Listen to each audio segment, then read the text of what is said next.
അമ്മൂനെ വിളിച്ചോക്കേല് അമ്മൂനെ വിളിച്ച് ചോദിച്ചോക്കെ എവിടെയാ എടുക്കണ്ടേന്ന് ഇങ്ങനെ നിക്കല്ലേ ചോദിച്ചോക്കി.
A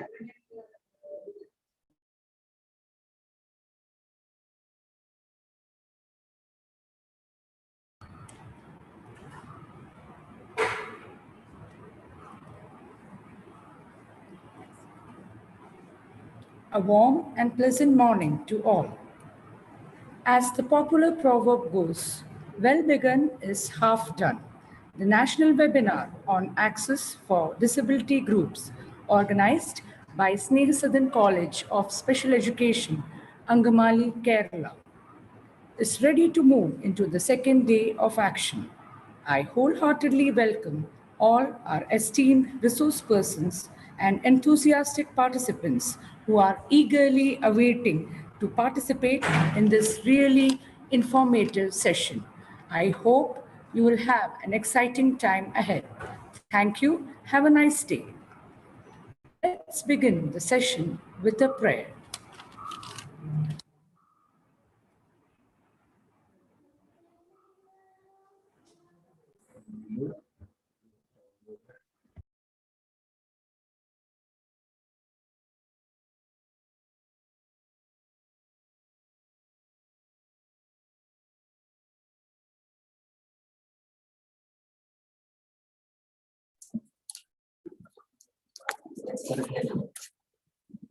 Good the river of love flow into my heart.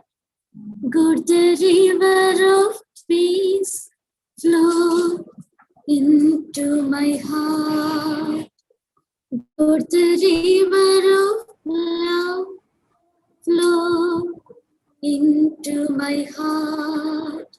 Good the river of peace flow into my heart.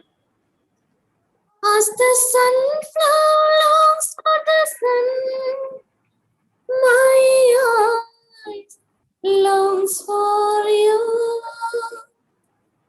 As the sunflower longs for the sun, my eyes longs for you.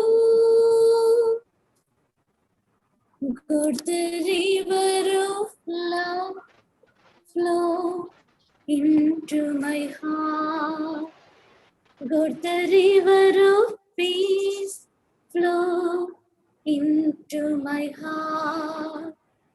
Good the river of love flow into my heart. Good the river of peace flow into my heart. I request all the participants to keep the mic muted unless you are asked to respond.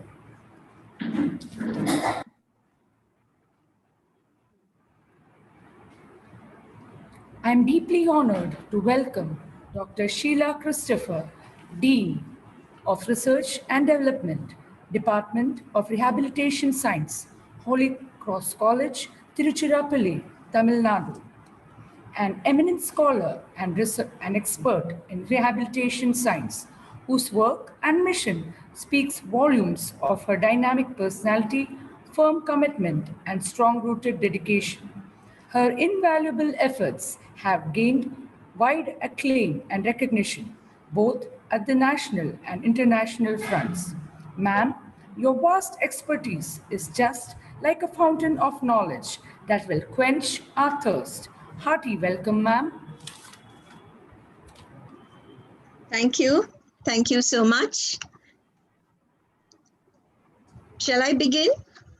Yes, ma'am. Yes. Okay. Okay. Thank you.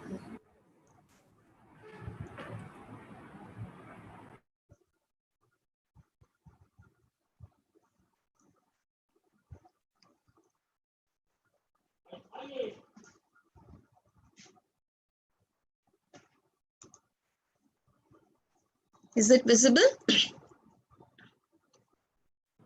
Yes, it is visible. Yeah, and audible also. Yes. Okay. I wish to take this opportunity to thank the organizers for having me as part of your esteemed CRE program. And I especially thank my blessed student, Bobby Francis, who is here with you, who took the time to invite me to be part of your session today. Thank you, Bobby, and may God bless this institution with much more laurels, and God be with you as you take great initiatives to move along, especially in the field of disability and special education. Without wasting much time, I would like to proceed. The topic that I chose today to speak to you as part of this CRE program is on accessible parks, a way forward towards inclusion. And this is actually a project that was undertaken from the Department of Rehabilitation Science. Just to give you a little background about our institution in which I work for an institution which is run by the Sisters of the Cross of Chavanod. And we have a department called the Department of Rehabilitation Science, where we offer BRSC and MRSC, Bachelor's in Rehabilitation Science and Master's in Rehabilitation Science. This is also a research department, so we offer PhD doctoral programs. We also have diploma in special education in mental retardation, and we are also the study center for special education for the Tamil Nadu Open University. And all our courses are affiliated to Bharatidasan University in Tiruchirappalli, and we are also recognized by the Rehabilitation Council of India. We are nearing 40 years. This institution was started in 1983, and in 2023, when the college will celebrate its centenary celebration, we will be celebrating our 40th anniversary. And many of our students who have passed out, graduates and undergraduates, are spread all over the globe. They work in various states as well as in various countries. And I'm very honored to be a teacher to many of my students who are well established, and Mrs. Bobby Francis is one of them. So this is just the background from which I come. We train students who will work with people with disabilities. And we also run a special school. We also have a department called we offer a 4-year bachelor's in speech language pathology, audiology and speech language pathology. That is also another program that we offer. We have also started a master's in psychology just a couple of years back. So moving on with this background, we in the department, we did a research on, in order to include children and people with disabilities in the mainstream of society, we need to include them in all walks of life, not just education, not just rehabilitation. And in fact, play plays an important role in this process of inclusion. And we thought that to have accessible parks is one way of including children, particularly children and the others, persons with disability, into the mainstream. And thereby we chose this topic. Now, inclusion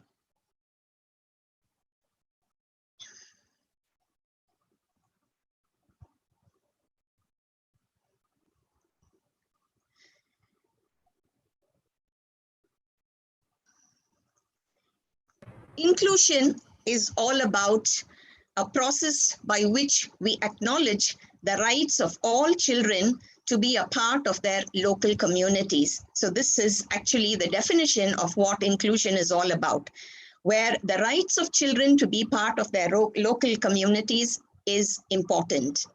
And we all know the disability scenario that is present in the world as well as in India. According to the World Health Organization, about 15% of the world's population live with some form of disability.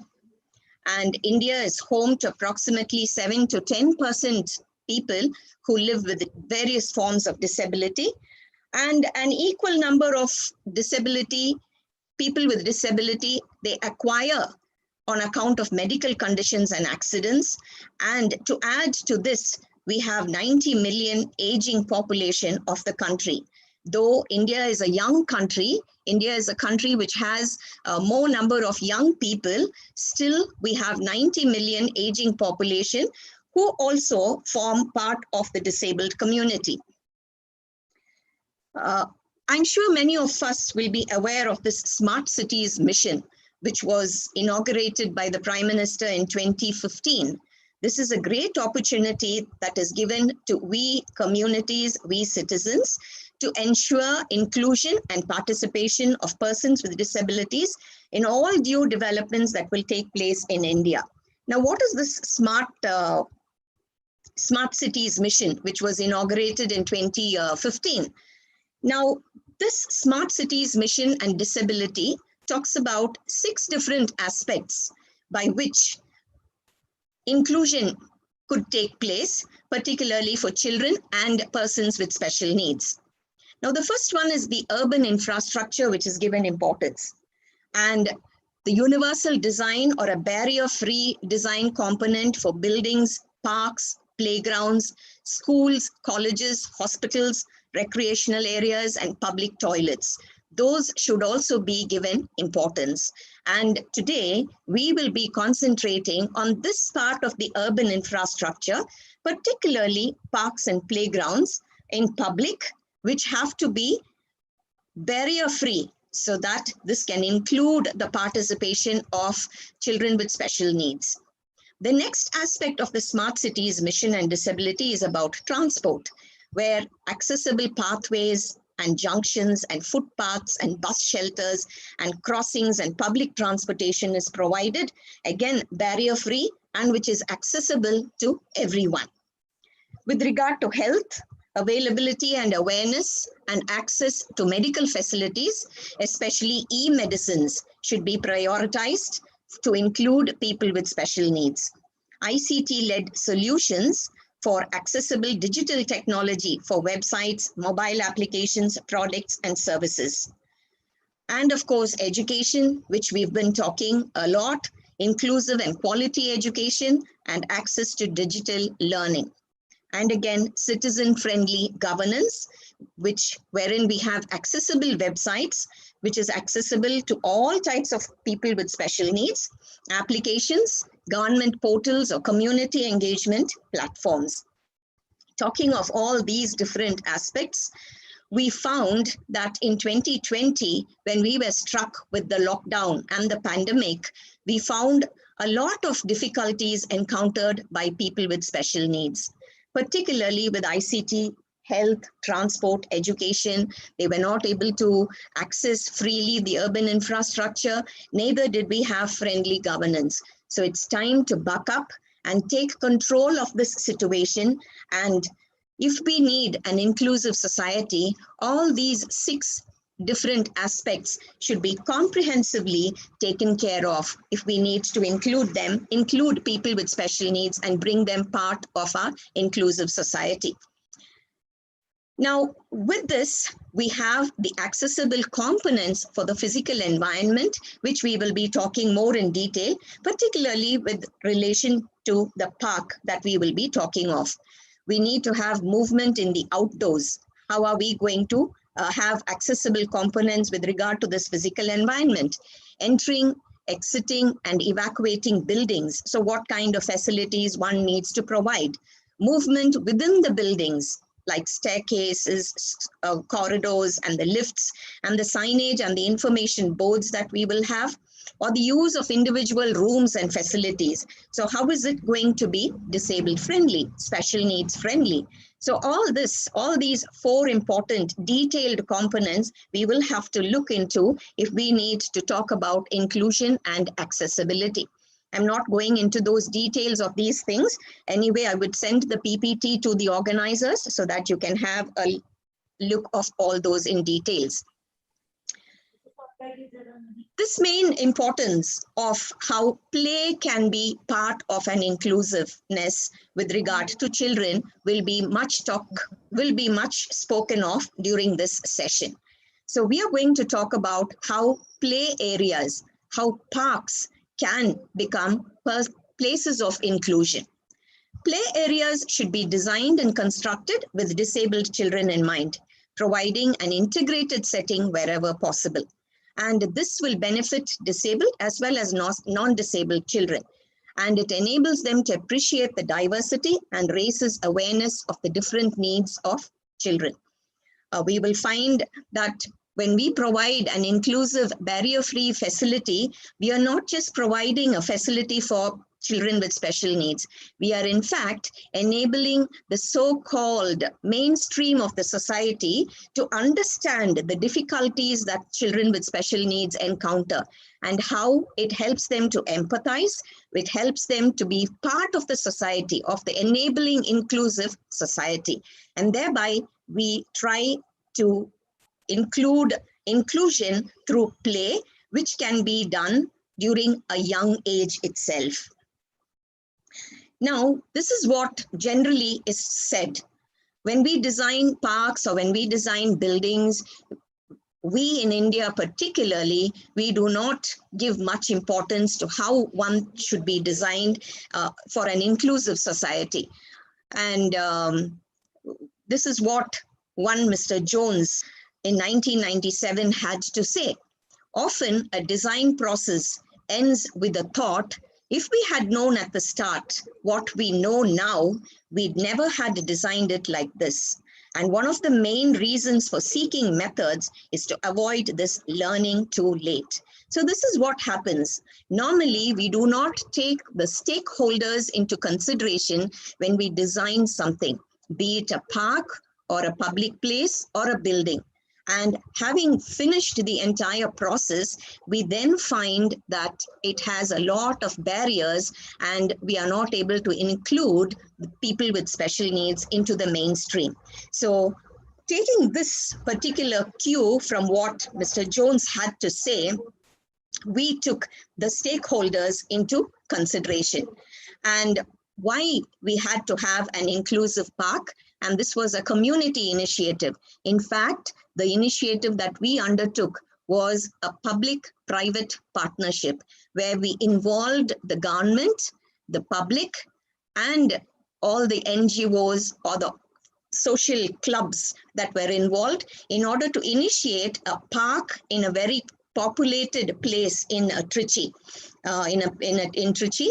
And we identified that place. We involved the public, the private, and the initiatives of everybody. It was a partnership. We call it the 3 Ps, PPP, the private-public partnership, while planning this community initiative. While planning policies, none should be left behind. So that is the agenda behind inclusion. And the relationship between the government and all the societal stakeholders will have to be taken into consideration. And to enable policy making and change, policy implementation and response and policy planning. And the aim is ultimately to bring several perspectives together in order to analyze and debate and then come with a concrete.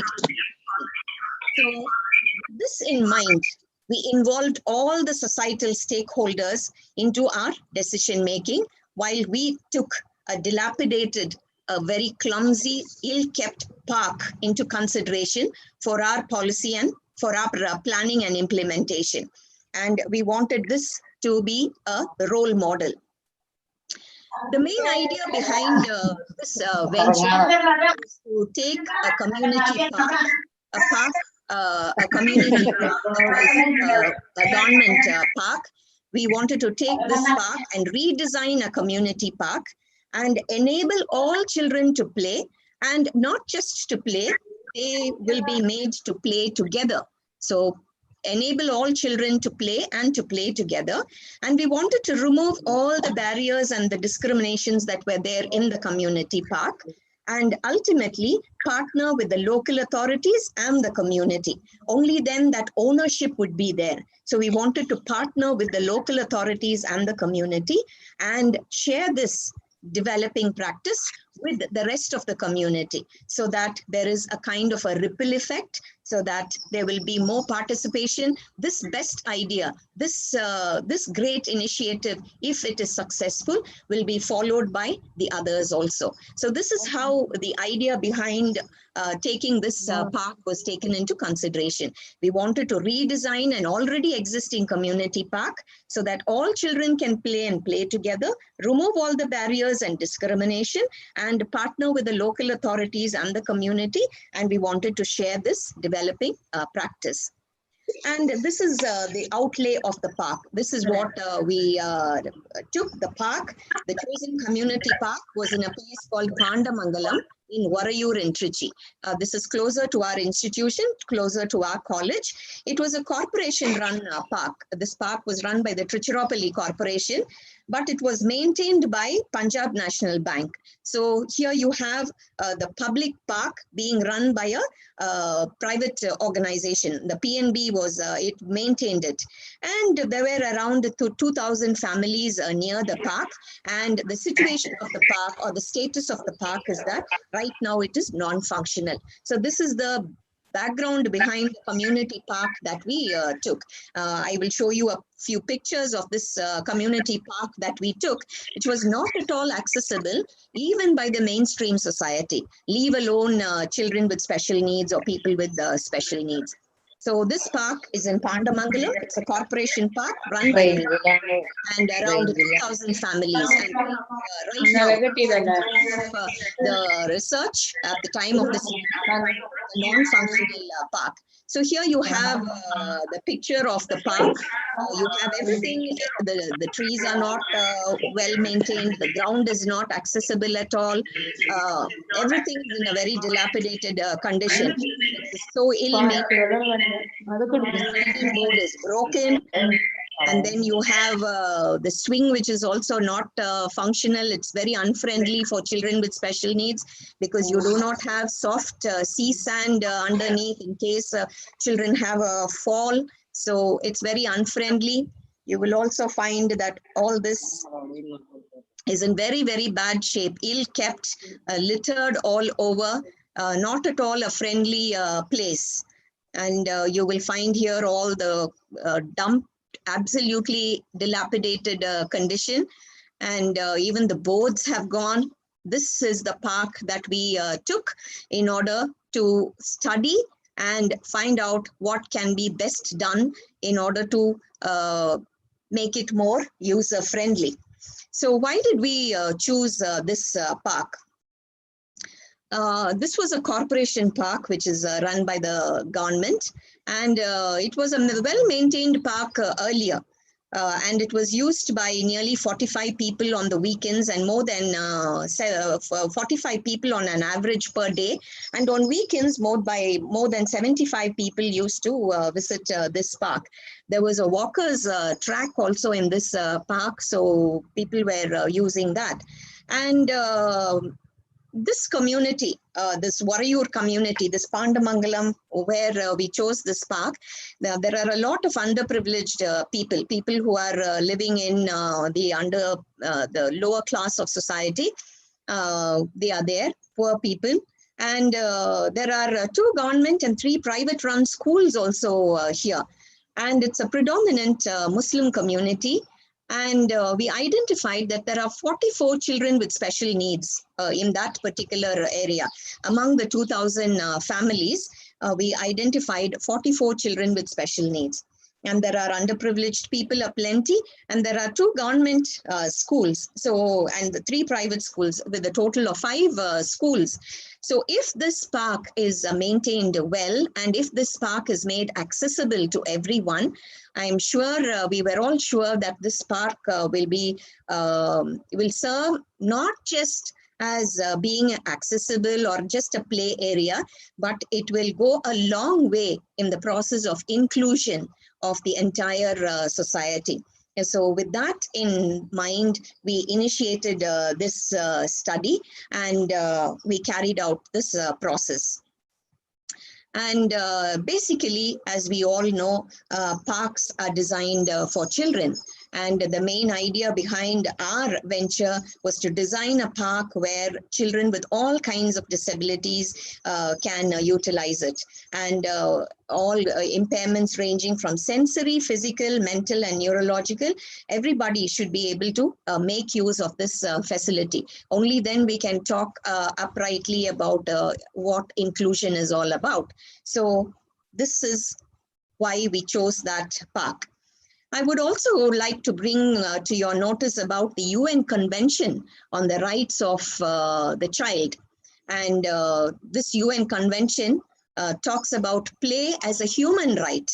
And that report also talks about how disabled children's freedom to play outside in fixed equipment playgrounds, which is naturally a park, and it recommends for improving access for special children.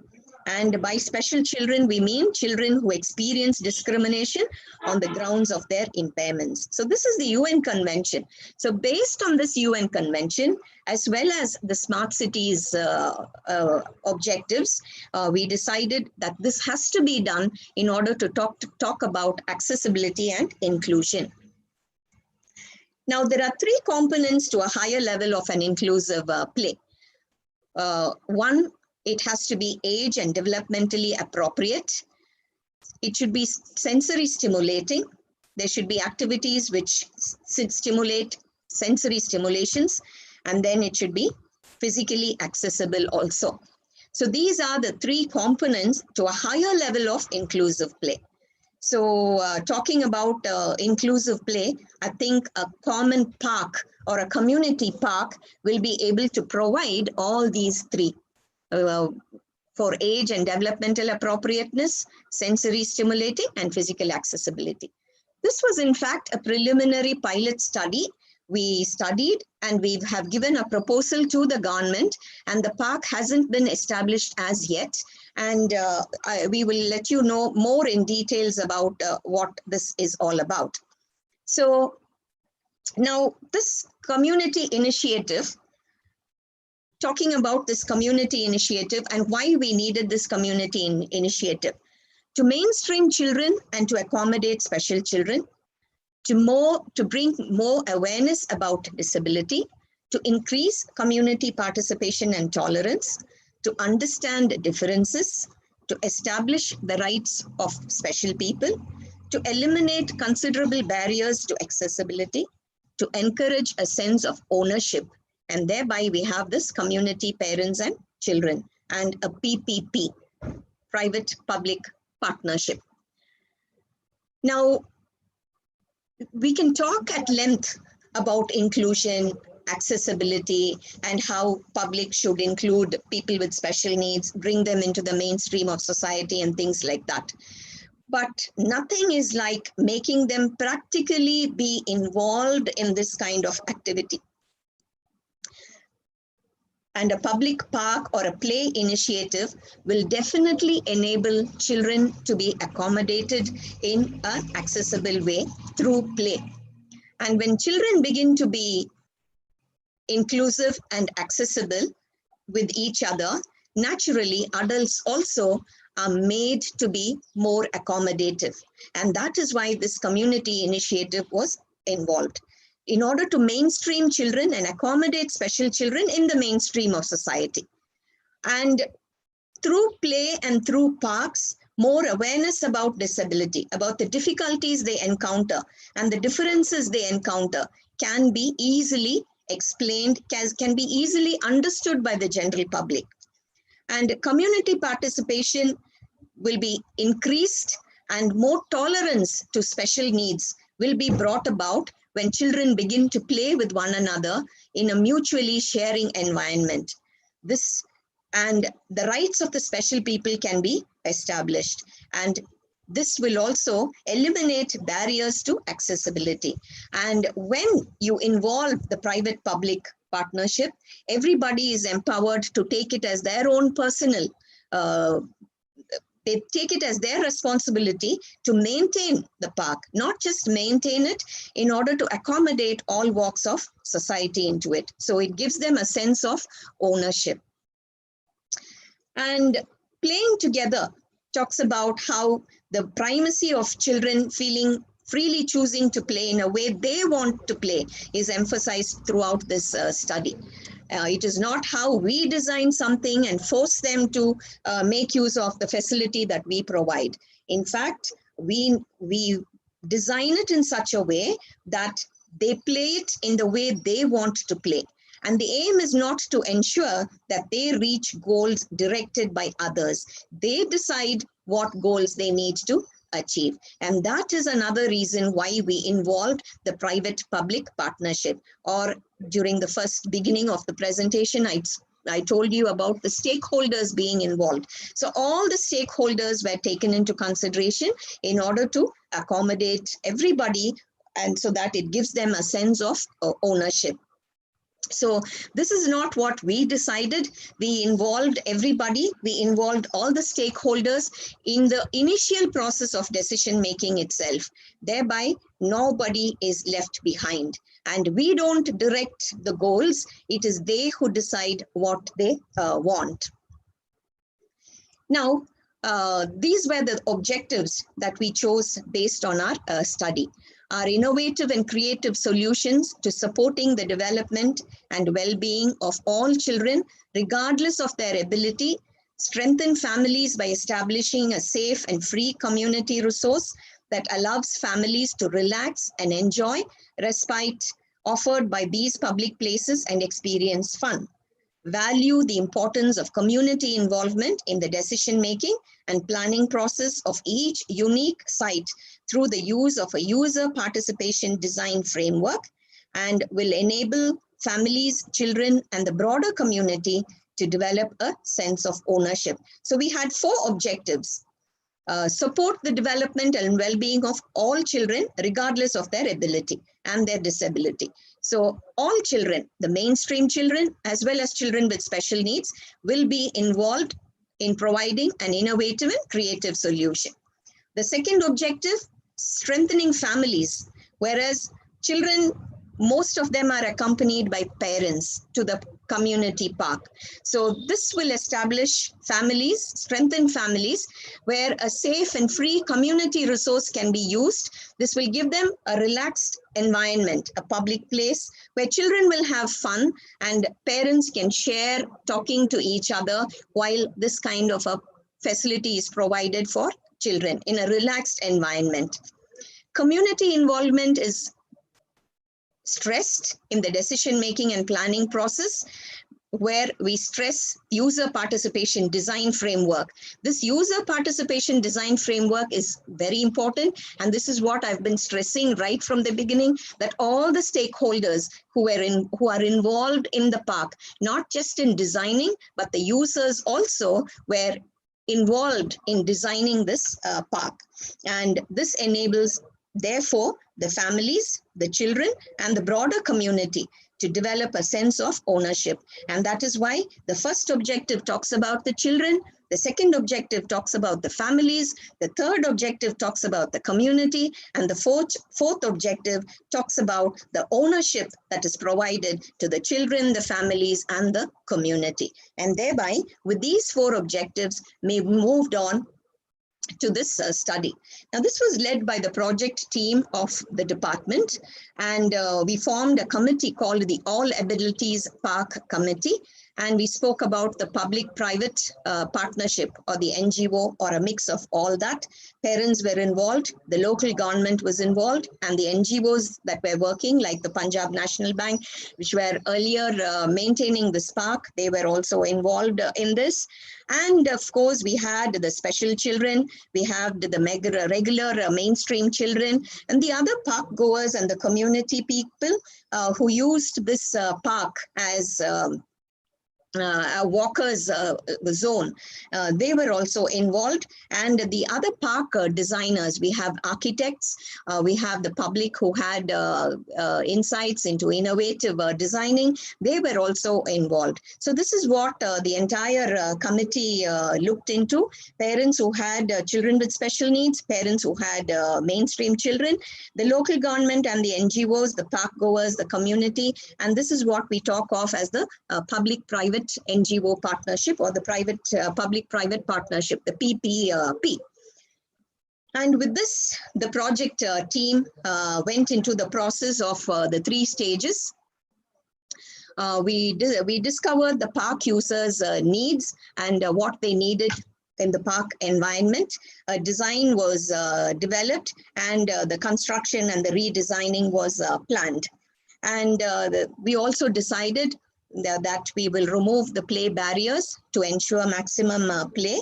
And we also wanted to watch the area develop into the play park, developing community ownership. So this was a 3-stage process of planning, design development, construction, and redesigning.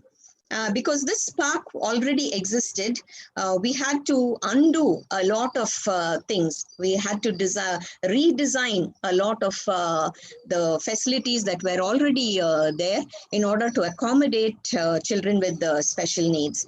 So we involved a lot of people, stakeholders who were involved in this to redesign it. The swing, the sliding boards, even the walking area, providing tactile paths.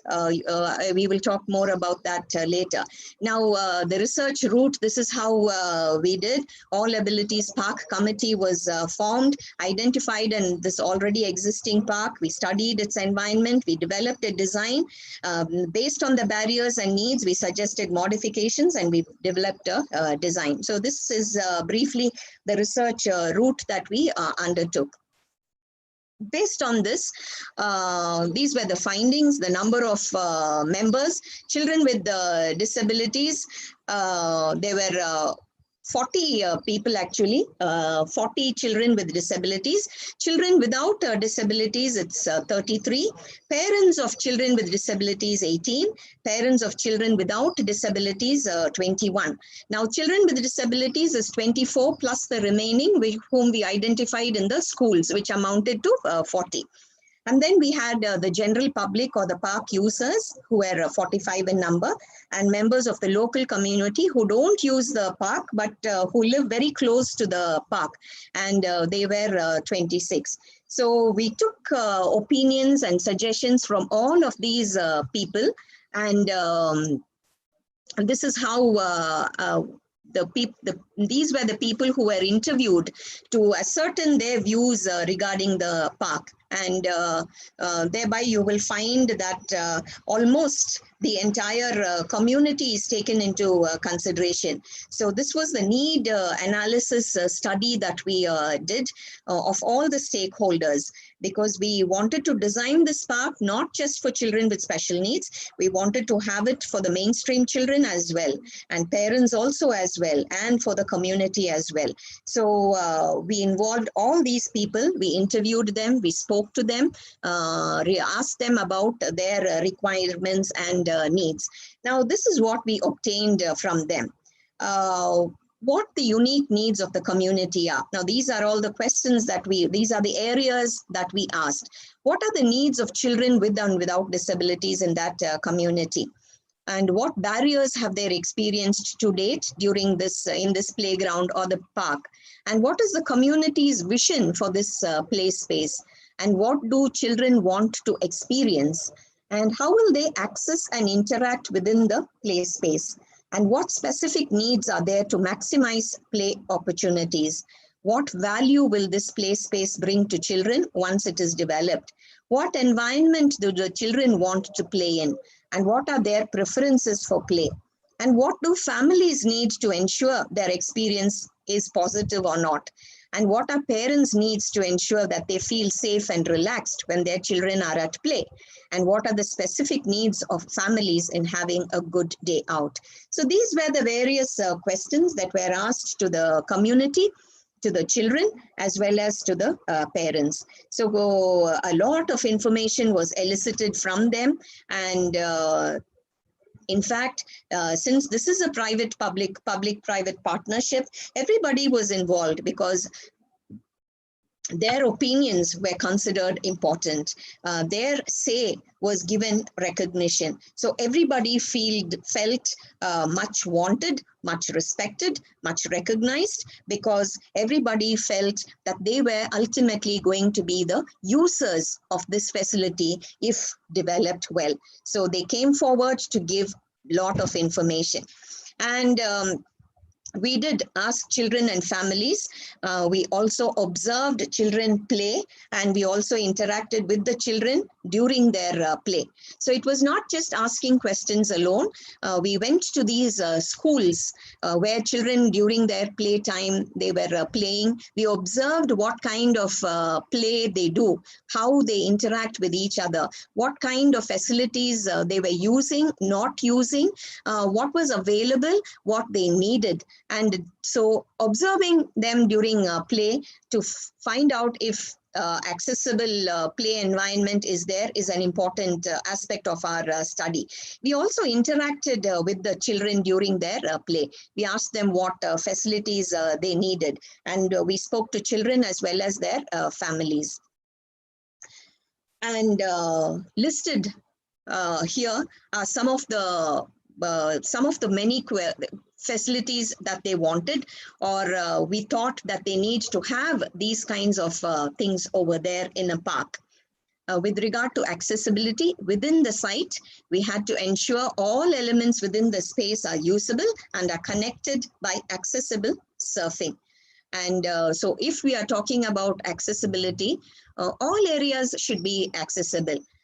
Be it the entrance or the swimming pool if we are going to provide one, or the swing and the slide, or the tactile paths, or even the toilet facilities, or the food area, or the relaxing benches that we are going to provide, or the water facilities. Everything has to be accessible. And then we also found that circulation, providing identifiable pathways is important, where each facility, each accessible facility should be connected to each other and should be accessible. Another important aspect that we found while talking to them is about safety and reducing identified risks. Now, this was one of the most oft repeated query or concern voiced out by parents with regard to safety. So reducing identified risks and complying with the safety playground standards was considered to be an important aspect, which you would have seen on those earlier pictures that I showed you, that the park, the dilapidated park, was not at all safe for children, any type of children or even adults to make use of that. So safety was a big concern. The next aspect was about social interaction, providing various combinations of seating to encourage social interaction between the families. And this we found very much in a lot of countries abroad. Most of the parks or the facilities that they provide for public are so user-friendly. And we brought in some pictures of that, and we wanted to incorporate that in here. And so the social interaction. So the main component of having a community park is not isolation. Where we need a lot of interaction. When children play together, parents need to relax and have a time out, talking to each other, sharing their joys, sharing their concerns, sharing their worries, and sharing their apprehensions. So we needed to provide seating to encourage parents to have such kind of facilities. Active, passive, and social areas ensure there is a good mix of the space. Sometimes we need to provide a calm environment for somebody to relax. Talking about social interaction, we need to provide even passive social areas where parents, sometimes they would like to go in for a meditation or have some time out with themselves. And then we need to have inviting space. The main entry will provide a wealth of knowledge to the user and make sure it can be accessed by everyone easily. And so the entrance should be designed in such a way, the moment we enter in, it needs to provide a welcoming environment, a welcoming atmosphere, so that you maybe a big board talking about all the facilities that this is going to offer, and ensure facilities like toilets, shelters, and seating are convenient to access and comfortable to utilize, and ensure the layout is easy to interpret by the user and not too cluttered. We find that some parks which are too large, they have a road map, like the one we have a Google map. They have a road map which can help them to maneuver through the parks. So we saw that the layout contains all these facilities. We also laid out the design of the playground items. The layout should be safe, inviting, spacious with multiple access points and accessible, connecting pathways, focus, provide all these kinds of spaces to children, and so that sit and talk activities, playing games, and everybody should be it should be user friendly to everyone. And these were certain things that we thought that we need to provide, because we were talking about sensory energy or sensory stimulation also. So rubber vines at the top of stairs to eliminate the danger of wheelchairs, walkers, and prams falling, safety harness and safety support seats, tactile aid indicators and visual strips on stair treads, top and bottom handrails on either side of the steps, and large shade sails and trees over the playground for protection from the sun. So these were all some of the other safety measures that we wanted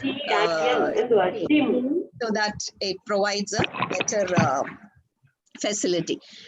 So we spoke to people, we spoke to the parents, we spoke to children, taking consideration of all the above said aspects, and the concept of ownership was stressed with the community, and they understood that not to treat special children less favorably.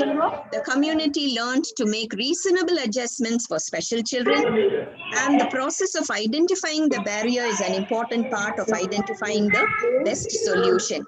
So that was stressed, and they understood that, the community learned that, and children with special needs had access to all extended services.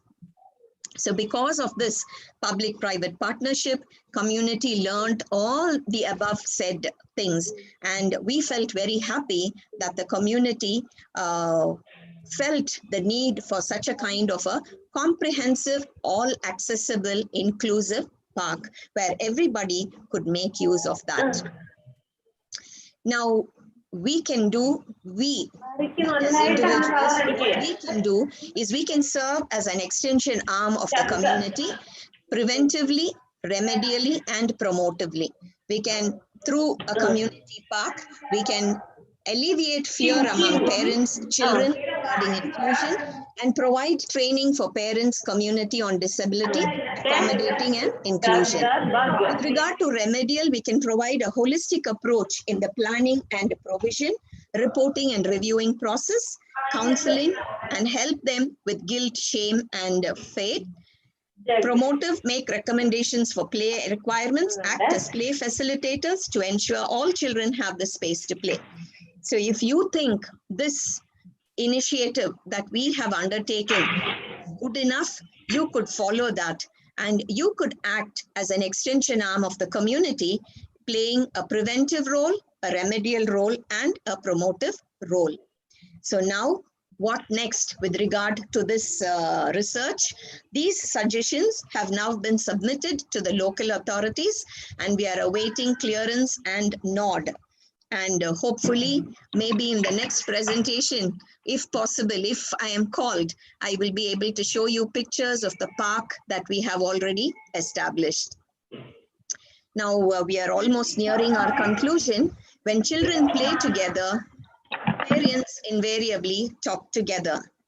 New communities are formed, seed beds from which sustainable and inclusive communities grow.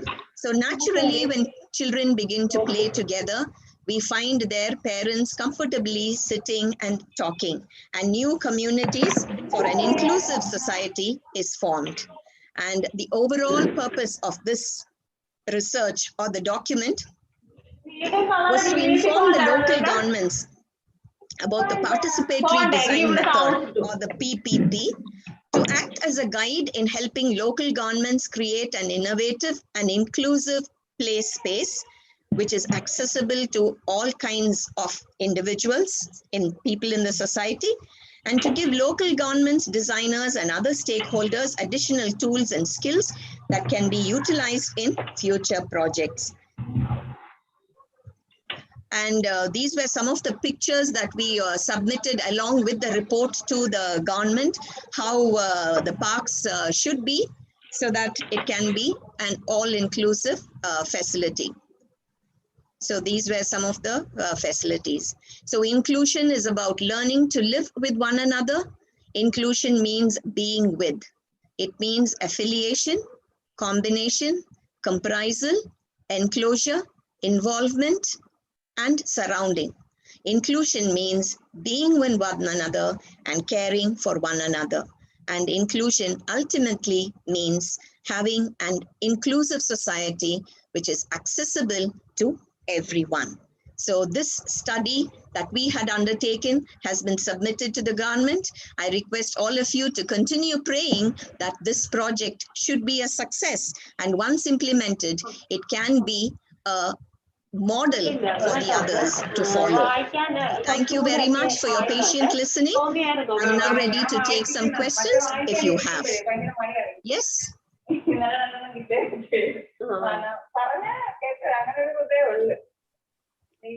Participants, you can, any queries?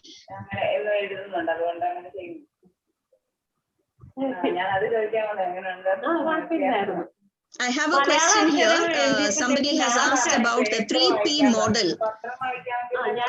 The 3P model is public-private partnership. So that's the 3 Ps. Am I audible? Yes, ma'am. I think somebody is talking over there. So somebody has to mute their audio. Participants, please mute your mics. You are requested to mute your mics. Participants, please mute your mics. Okay. The 3P model is nothing but public-private partnership. So you involve the common man, you involve the community, the citizens, you involve the government, and you involve the NGOs also. So that's the partnership that you have. And when that is there, all the stakeholders are involved. And when you have everybody into consideration, naturally the project becoming successful is very good. Stakeholders consists of, there's another question, ma'am, stakeholders. Stakeholders means all those who are involved in using that facility. Now, when you consider a community park, the stakeholders will be children with special needs, children in the mainstream, all parents of children with special needs, parents of mainstream children, the general public who use that as a walker's zone, or old people who come there just to sit and relax, and the people who have designed the park, the people who finance the park, all those are the stakeholders. So all those who are involved in creating and maintaining that facility are the stakeholders. Was that clear, Aarti Desai? Ma'am, stakeholders consist of? Yes, ma'am. Yes, ma'am. Yes, ma'am. Okay, okay. Any other question, please?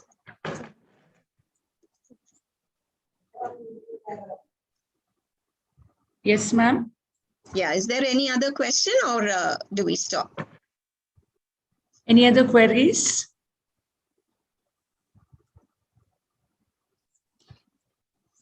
Any other obstacle you had to face during the planning of this park design? Yes, yes, that's a good question. Thank We are not used to a community involvement in designing something. Usually when we talk about, see, even with this, I am not supposed to say that, but even when we talk about the farm laws, the stakeholder is the farmer. But today the protest is all about the stakeholder not being consulted, and thereby this unrest. So the same thing happened here also. Happens with a lot of public projects. The stakeholders, all those who are involved in the projects, are not asked. And therefore, when we wanted the community to participate in this, there was a lot of apprehension as to why are they asking us? Why should we give our opinion? So to create an awareness among them with regard to the importance of they being part of the project was the difficult task. So we had to make a lot of visits to them, talk to them individually, and then bring them into on one platform, conduct some awareness programs with the help of our students. And it was then that we had to elicit information from them. So this is how we had, this was the first major difficulty that we had. And the next difficulty is we have submitted our report, but we have no news from the government as yet. So we await that news from them. And as you all know, Tamil Nadu is going into elections. So we wait with crossed fingers. There is another question. Please explain CWSN, children with special needs. That's the expansion, children with special needs, CWSN.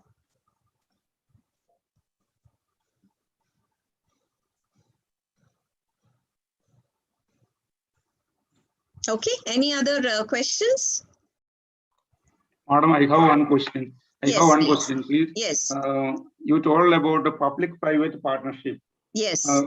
Can you explain the these three model partnership? Yeah, I already explained. PPP, that's the private-public partnership. Private is the NGOs, or like, for example, I told you the park that was already managed by Punjab National Bank. And likewise, like the Rotaract or the Lions Club or the other social organizations. So those are the private organizations. And the public would be the government, which is involved, and again the community. So that's the partnership. When all the three people, the NGOs or the private people and the government is involved, it is called the private-public partnership, and that's called the PPP. The three P's, as we call it. And they become, it's just that you involve all the stakeholders, all those who are involved in not just implementing the project, but also using the project. Okay, madam, thank you. Okay, thank you. Any more queries?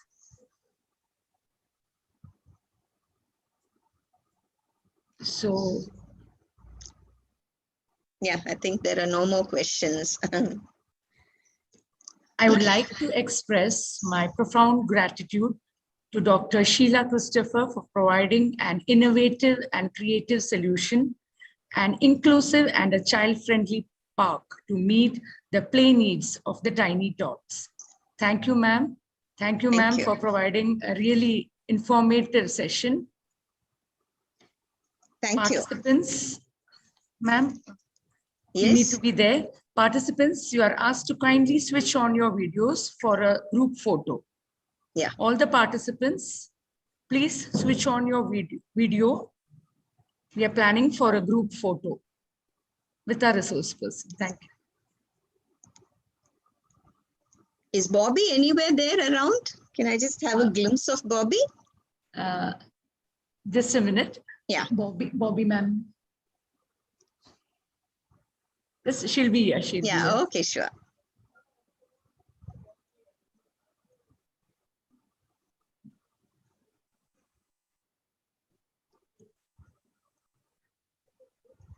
So I hope the session was useful to everybody. Yes. Yeah, thank you. Futuristic. Yeah, futuristic. That's the way forward. Yes, agreed.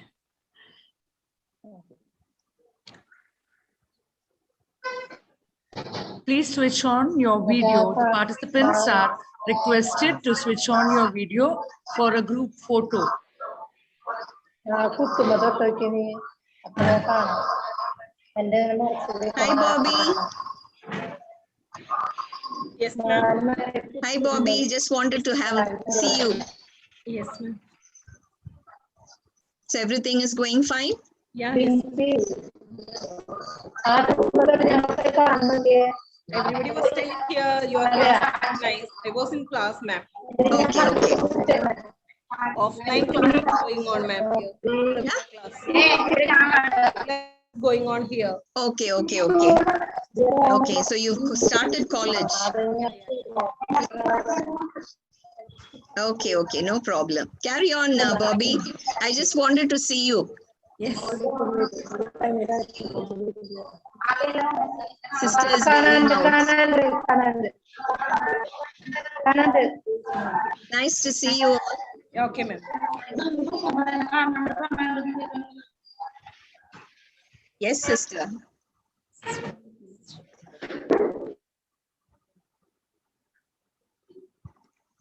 Okay, ma'am. Thank you. Okay, Bobby, go ahead. You can go ahead with your class.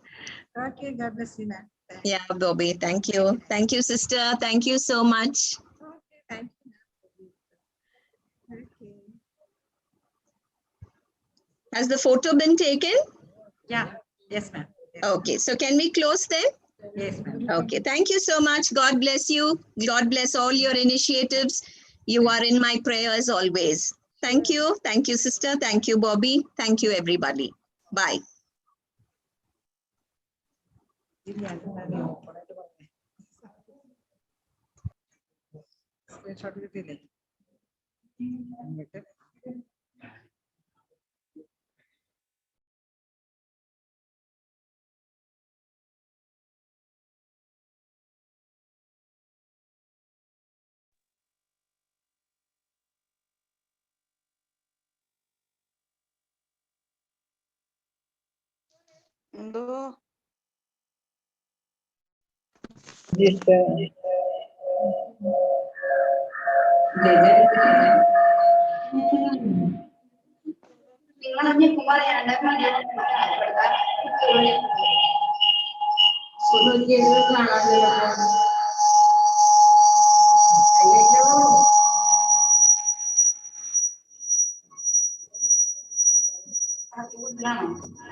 Sound വരുന്നുണ്ട്.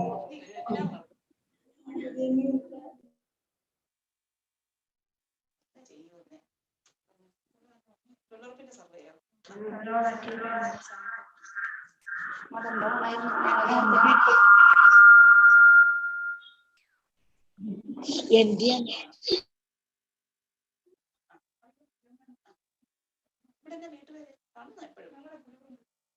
എവിടെയാണ് താമസിക്കുന്നത്?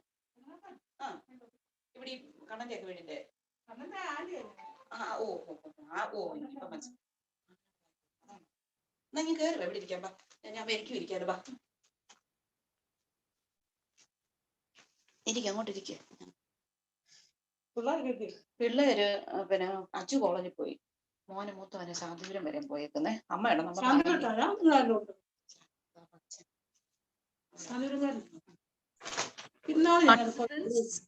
If you can kindly mute your audio. Participants, please mute your mics. കൊച്ചാ പോകുന്നത്. അമ്മയ്ക്ക് corona. All the participants, you are requested to mute your mics.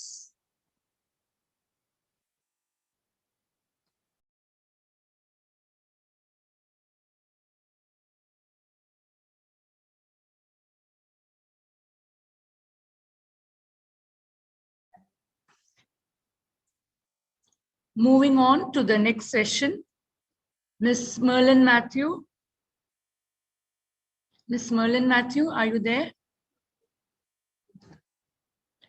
I'm here, ma'am. Oh, yeah. Good morning, ma'am.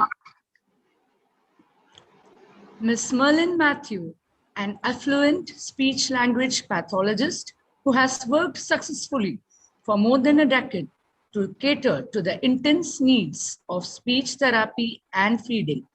I deem it to be my esteemed privilege to welcome Miss Merlin to this session. Hearty welcome, ma'am. Thank you. Thank you very much for introducing me. And I would like to start off by thanking all the organizers of this program. All the, like from the time I've come to be part of the Sneha Southern family through my talks, one thing I've always observed is that everything is very well organized, right? Right from Dr. Sister Jisa, who's been encouraging me, who's been motivating me very, very graciously and in a very blessed way. And also Bobby ma'am, who's been very, very supportive of everything that I have wanted to do and all the suggestions that I've given her. So thank you very much for having me again. And being part of this talk is very special to me because Sneha Southern College has always had a special place in my heart. Always, right from the time I gave my first talk, they've been very, very receptive. And thank you so much again. And a little bit about me or the institution I work for. I work for the Choice School in Tripuntara. And am I audible to everyone? Is there a problem? If there is any Yes. problem, work or connectivity, please unmute yourself and let me know. Or if you have any doubts in between, just let me know. Am I clear? Yes, you are clear.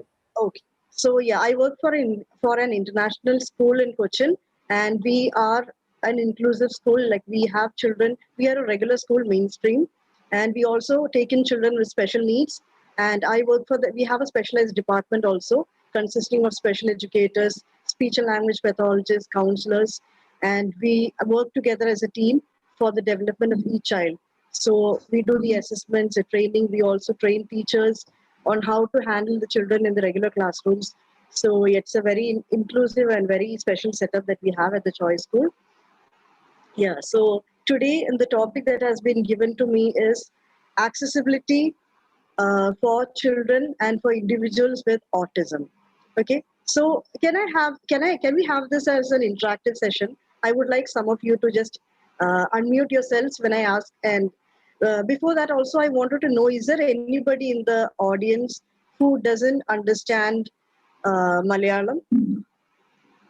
Is there anyone who doesn't follow Malayalam? Yes, Yes, I think there should be. There are many who There may should not be, right? may not be following. May not be comfortable in Malayalam. Yes. Okay, fine. So yeah, so there is Ram Shankar. Yes, there is one person who has responded. Okay, so yeah. So before we talk about autism, one thing that I want everyone to remember always is that autism is a special kind of disability that is invisible. Okay, we only see what the person does outside. We really don't know what's happening inside, and many times what a person normally feels, like not in the special needs. Yes, Anju C. Jose has responded. Yes. Okay. Yeah. Okay. Yeah. So yeah, that's okay. I know there are few people who do not understand Malayalam, so I'll just try and stick on to English. Okay. So yeah. Okay, so what we see is that when we see a person with a physical disability, physical disability ഉള്ള ഒരാളെ കാണുമ്പോൾ we know that the person has difficulties walking, there's a difficulty climbing, or that there's a difficulty in holding things in their hand, in the way they talk. We see a lot of different kinds of disabilities. We can see them visibly, okay? Now, for the person with autism, what we normally see is the person might be flapping their hands, the person might have a very blank stare on the face, the person might be looking somewhere else when you talk to them. So those are some of the things that people generally see in a person with autism, right? And so what happens is, in the general public, when we talk about accessibility issues, when these children or when these individuals with autism go into a park, they go into a mall, what happens is the general public view them as people with no disability, but then they have these particular kind of actions they do with their hands, they have a particular kind of facial expression, and sometimes it might look like they're doing it on purpose, right? So what happens is, good morning, ma'am. Good morning. Okay. See, when messages come up like this, what happens is it distracts me. Yeah, I think it's something very important, or the person has a difficulty following. So I would say you should put on chat if you have a difficulty, okay, when the session is happening, so that, yeah, the flow doesn't go away. Okay, so when people in general public see children with autism, what happens is they think that, ma'am, not able to hear. Is there a problem hearing? Ma'am, you're on mute. I cannot hear you. Unmute yourself. Yes. Yes. No, we don't have any issues as such here. Okay, okay. I can hear well. Another person has put.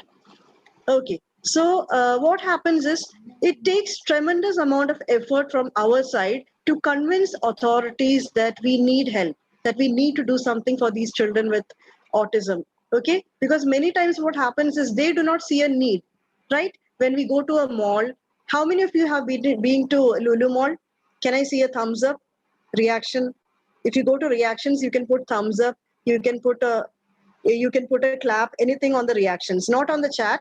There's a small space called reactions where you can react on your phone and on your computer. Yeah.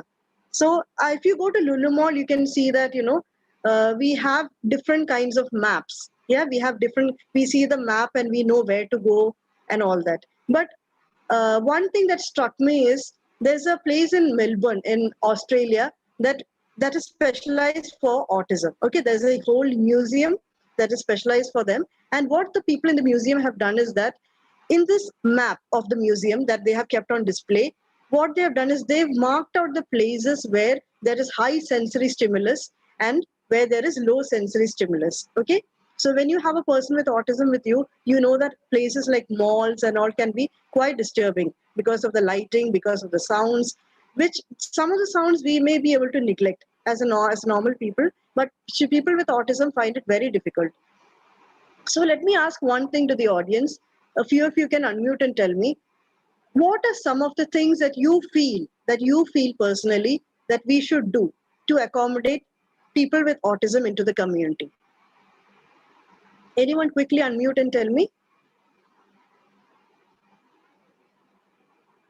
A few things that you feel we could do, because we know the children are affected, so I just will continue. Yeah.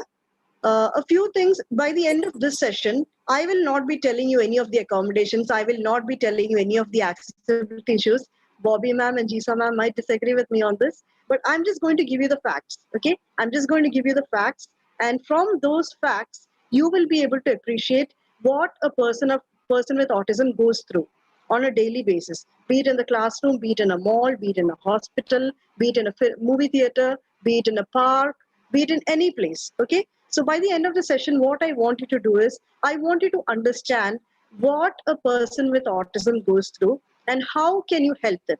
Okay, only if you understand what is happening inside their body and how they perceive the world, you will be able to help them. Okay, now if I say that a person is blind, a person cannot see, because can everyone please mute?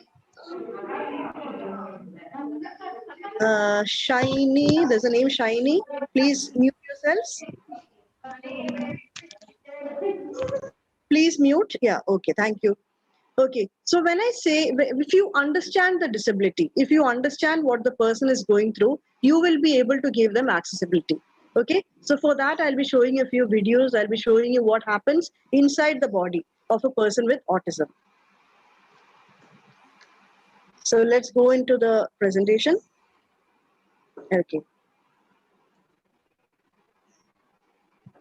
Okay, so the topics covered in this presentation would be understanding autism. First and foremost, we need to understand what autism is. Okay, the autistic brain, or how the autistic brain functions differently than our brain. Issues faced by individuals with autism. Suitable accommodations, okay, which will be done by you. Okay, so now the main issue that comes in accessibility, when we talk about a visual impairment, or when we talk about a hearing impairment, we know that all hearing impaired people, they can do with the same accommodations, right? Only the severity varies. When you say that a person cannot hear well, only the severity or the degree of severity varies. And also with visual impairment, we know that it's only the visual severity that varies. But with a person with autism, there is a lot of things happening inside the body, lot of things happening inside the brain, and so that makes each person with autism unique. Okay, so we cannot generalize everything for all autistic people, because some of them can do certain things that other autism people cannot do. Okay, so that makes them very unique and they stand out. So you cannot fit everyone into the same shape. Okay, autism is a heterogeneous group of conditions that differ in cause but overlap in observable behavior. So when you observe a person with autism, you can see that they have a lot of behaviors that look similar, but inside of them, what is happening may be totally different, or the condition that they have would be totally different from each other. The main challenge in providing accommodations and accessibility for individuals with autism is that no two autistic brains are the same. They're all totally different. Okay, so now this is just a video of what an autistic person does, or the different actions or the different mannerisms that they have.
Okay, so what were some of the signs, some of the things that you saw in this particular child with autism? What were some of the features, or what were some of the things that she was doing? Can somebody please quickly unmute and tell me? Yeah? What were some of the features that the person was showing? And this was a child with autism, and there were also written what the child was doing. Can you quickly tell me what you saw, or what were some of the actions being done by the child? Come on, quickly. I can see Jisha, Trying to PA. hide from light, Yes, they were trying to cover her hands with light. Yeah. flapping, making noises, Laughing, making noises, rocking, back and rocking. forth. Yes. There was a lot of rocking. Yes. Okay, so those were some of the features that we saw. Okay, now we'll go into why these children have these features. Okay, now if we understand why, if we answer that question, why the person does these things, we will be able to help them better. Okay, so just a few, and everything. One more thing I want all of you to remember is that everything, all the facts, all the points. Can everyone please unmute? No, sorry, mute yourselves, because there's a lot of disturbance that I can hear.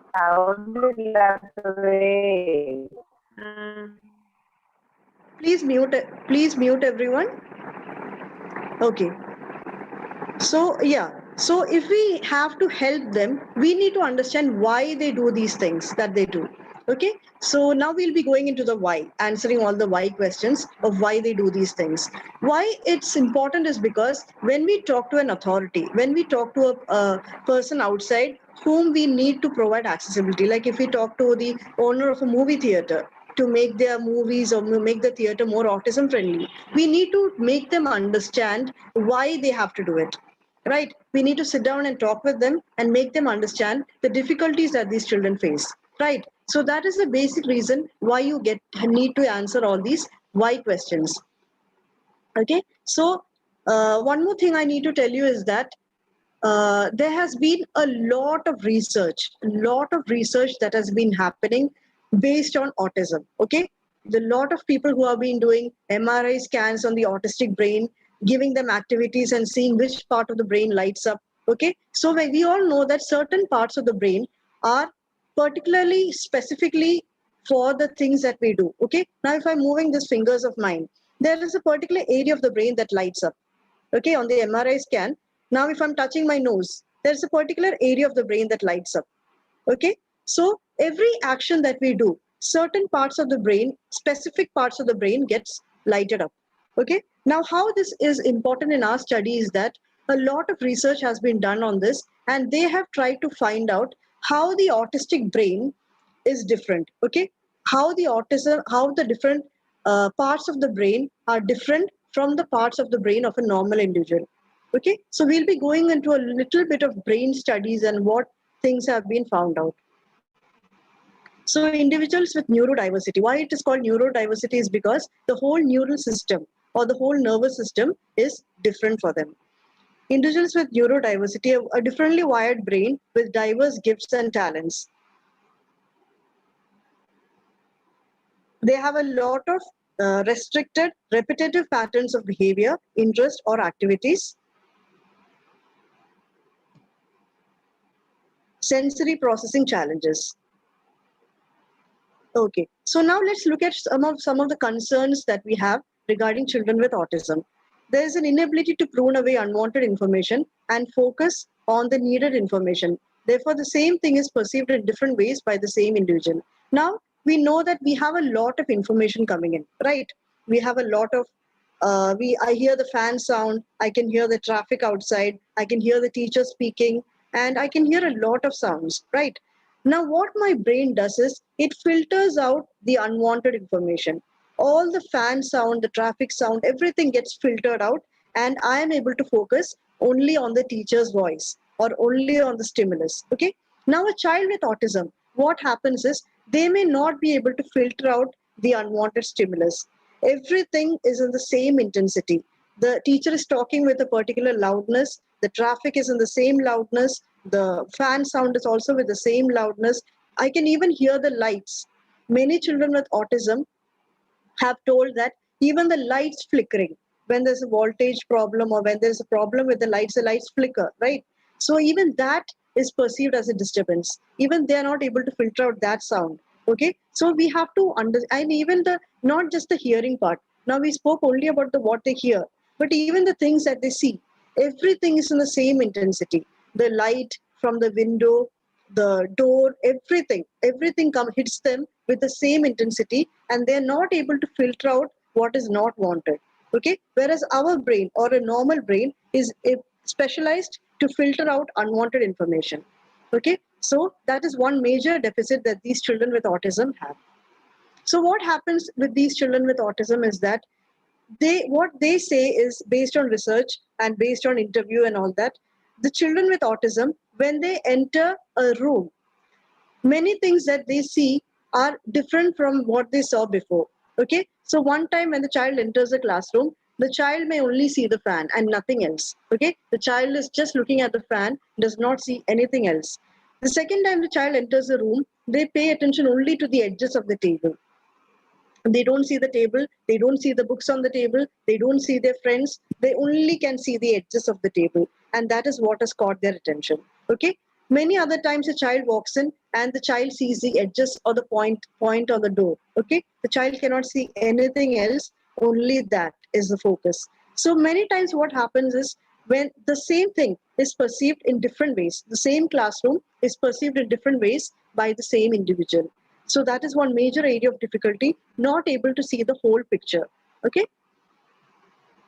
Only fragments of data is collected from the environment. So we'll see the video in a little while. What happens with children with autism is they do not view the world as a continuity.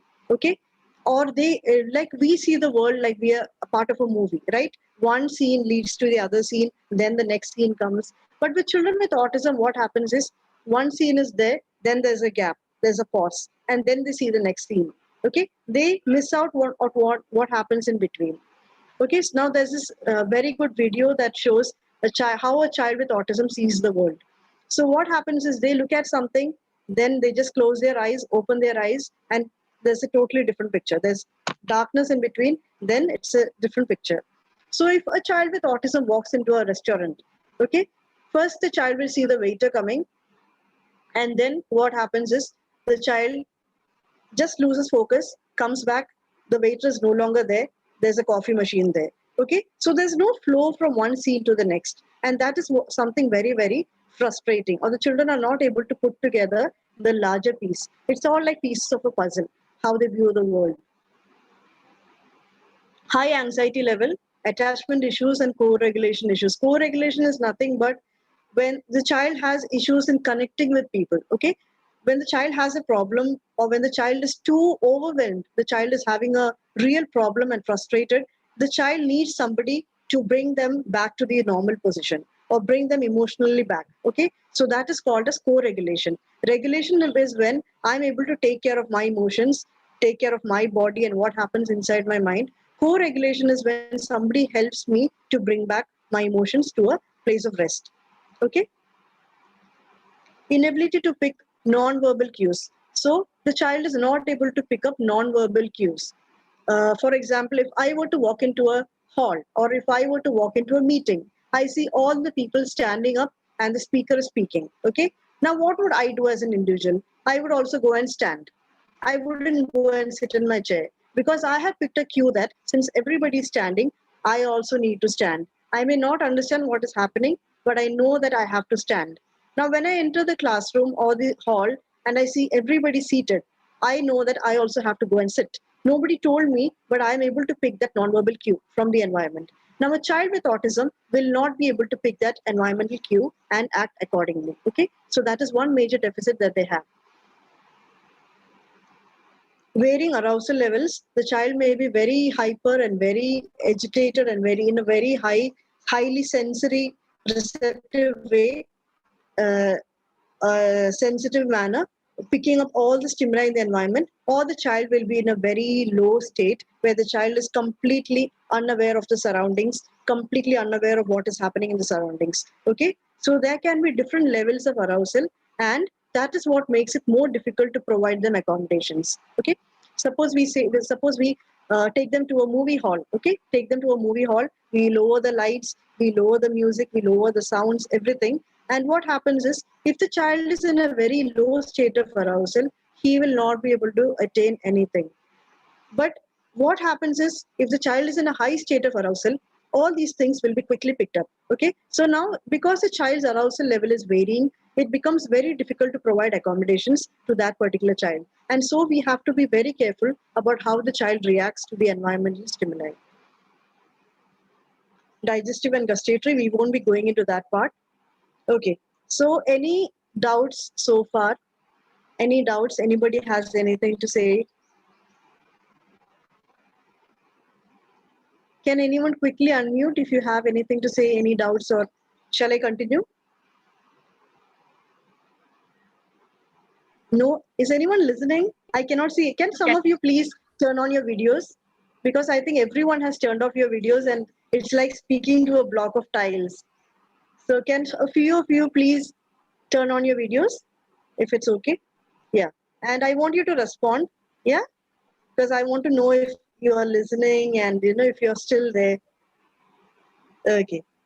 So let's look into another video, or we'll do it in a little while. Okay. So first I would like to talk about the brain. Please mute yourselves.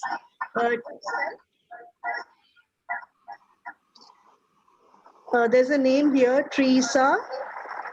Yeah, please mute yourself.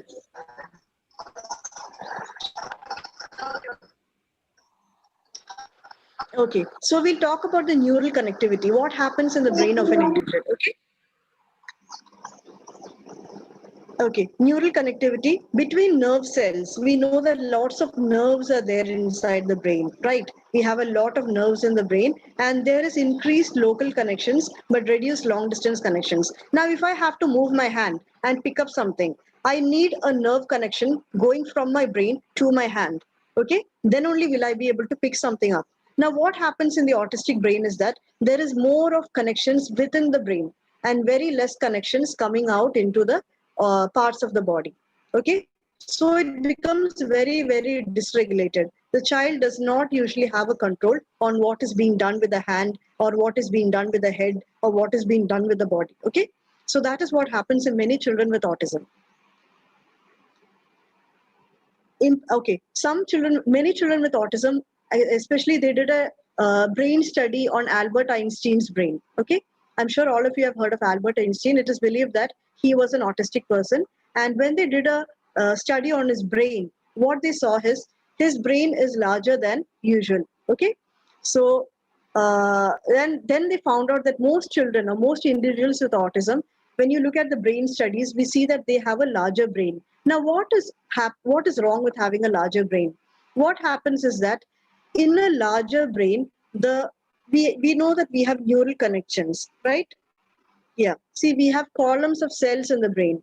Okay, lot of cells in the brain, lots of neural connections in the brain. Now, when it is a larger brain, what happens is the neural connections are less automatically, right? When the brain now, if we have a small room and 3 children playing in the room, right? It might look very congested and very dense. But if we have a larger room and 3 children playing in the room, there's going to be a lot more space. There's going to be a lot more need for the children to run around, right? So what happens when the brain is increased in size is there's a lot of fluid in the brain which is not contributing, which is not helpful. Okay, so now that is what happens in an autism brain. The brain is larger than it has to be, and there is a little of dense neural networks in the brain, and that is why the person is not able to relate in a particular way. Okay, so now what happens when in the neural connectivity issues is that, as I said before, there's a lot of information in the air. Okay, there's a lot of information that the person has to deal with. Now, in an autistic brain, the person is not able to filter out the unwanted information. Okay, so that is what happens. There's an overwhelming of things that the person sees. Too much of neural network resulting in too much information being processed at the same time. Some columns, as I showed you before, there are columns of neural networks in our brain, and some columns are long and cover a long distance, and some are short, covering a very short distance within the brain, and some columns have a problem in connectivity. The receptive cells may be defective. So what happens in an autism brain is that all the cells are not functioning in a predictable way. Okay, there are lots of cells that I have in my brain. So each cell has to send a message to some other cell. Okay, now what happens is some cells are defective in the autism brain. Some cells are not working properly. So what happens is when they are not able to give stimulus to the other cells, there's a discoordination. Okay, now certain cells are good, they're functioning well, but when they give the message to another cell, that receptive cell is not functioning well. Okay, so that is what happens in an autism brain. The cells of the brain are not functioning in a predictable way. Okay, they may be an undershoot, they may be an overshoot. Some cells are unnecessary, they are just there, and all those things happen. Okay, so the person with autism is not able to take in information correctly. Within the columns, there may be less actual neurons or extracellular activities. Turning on and off of sensations happens unpredictably. Okay, so I'm looking at you. Suppose I'm looking at a person here, and suddenly my visual sense is blank and my hearing gets activated. What do you think will happen? I might get frustrated, right? I'm intentionally looking at you. I can see a name, Harshita. Please mute yourself. Mute yourself. Who is Harshita? Please mute yourself. Okay, thank you. Okay, so turning on, turning off happens very, very unpredictably, right? So now if suppose one person has to be reading something, I'm reading a book, okay? So my visual sense is working correctly. Now what will happen suddenly if my visual sense just closes and my hearing is activated? Unpredictably, I'm not aware of it. What happens? I would just be frustrated, right? Or I would be anxious, I would be alarmed, okay? Now that is what happens when a person with autism is trying to focus. Okay, so that is something that we as special educators, we as teachers, we as speech therapists need to know.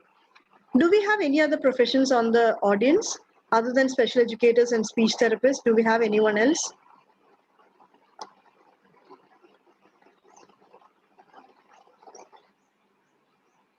Okay. So what happens is turning on, turning off of sensations happen unpredictably. These columns are not reliable. Okay, you cannot rely on them or you cannot depend on them. Fragments of scenes are processed. Okay, so now let's look at how a person with autism views the world.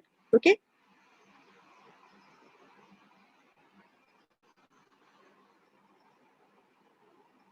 Can all of you hear the sound of the video?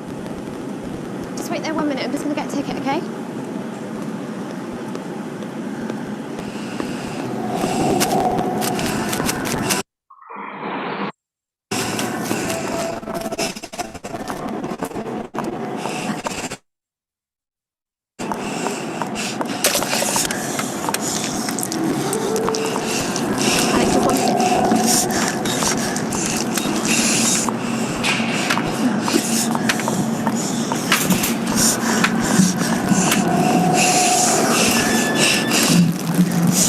Alex, just 1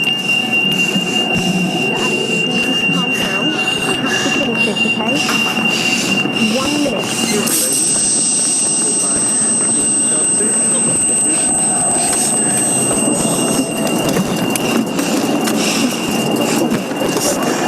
Calm down.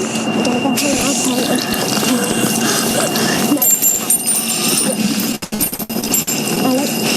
Focus on me, okay? We're going home.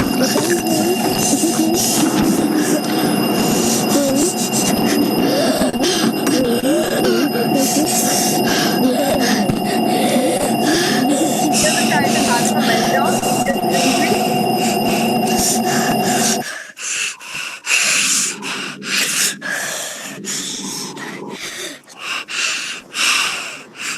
Okay, Alex, just breathe. That's it. Just breathe.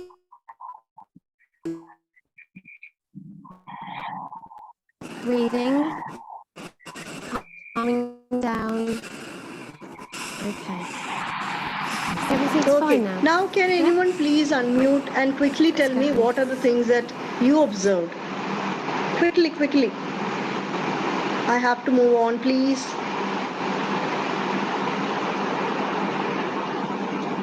Please turn on your audio and quickly tell me what are some of the things that you observed. Please, I want the audience to respond. Were all of you able to see the video? Were you able to hear sound? Yes? Behavioral. Are all of you there? I'm not normal able to behavior see anyone. Sorry? Normal behavioral patterns. No, from the autistic point of view. Now that video showed how a person with autism sees the world, right? So what are some of the things or some of the problems that you saw? That was a mall. Yeah, the mother was on the ATM counter, I think. She was trying to do something there and she was asking him to calm down. Now, what was the child's perception of the whole thing, of the whole scene? All the sounds were of the same volume, right? The lights were flickering, right? Which we may not notice.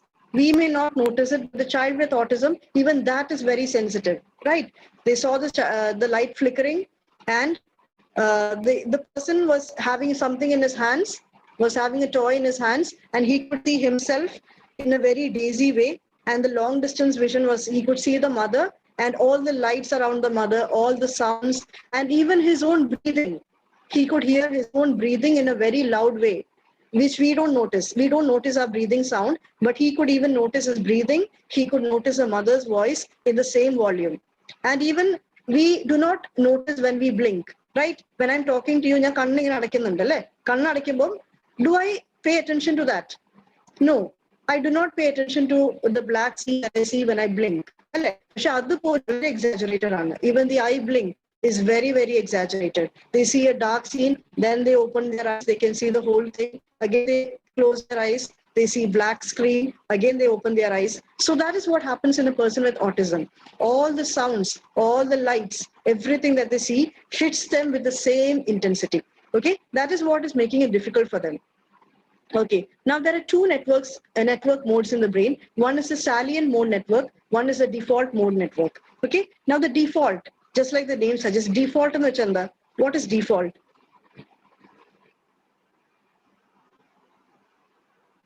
Normal, right? Default means normal. If I would say, yeah, if I don't do anything on my phone, it is on a default mode, right? So by default, my phone will be ringing. But if I make my phone silent, that is something I'm doing. Okay, if I don't do anything, my phone will be ringing in a particular volume, messages will be ringing, it will be beeping, everything will happen. Okay, that is a default mode. Now, even we have a default mode when we're just daydreaming, we're thinking, or we're just sitting and we're reading a book, we're just being with ourselves, not doing anything. That is your default mode network is turned on. Salient mode network is when you're anxious. Okay, you're thinking about what is going to happen, you're thinking about another person, or you're looking at a person who is threatening or scary. Okay, then your salient mode network is turned on. Now, children with autism, what they see is both these networks are in the brain and the salient mode network is always activated. Okay, the default mode network is not activated. And if you have to learn, if you're sitting in a classroom, you're taking in new information, you want to learn alphabets, you have to learn your numbers. But for that, your brain has to be ready to learn. It has to be in a calm state. Okay, now children with autism, they are in the salient mode network where they're always anxious, always frustrated. They have these different stimuli disturbing them. Okay, so that is why they're not able to focus on your words or what you're saying. Okay, now can anyone tell me the difference between an autistic meltdown and a temper tantrum? Have you heard the words before? Just say yes or no. Anyone just say yes or no on the chat box. Autistic meltdown or temper tantrum. Are those words familiar to you?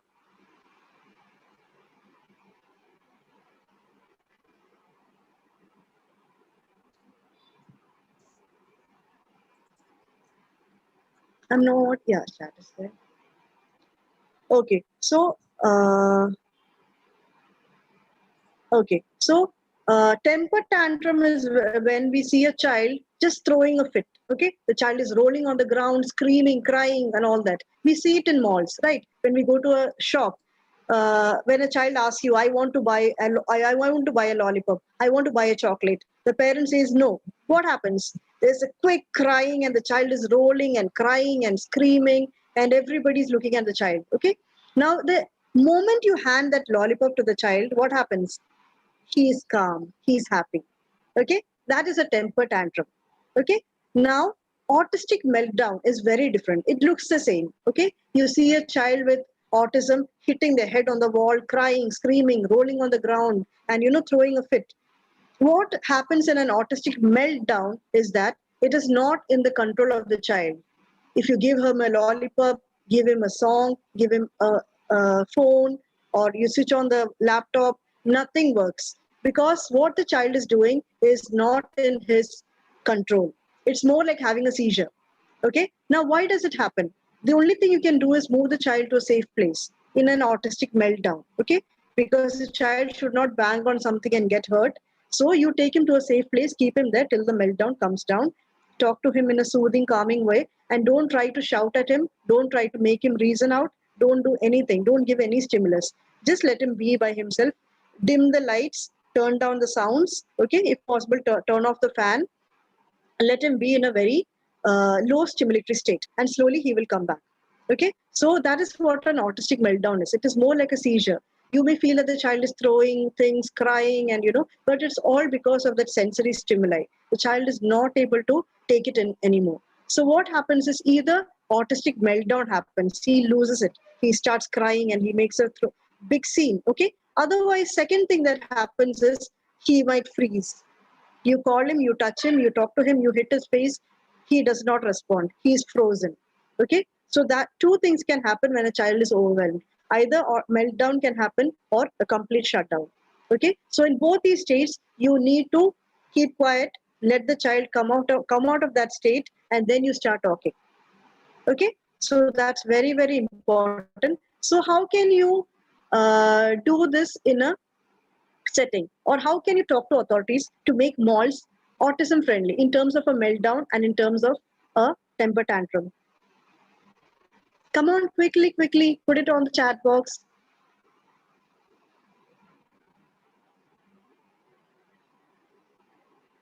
Somebody has put temper tantrums, aggressive behavior to fulfill their need, which is very correct. So it is just a temper tantrum or behavior that you show for your needs to get fulfilled, right? Because people will be staring at the family, and so the mother thinks, okay, just give it to him this time, okay, and let him stop crying. But in case of a meltdown, doesn't happen that way. You just have to move the child from the scenario or from the scene, okay? Why is everyone very quiet today? Yeah, I can see everyone. Usually when I ask questions, I can see people answering. I can see things on the chat box. What happened today? Am I going fast? Is this okay? No answer again. Am I going too fast? No, ma'am. Okay, can people respond when I ask something? I would like that. I will really appreciate that, because I want to know that you're listening, you're able to understand.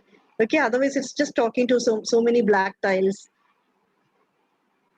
Okay, so now we look at the amygdala part in the brain. Okay, so there's a structure in the brain called the amygdala. That is the part in the brain. And what amygdala does is it acts like a conveyor belt. Okay, if you've gone to the airport, you would have seen if you put your luggage on a belt or on a huge belt that goes, what it does is it takes all the luggage through the scanner. Yeah, then it comes out of the scanner and you're able to pick your luggage. Okay, so now what happens is that the amygdala is that part in the brain. Like everything that comes into your brain, what you see, what you hear, everything comes in, it passes through the amygdala in the brain. Okay, now why it passes through the amygdala is because the amygdala is the part of the brain that responds to threat. Okay, anything that is danger, the amygdala filters out. So suppose I'm walking on the road and I see a person running at me, okay, to attack me probably. So what it does is amygdala starts functioning. Okay, the amygdala starts functioning and tells me danger, you have to do something. Okay, so now the amygdala is part of the brain that deals with danger. Now what happens in a child with autism is that the amygdala gets activated uncontrollably. Okay, so what happens is the child sees everything as danger. Okay, the teacher looks at you, danger. Your friend talks to you, danger. Okay, you see a car going, danger. So what happens is unpredictably, like you cannot say that everything is perceived as danger, but the amygdala starts functioning all of a sudden out of nowhere. Okay, so at that time the child sees it as danger. Okay, so now this happens in an autistic brain very often, and amygdala is also the part of the brain that pays attention to faces. When I look at you, my amygdala tells me whether you're angry with me, whether you're happy with me, and that is the reason I tell you to put on your video. Okay, please turn on your video if you can, so that I can see your faces. I can read your faces and tell what you're thinking. Okay, so now the amygdala is part of the brain that deals with faces and how we respond to those faces.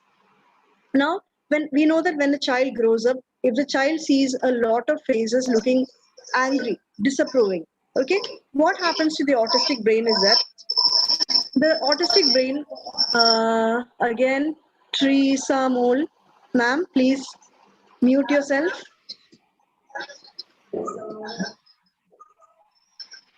Okay, so what happens is the amygdala is the part of the brain that detects faces. Okay, and if a face is always angry, what happens? If a face is always looking disapproving, very angry, what happens? Come on quickly, I want people to answer. Yeah, thank you for, yeah, you're on mute now. Okay, so what happens when there are people who are always looking angry? Okay, always looking angry, what happens? Inside me, inside all of us, there are hormones. There are happy hormones and there are sad hormones. Okay, now what happens when you always see things happening in a bad way, or you see people looking at you angrily? The sad hormones are activated, right? So I tend to think, okay, nobody likes me, nobody wants to talk to me, all those feelings come up, and what happens is it slowly becomes a way of life. It becomes a way of thinking. I cannot think in any other way. So now what research shows that if a child is exposed only to angry phases or disapproving phases, an autistic child, what happens is the amygdala registers that. And after a particular time, even when the child sees happy faces, the child perceives it as a sad face or as an angry face. Okay, so that is what the amygdala does. Okay, amygdala is that part of the brain that recognizes facial expressions. So here, what is the accommodation that you need to give in a classroom for a child with autism? Come on, we are talking about accommodations and accessibility here. So in this particular information that I gave you now, what should we do to accommodate children with autism in the classroom? The teacher should always have a happy face, right? How many of us have happy faces in the classroom? How many teachers? I know most of you are special educators. Do we always have a smile on our face? Or when we talk to an autistic child, do you always have a smile? Do you always interact in a happy way? That is very important. It's very, very important for a child with autism, okay? Because a child develops recognition of faces. The child is just trying to register expressions, okay? So it's very important to see happiness on other people's faces, okay? This part of the brain also has many threat receptors. This is part of the brain that detects and responds to threat. They also try and detect threat in others' facial expressions. These faces shape the attachment system in the developing brain.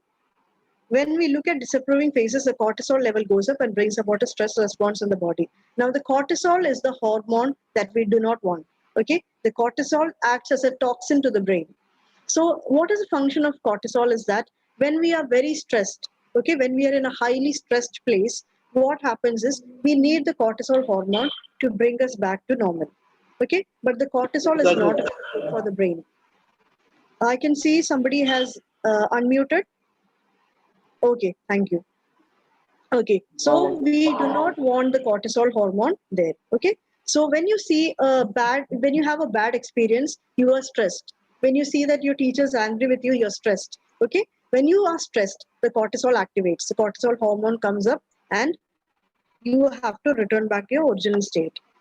Now, if this keeps happening all the time, you will always be in a high stressed condition. Okay, so when the cortisol level goes up, person tries to return to a place of co-regulation that is low, and the load on the relational stresses go up, and over a period of time, person with ASD starts seeing disapproval on all phases.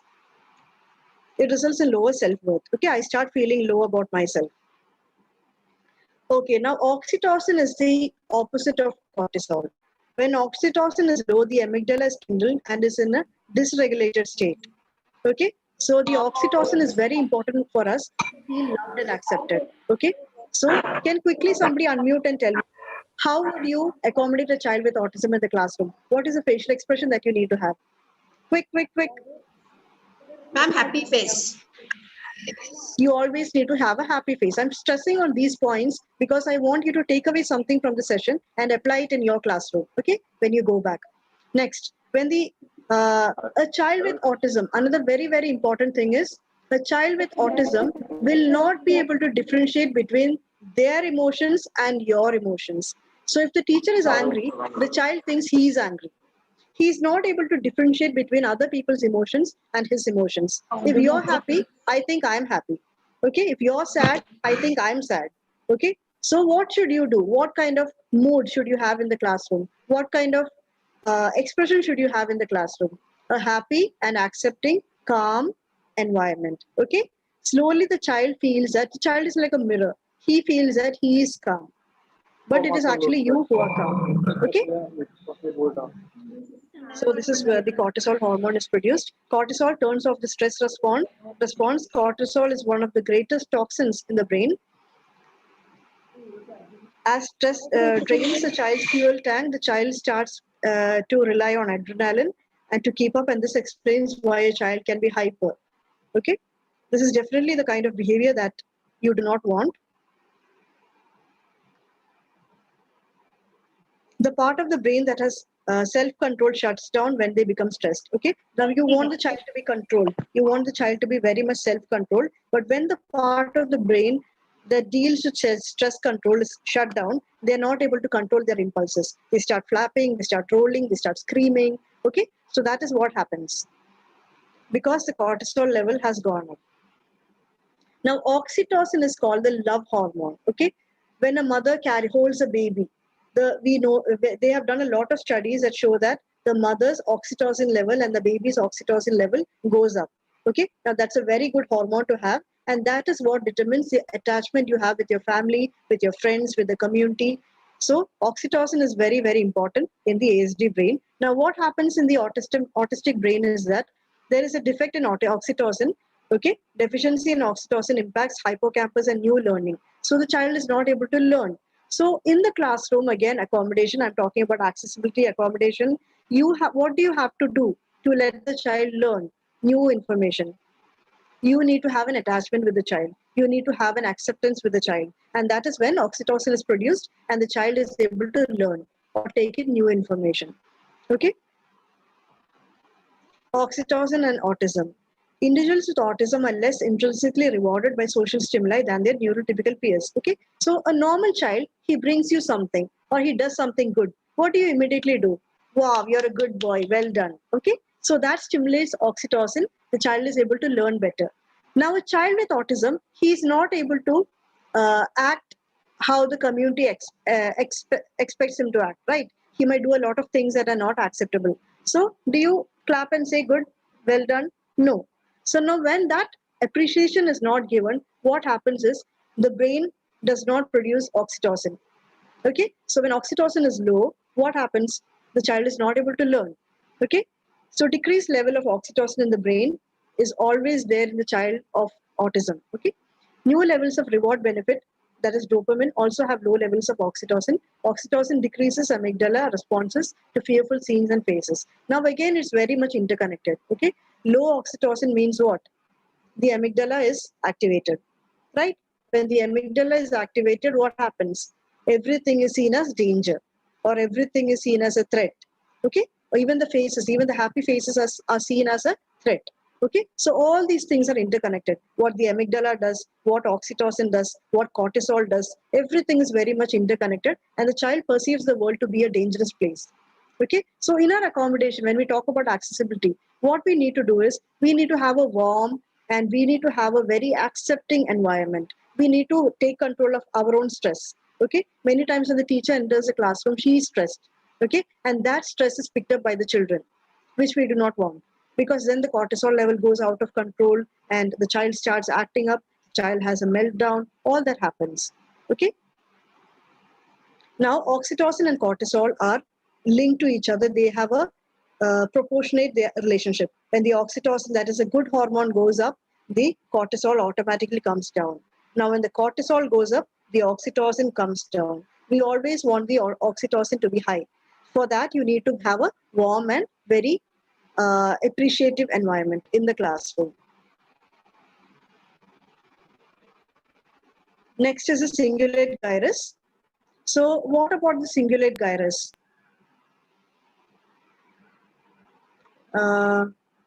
Okay, the cingulate gyrus is the part of the brain that deals with, it deals with pain responses. Okay, the child is not able to take an impulses. So when the child is in a constant state of pain, what happens? The child can feel the label on the shirt rubbing against the neck. Okay, so that is perceived as pain for the child because of the high sensory thing.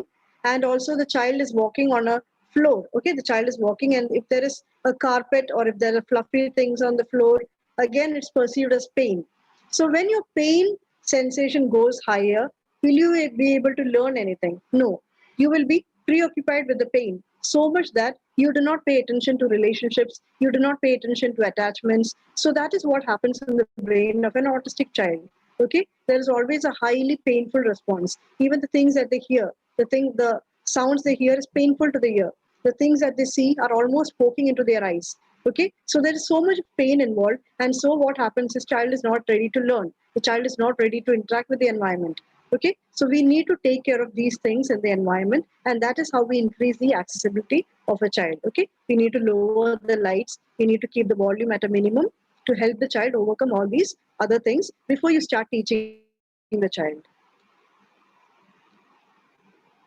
This part of the brain deals with impulse control. So the child acts on impulse. If the cingulate gyrus is not operating well, what happens is they are not able to process pain. The pain is always more exaggerated than it actually is. Okay, sensations are more exaggerated than they actually are. Also, the child is not able to control impulses. The child wants to take something, the child takes it. The child wants to grab something, the child grabs it. Okay. So the child is not able to control the child's impulses because of problem in this particular area in the brain. Okay. It is diverted to highlighting the pain, taking us away from social interactions. This happens because we start feeling pain in the brain, goes into survival mode. So when we start feeling pain, what happens is the brain suddenly goes into survival mode. Everything else is closed. I just want to survive. Okay, it comes to that. The cingulate gyrus releases dopamine that deals with novelty in the brain. When there is too much of dopamine, there is an increased need for sameness. Now, what happens here is the cingulate gyrus starts releasing dopamine. Okay, and dopamine is one chemical in the brain that gives novelty to everything. So when the dopamine is released, what happens is, have you all heard of Parkinson's? Anyone has heard of Parkinson's? Yes, ma'am.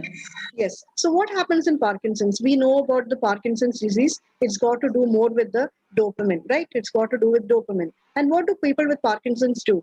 They have repetitive movements. They will be rubbing something with their hand. They may be doing this. Okay. Now, what are they actually doing? They're focusing on repeating their movements. Okay. A lot of repetitive movements. Same thing happens in a child with autism. Okay. Same thing happens because the dopamine system shows that everything is new. Okay. And just imagine yourself seeing every scene as new. You're sitting here looking at the screen. I look like a new face to you. And there's a lot of novelty. You see me like you again see me as a new person. Next second, you again see me as a new person. It doesn't register to you. Okay. That I'm the same, like everything is getting familiar. Okay. So what happens is the person wants things to be familiar. The person wants things to be same. That is one problem of children with autism. They rely on sameness. They want everything to be same all the time. Okay. They don't want the furniture to move. They want the furniture to be the same place. That is because of this particular chemical in the brain. I think I'm going too much into the biological and the nervous details. Did everyone understand till now what I'm trying to explain? Yeah? Is there any doubt, anything? It's 12:30 already. I'll just go into a few slides. Yeah, the corpus callosum, again, I'll just quickly tell you, is the area of the brain that connects the right hemisphere to the left hemisphere. So we know that both the hemispheres in the brain, they have a problem connecting to each other. And the right side of the brain deals mostly with logic, okay? And the left side of the brain is more to do with emotions. Now, we know that your logical thinking and your emotions need to go hand in hand. Now, because the corpus callosum that connects the two sides of the brain is affected, the child will not be able to think about their emotions. The child will not be able to feel emotional based on their thoughts. So both the sides of the brain are not able to link together, and that is what happens in a child with autism. So we spoke about all the others, exaggerates movements like hand flapping. So we'll just quickly go into a few videos.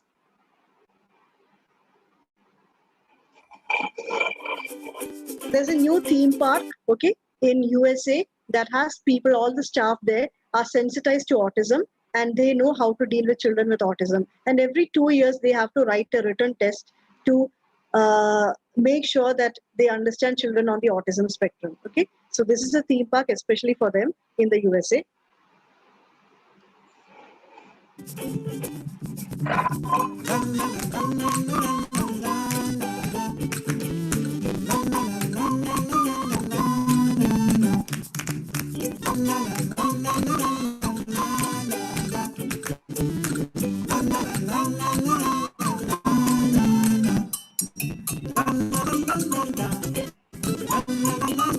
Noise cancelling headphones.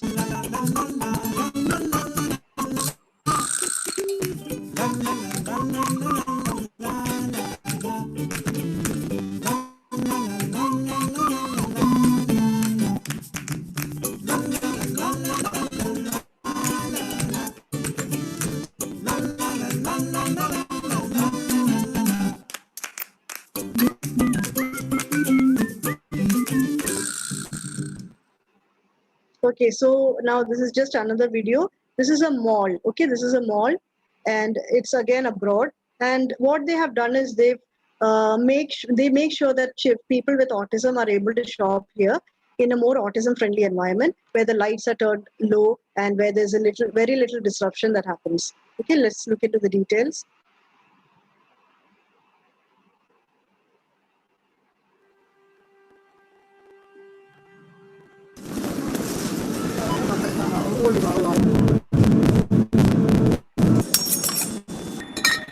That's customer service.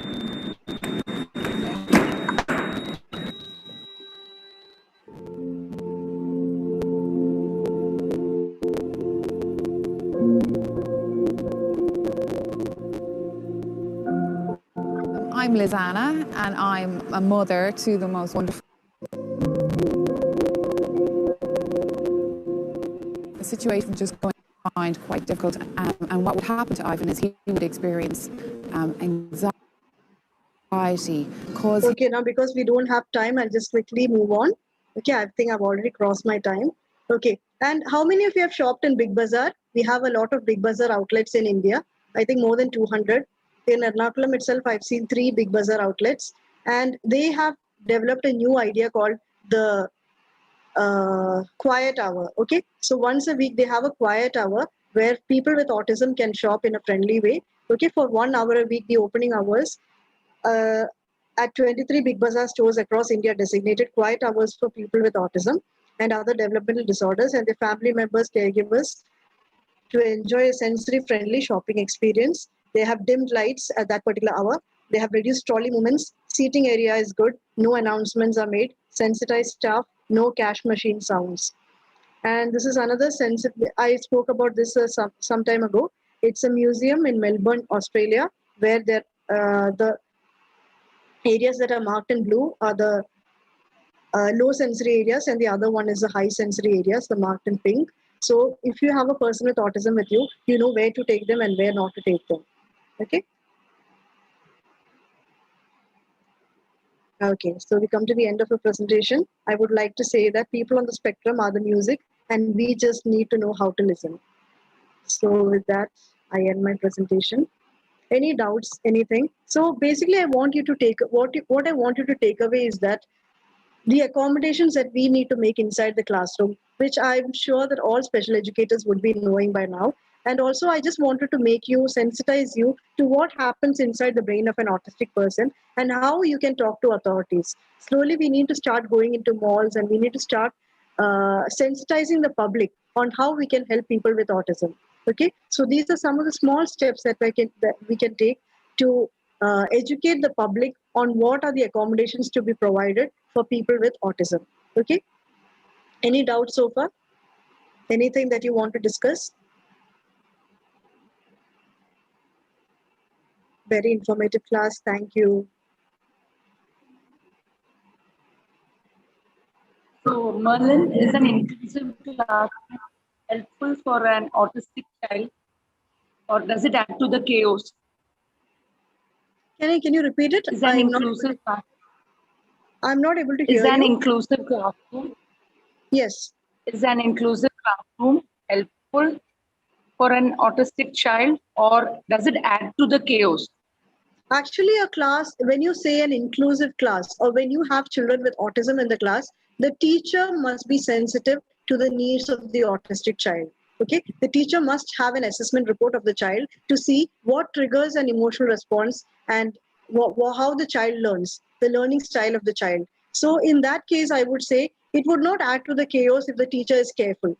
Okay, the teacher has to be careful to understand what triggers problems, okay, and she has to avoid it. But I would say a child with autism should be put with the other regular children because the child has to learn social skills, right? So most of the social skills that we learn comes through observation, right? We see how children talk to each other, we see the vocabulary they use with each other, and that is very important for a child with autism to develop. At the same time, the other students in the class, the teacher, the lights, the environment in the classroom has to be modified to accommodate this child in the classroom. Because children with autism, they even see the dust in the light. Yeah, when there's a ray of light coming from a window, they can actually see and they can feel the dust in the light. So those kind of things also need to be taken care of. Yeah, for that you need to do a thorough assessment of the child to see how the child responds to things and then have them in the inclusive classroom. Yes, but I would always say it wouldn't add to the chaos Because if you know your child, before a chaos starts or before something starts up, you can predict it and you can move the child to a safe situation. And you can also have a quiet corner in the classroom. You can have a quiet corner of the classroom that is, covered like a tent or something. We have a lot of tent that we use for camping and all that. So you can tell the child, you can train the child that if everything is overwhelming, you can just get up and go into that tent and be there till you feel it is safe to come out. Okay, so those are some of the accommodations that you can do in a classroom, in an inclusive classroom. Always give the child a space to escape to and then come back again. Thank you for that question. Ma'am, can you please show the slides once again? First 5 slides after. Okay. Yeah, meanwhile, anyone else can ask. There's a lot of chat. I just came to that. Good session. Thank you. Can you please show the slides? Yeah.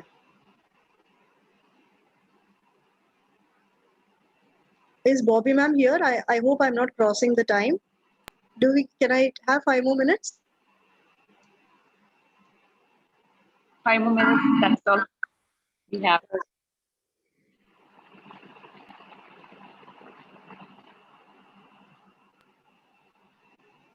So, any more queries?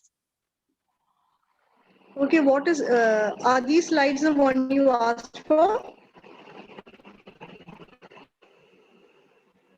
Are these the slides? Somebody said first 5 slides. Instead of putting on the chat, can you speak? That would be better for me. I have to keep opening the chat. Is that the slides you were talking about? The main challenge is providing accessibility is that no 2 autistic brains are the same. And this is a video. Are these the slides? I hope so. Okay. So these were the slides. Thank you. Thank you. Any more questions?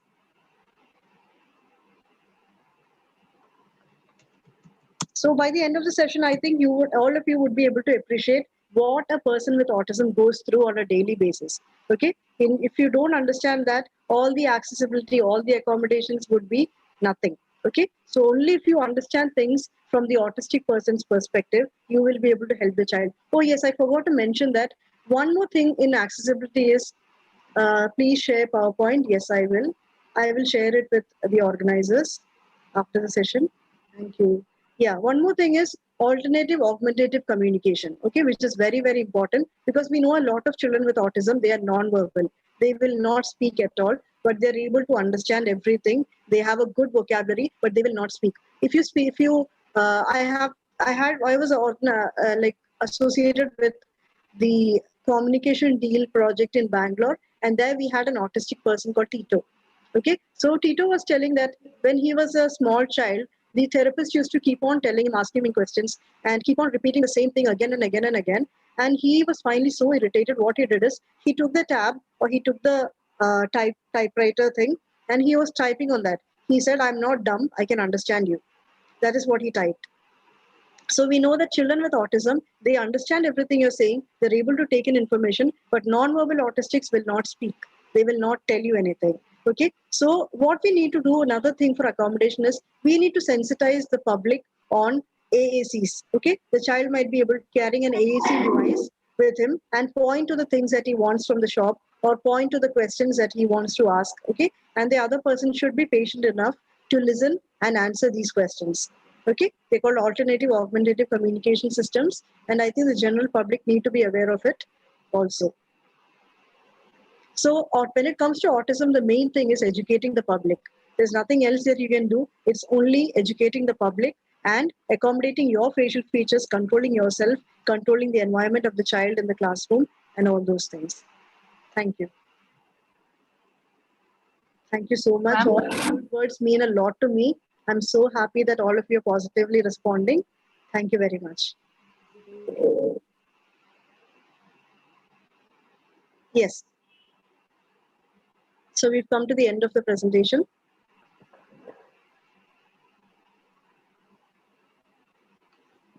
Once again, I would like to thank the organizers of Sneha Southern team, especially Jisa ma'am and Bobby ma'am. They've been very, very supportive, very accepting. And I just, I feel part of the Sneha Southern family. I pray that all your future endeavors will be mightily broad because you're doing an extremely wonderful job in helping the children with different kinds of disabilities. And I pray that God helps you and touches many more lives through your hands. Thank you.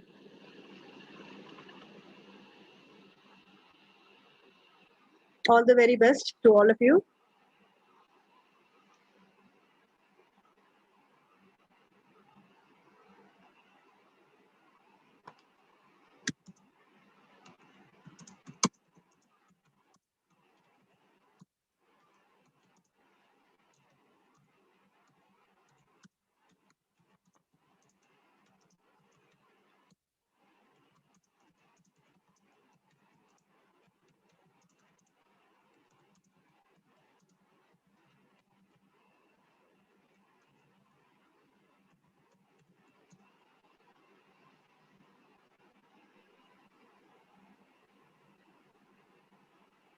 The participants, you are asked to switch on your video for a group photo with the resource person.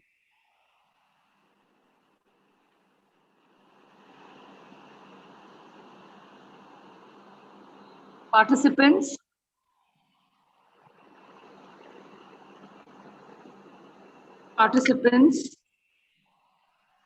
please switch on your resource, all of you.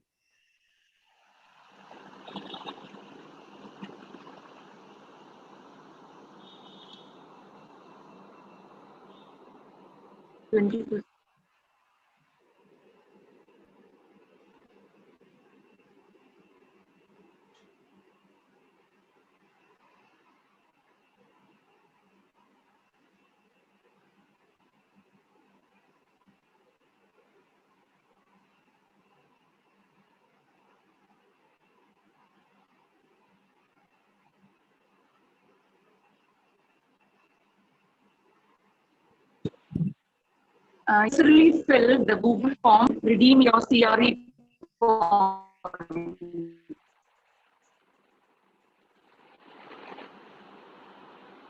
You are asked to compulsorily fill the Google form of each session to redeem your CRE points. Many of you have failed to fill the form yesterday, which prevents you from attaining this. Many of you not fill Google form.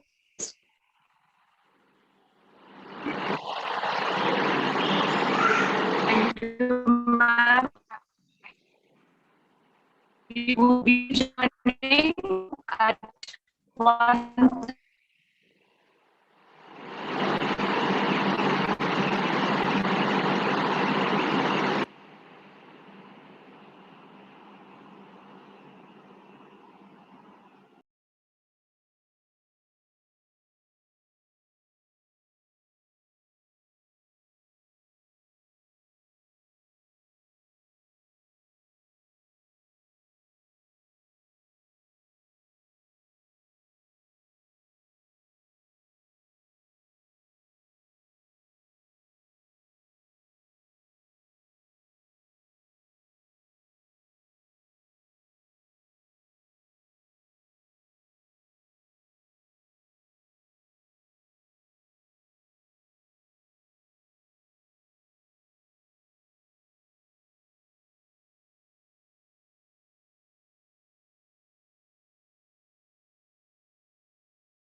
Liar.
പോട്ടെ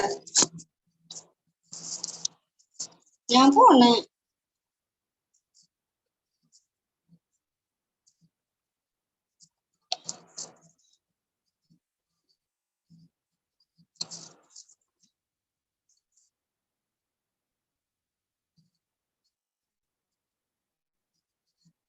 ഒന്നരക്ക്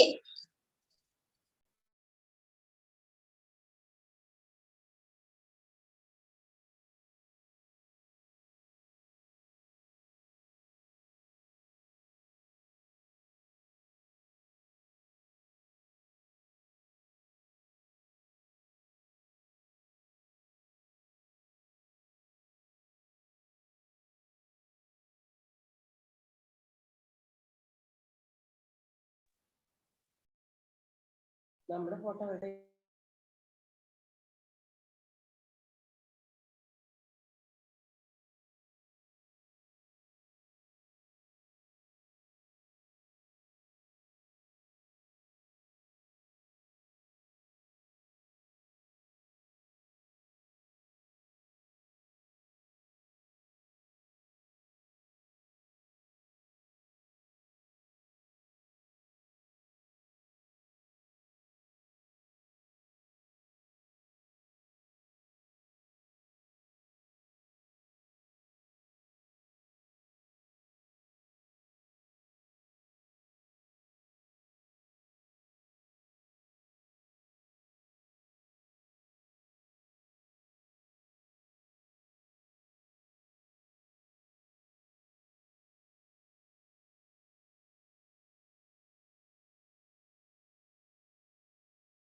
Welcome back.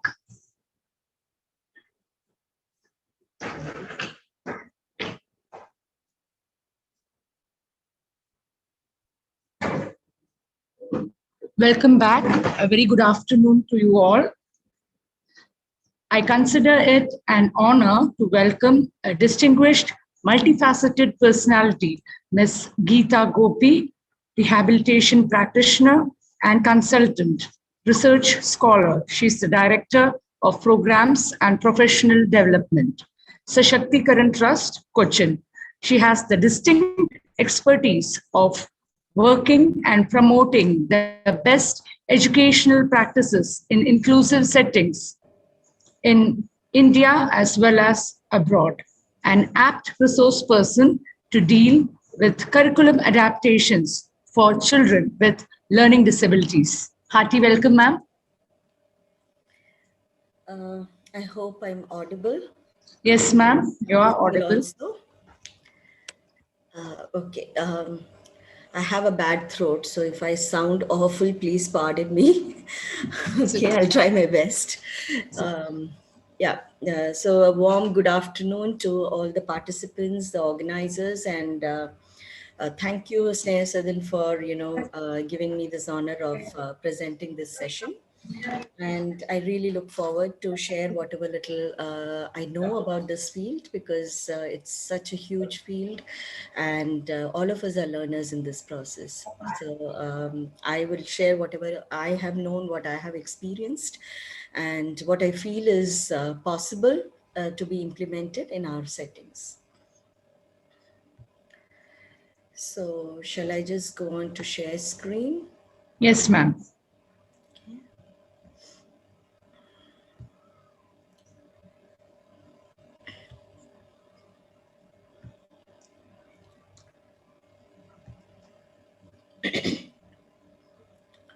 I hope the PPT is visible. Yes. Okay, so while talking about the theme of this whole webinar has been access for different kinds of special needs issues, for different kinds of population. And because my area is more in the area of, my expertise is more in the area of specific learning disorders. So I've been given this topic of curriculum adaptations for children with specific learning disorders. However, I must say that, the moment we have started embracing the philosophy of inclusion, adaptations or whatever accessibility we are working on, it is never ever reduced to certain disability groups. It is universal. So when we talk about access, it is access for all, including children who do not have any reported or diagnosed disabilities. So it is all about changing the mindset from seeing regular education and special education as being different, but instead seeing education as being one. So education is as a whole entity, and different challenges, different students with different kinds of challenges, different kinds of strengths would be present in our school's environment, and how do we provide for them, and how do we enable them to access whatever curriculum we have set out. And when I talk about curriculum, again, you might think I'm going to just talk about the content or the syllabus part of it. That is only one small part of what curriculum is. So curriculum, it encompasses everything that is not just the content or the syllabus, but it is also the classroom environment. It is about the behavior management. It is about how the instructors are planning their goals and their learning activities, how the students are responding to it, and so on. So it's a huge gamut of everything that goes on in the teaching learning process. So that's why I have not kept it narrowed down into just the syllabus part of it. Instead, I've kind of widened the scope. And because we are all talking about inclusive education and how exclusion can be tackled by enabling more access, I have taken the entire gamut of things that come under so-called curriculum adaptations. So before I go into what adaptations are, since my area is more in the field of specific learning disorders, that is SLD, just to a brief understanding about what SLD is. Again, this is a new entry. This disability group or disorder group is a new entry into the arena of, especially in India, into the arena of disabilities. This happened with the PWD Act of 2016, where specific learning disorder was also included. Although unfortunately or fortunately, we don't know, it has been included under intellectual disabilities. So I do not know why that has been done, but at least it's got included. So let's look at the positives and see how we can go about handling or catering to these children. The biggest probably the most the highest amount of population among special needs that you might find in an inclusive setting is SLD, because it is estimated that anywhere between 5 to 10 or even 15% of children have varying degrees of specific learning difficulties. It may not be an established disorder, but they may be experiencing different kinds of learning difficulties, which would be affecting their academic learning and other secondary things such as behavior, emotions, etc. So it is important to understand what specific learning disorders are, because again, most of our teacher education, the DEd, BEd, MEd we have in the country, there are very few places that offer expertise or courses in SLD. And it is left to a lot of the NGOs, to bring out certificate courses or short-term courses in SLD, which even at Sashakti we are having a course now, in a 10-module course on SLD. So let's get into what SLD is. It is a neurodevelopmental disorder with a biological origin. So this is very, very important to understand, that it is not just any academic issue. It has a neurodevelopmental origin to it. It is intrinsic to the child or to the individual.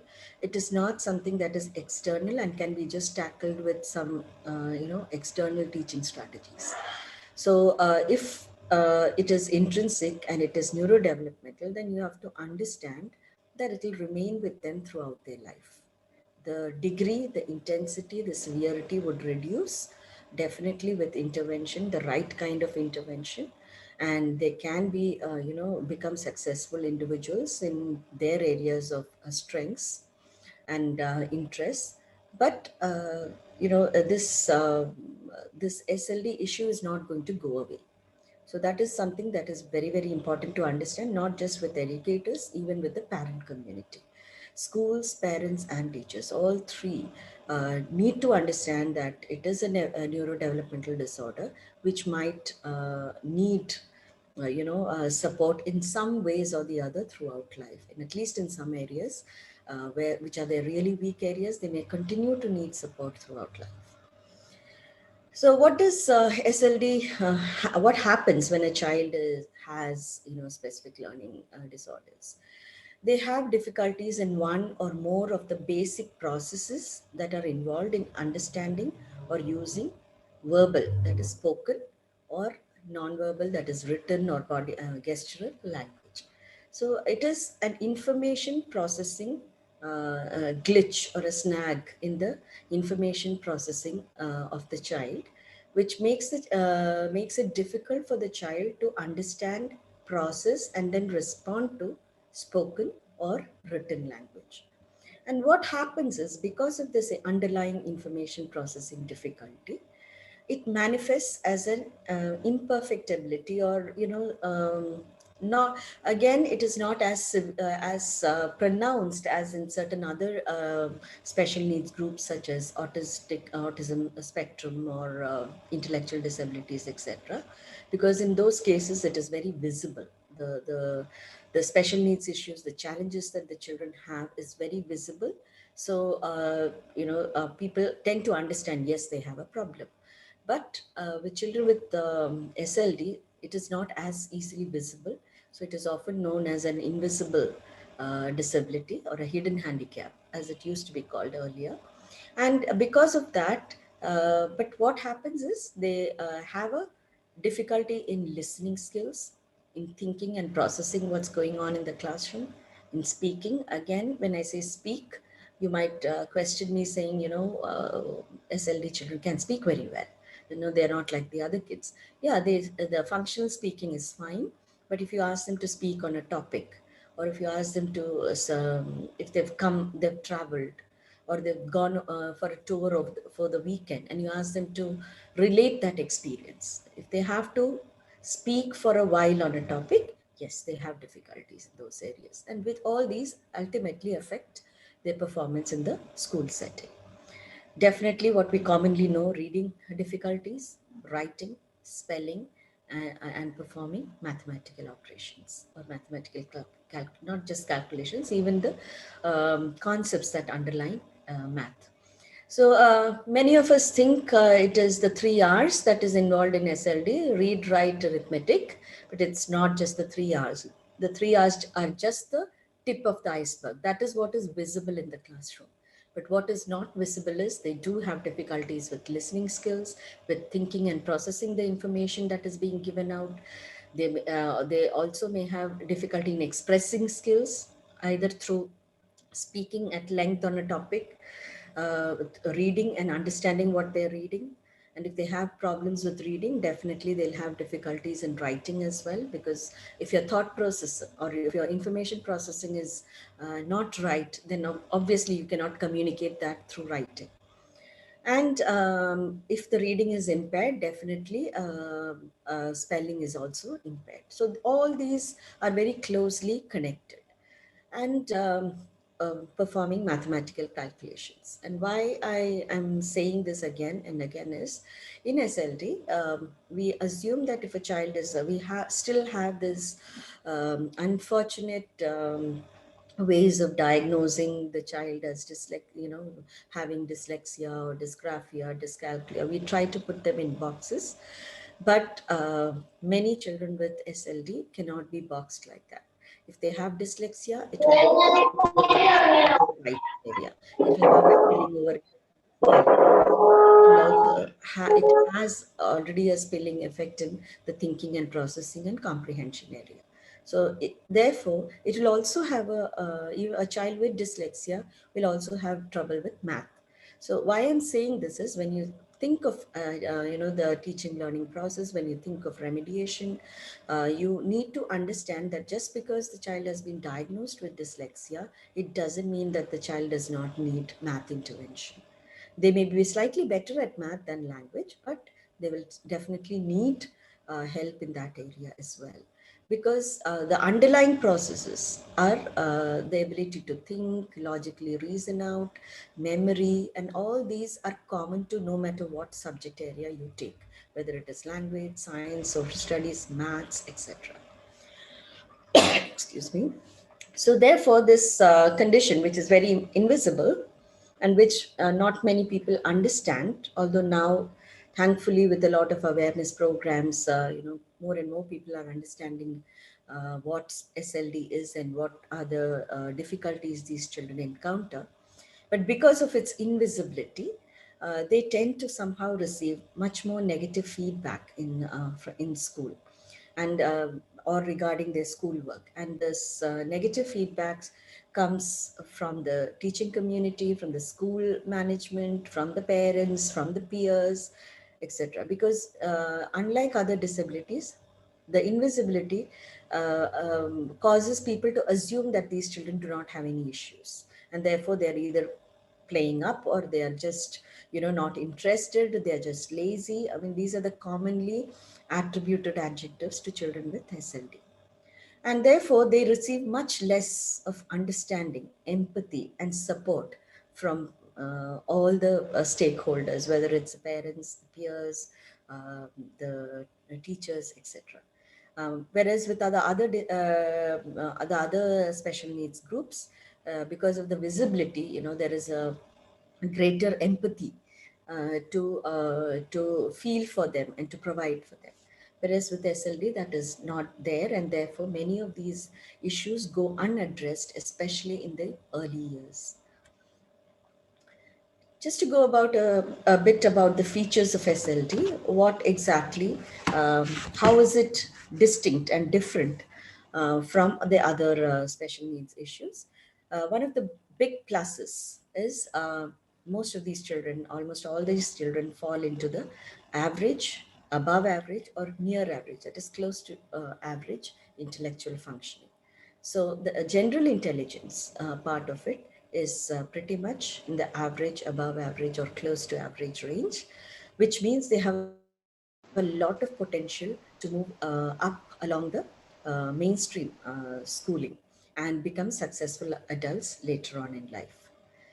But despite the intellectual functioning being so high, and this is where the differentiation comes, despite the intellectual functioning being so high, and despite these children looking quote unquote normal in the sense, just like other children in the classroom, they find it difficult to acquire academic skills, particularly those which are relate to reading, comprehension, writing, and math. And the difficulties are not just restricted to the academics, which is what many people think. The difficulties are also related to the skills and behaviors that are necessary to acquire academics. That is things like attention, things like memory, things like being able to organize oneself, whether it is organizing your thoughts and ideas, organizing your time, organizing your space, anything at all. Time management, being able to finish within a certain amount of time, like following deadlines, etc. So many of these academic related skills and behaviors are also areas where children with SLD have difficulties with. And therefore, when we plan instruction, or we plan remediation, intervention, whatever it is you're planning in the teaching learning process, don't just take the academics alone. You also have to take into account the academic related skills and behaviors into account, and works targetedly on activities that will promote these things. Now, what happens with children who have SLD? By and large, as I said, because of the invisibility, or because they appear to be on par with their peers in most of the areas that are outwardly visible, many of their problems go unnoticed, especially in the early schooling years. So even if they have difficulties, people just assume, oh, they'll outgrow that, or with a little bit of extra tuition or tutoring help, they will overcome that and they'll get back on track.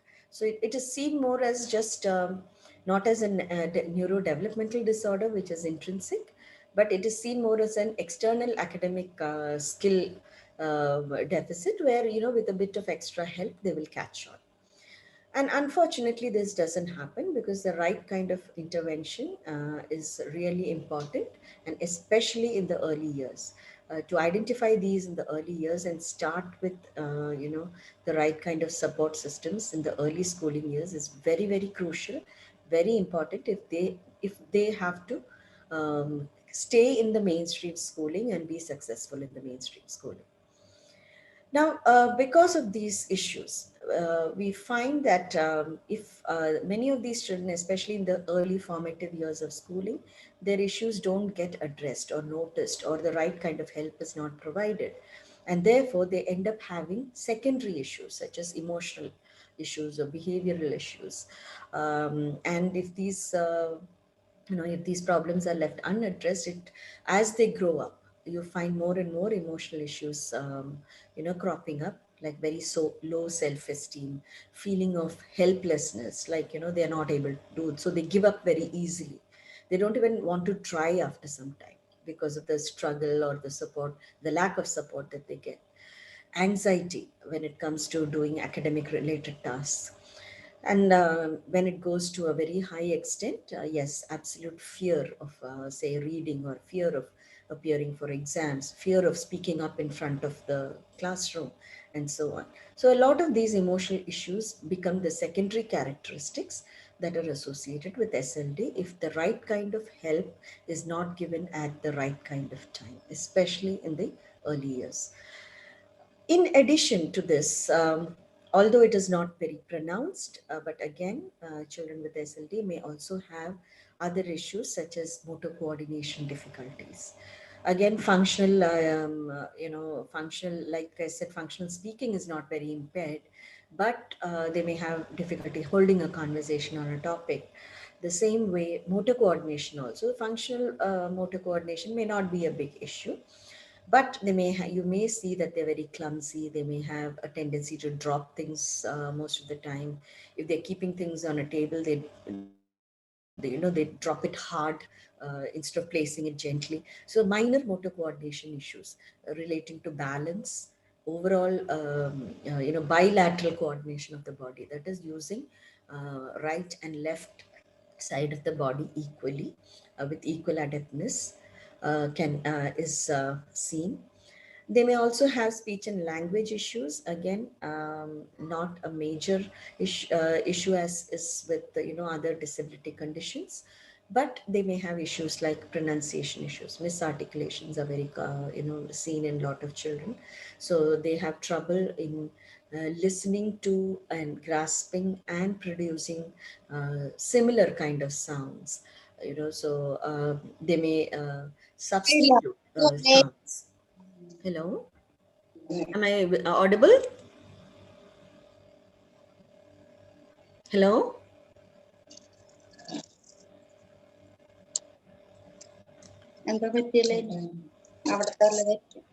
Uh, excuse me, am I audible again? Yes, yes, madam, audible. Yes, ma'am. Okay, because I heard some noise in the background, so I just wanted to check. Okay, they may have speech and language issues which need redressal too. So pronunciation difficulties, vocabulary. They may have very limited vocabulary. So if they want to express themselves either in writing or orally, because of the limitations in vocabulary, they may be using the same kind of words over and over again instead of using other words which mean the same thing. Which again is related to a language issue. So what do we do when we have to manage SLD? So when we think of SLD, a lot of people think only remedial education is enough. Now, having given you a background of what SLD is, what issues and difficulties these children have, management of SLD should include all these areas. So it definitely has to include remedial or supportive education. Behavior management, that is another big area where intervention is needed. If they have difficulties with fine motor skills, especially with regard to writing, motor coordination issues, speech and language issues, etc., then they may need, the therapeutics, that the speech and language training, the occupational therapy input, etc.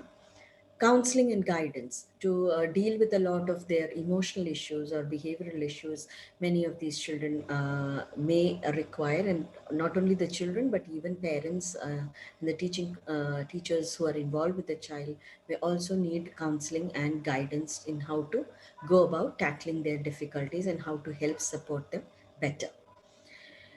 Medical intervention. In a few children, we find that sometimes SLD related issues may be due to medical conditions, such as hypothyroidism is one. So in such cases, they may need to go to a medical person to take care of the medical aspect of it. Also, some children who have attention deficit hyperactivity disorder, which is a very comorbid situation that occurs in a lot of children with SLD.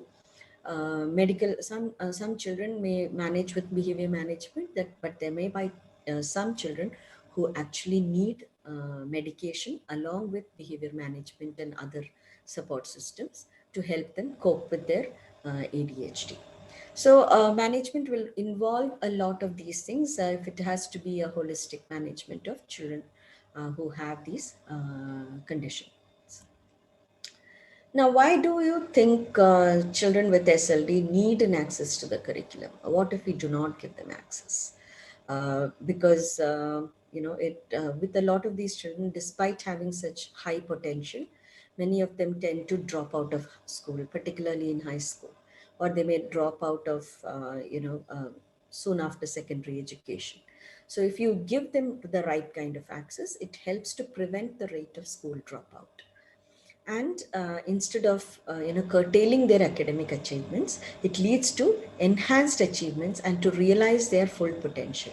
The only thing to remember is when this child is being is moving along the academic ladder, we need to bear in mind what are the strengths of the child, the interests and aptitude, and therefore when it comes to higher education, guide the child into those areas so that the child can realize his or her full potential and be successful.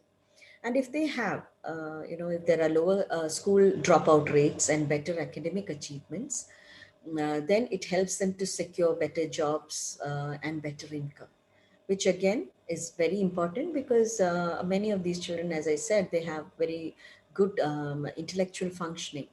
And, they are the ones who can be, far more easily mainstreamed into the community.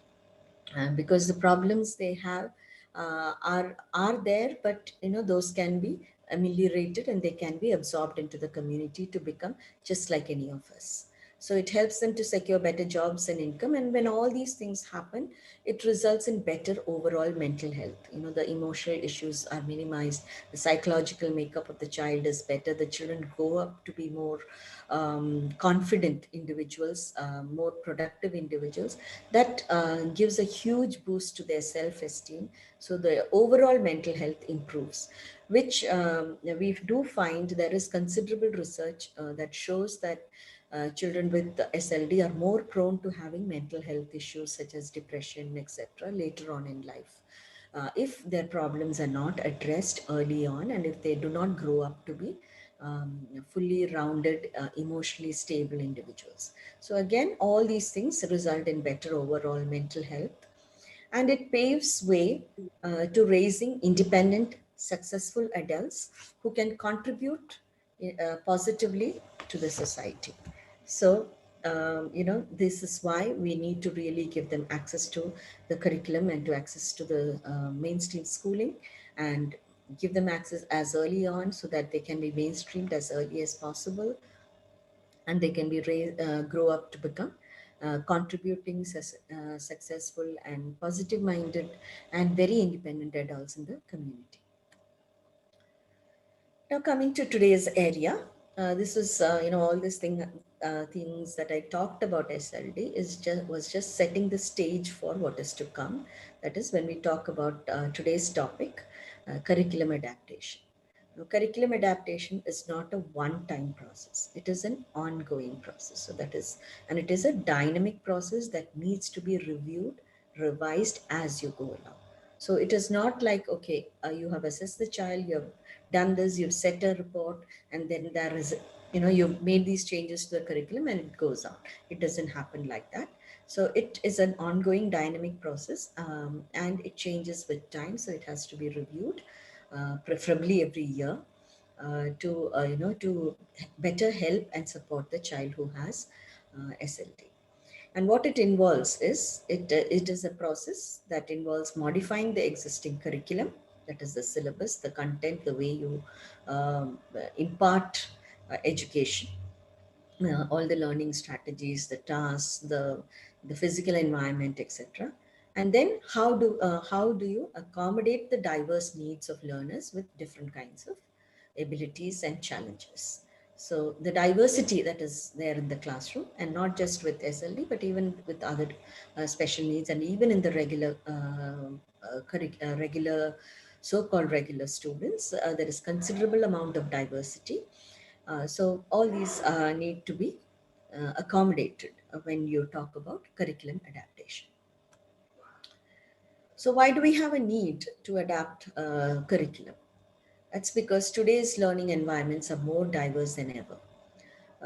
When I think of, when I started out in this field, inclusion was not even heard of. It was a far thought. We had regular schools and then we had, special schools. and they were completely different, divorced from each other. But today's learning environments, we have more diversities coming into the classroom. We have, all kinds of learners from different strata, different kinds of special needs groups, different kinds of socioeconomic background, linguistic background, etc. coming. So today's learning environments are so diverse that curriculum adaptations are necessary anyways, whether there are children with disability or not.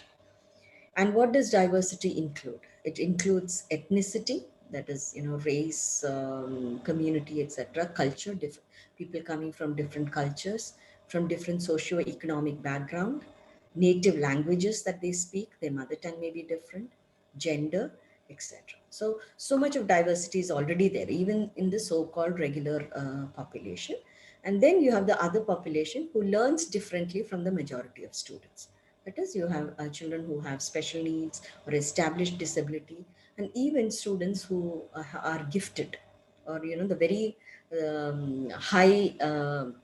highly, extremely brilliant children, because our system somehow does not even cater to the gifted. So all these come under diversities, and a good curriculum, a dynamic, a curriculum should always take into account these diversities and provide for them. So how do we enable access? When we talk about enabling access, it involves many, many different areas. Many of these are overlapping. But what I have done is I've kind of mentioned a lot of the things that work together in conjunction with each other to produce or to enable better access to the school environment. So to enable access, there are different kinds of different trends that have come into the field of education. One of the things that is very much in vogue has definitely in the Western countries, the European Union, EU countries, this has been followed. And in many ways, slowly it is catching on in India as well, although in small pockets. But something that really needs to be done here is response to intervention, or RTI. Then we also, when we talk about curriculum access and designing the curriculum to enable diverse learners to access it, we have something called Universal Design for Learning, that is UDL. Coming into the classroom,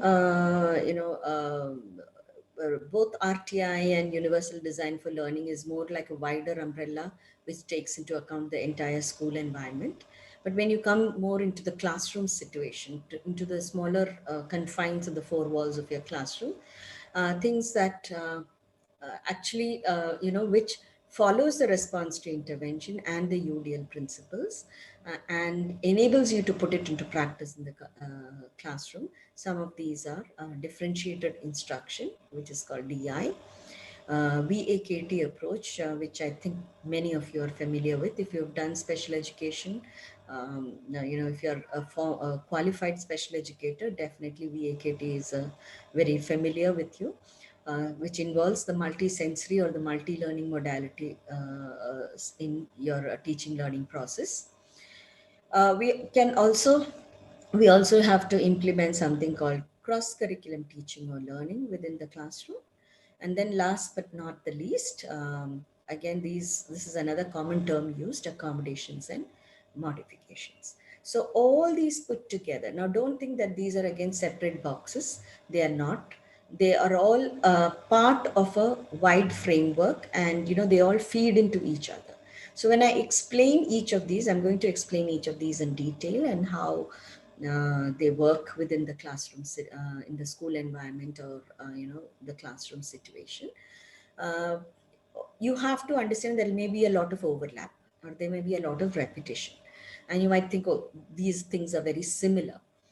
Although they sound similar, they are not. There is a slight difference, and I'm going to explain each one to them. But it is, if you put all these together into practice, then you will be enabling access to all kinds of diversities in your classroom, including children with specific learning disorders. So what is RTI, or response to intervention? It is a process that aims to identify kids who are struggling in school. So at this stage, we are not even talking about whether they have disability or they have been diagnosed, or whether they even have gone through a formal assessment uh, or have a report in hand, nothing. At this stage, we are just talking about it is to identify children who are struggling in school. And then it is using targeted teaching techniques to help them catch up. So it is a very common sense approach. You're basically trying to identify, okay, which are the children who are not making it, are having difficulties in the school, and who are the ones who are struggling, and what can be done to help them catch up with the rest of the class. Excuse me. So RTI as such, it is not a specific program or a teaching method. It is a process. It is a systematic process by which you kind of screen children in the school, the ones who are having difficulties. You put in targeted teaching practices in place, and then you measure their progress and see how they're benefiting from it, or whether they are not benefiting, or whether they're progressing, but the progress is very minimal or not. Whether there is maximum progress or whether there is minimum progress, and if more support is required, etc. So, it is, this is, RTI is something that needs to be used in all the regular schools. So we are talking about a regular schooling environment, and all children are screened in this process. And the goal of the RTI is to ensure that quality teaching, quality instruction, good teaching practices, differentiated instruction, remedial opportunities or resource room facility, etc., are provided within the regular or the general education system, so that you help struggling children to catch up. And special education, or the very specialized education, is provided only for students with established disabilities who require more specialized services than what can be provided in the general education. So the onus of responsibility does not lie only with the special education. Now, when we talk about access, we have always, I think the movement in India particularly has been, the burden was always falling on the special education field, or the disability field. We were fighting to get our kids into the regular education system, and it still is. It has to move, that shift has to happen in the regular schools. They have to overhaul their regular teaching methodologies, the way they modify the curriculum, the kind of learning materials they use, the physical environment changes that they make, so that within the regular education system itself, it is catering to most of the diversities in the student population. And then, despite all that, you will certainly have children who have the more severe, moderate to severe needs, whether it is with SLD or whether it is with any other special needs groups, where specialized instruction will still be needed. Maybe they will need pull-out sessions, maybe they will need to go into a part-time special school or special class, or they may need clinical remediation, and so on. So special education as such will only be provided to children who are not progressing with the RTI approach, or who are showing very minimal progress. So the maximum amount of support systems are provided within the regular or the general education system. So what happens in an RTI, or a response to intervention approaches? It is a multi-tier approach. Generally, it talks about 3 tiers. Tier 1, that is T1, Tier 2, T2, and Tier 3, T3. And what it helps to do is, it helps to identify children at early on. So even as early as lower KG, LKG, you are identifying or screening the children who are having difficulties or who are struggling, and trying to modify your teaching learning methods, materials, etc., so that it will help those children to catch up. You're providing the support systems that are necessary. What it also does is, it supports students with not just the learning, but also the behavior needs. So many of these children, I told you, not just children with ASD or other disabilities, even children with SLD do have behavior issues, and which may spiral into emotional issues later on. So it is very important to take care of those issues. So the RTI approach is not just about teaching and learning academics, but it is also about giving behavioral supports and support systems and enabling the children to learn more positive behaviors and be better adapted in the academic environment. And then through all this, it enables them to have better access to the curriculum that is in the school, the academic curriculum, the co-curriculum, extracurricular activities, etc. So what happens in the tier one or the T1 is, all the children are screened and all the struggling children are kind of identified, and you're putting into place certain core instructional interventions. You kind of modifying. The regular teacher does this. Usually the regular teacher is equipped. If not, nowadays you do have special educators in the most of the school campuses. So you can take their input on how to better modify your curriculum approaches, your teaching learning approaches, so that the struggling children can also be helped and supported. And then when you measure the progress, say after a term or after 6 months, you measure the progress of the children, and you will find a good part of those children would have managed to be mainstreamed with with the support you provided in tier 1. In such cases, those children can kind of exit from the RTA program, and they can be mainstreamed easily. But there'll be still another section of children who may have benefited, but only to a minimal extent. So the rate of progress is not what you expected, or the rate of progress is not enough for the child to be mainstreamed with the regular students in the classroom. So in such cases, you need to give more targeted group interventions. So you may have to, instead of in the first year, you talked about modifying the large classroom, the whole group instruction in a way that it reaches out to more students. In tier 2, what we are going to do is having more small group instructions within the regular classroom. And you can target your the below level children, the on level children, as well as the above level children. So you give targeted small group interventions, and so that you give the right kind of learning and behavior supports to those children. Now, when you give that, again, this is with the regular ed teacher. Again, the responsibility lies with the regular ed teacher, maybe with a little bit more of input from the special education teacher.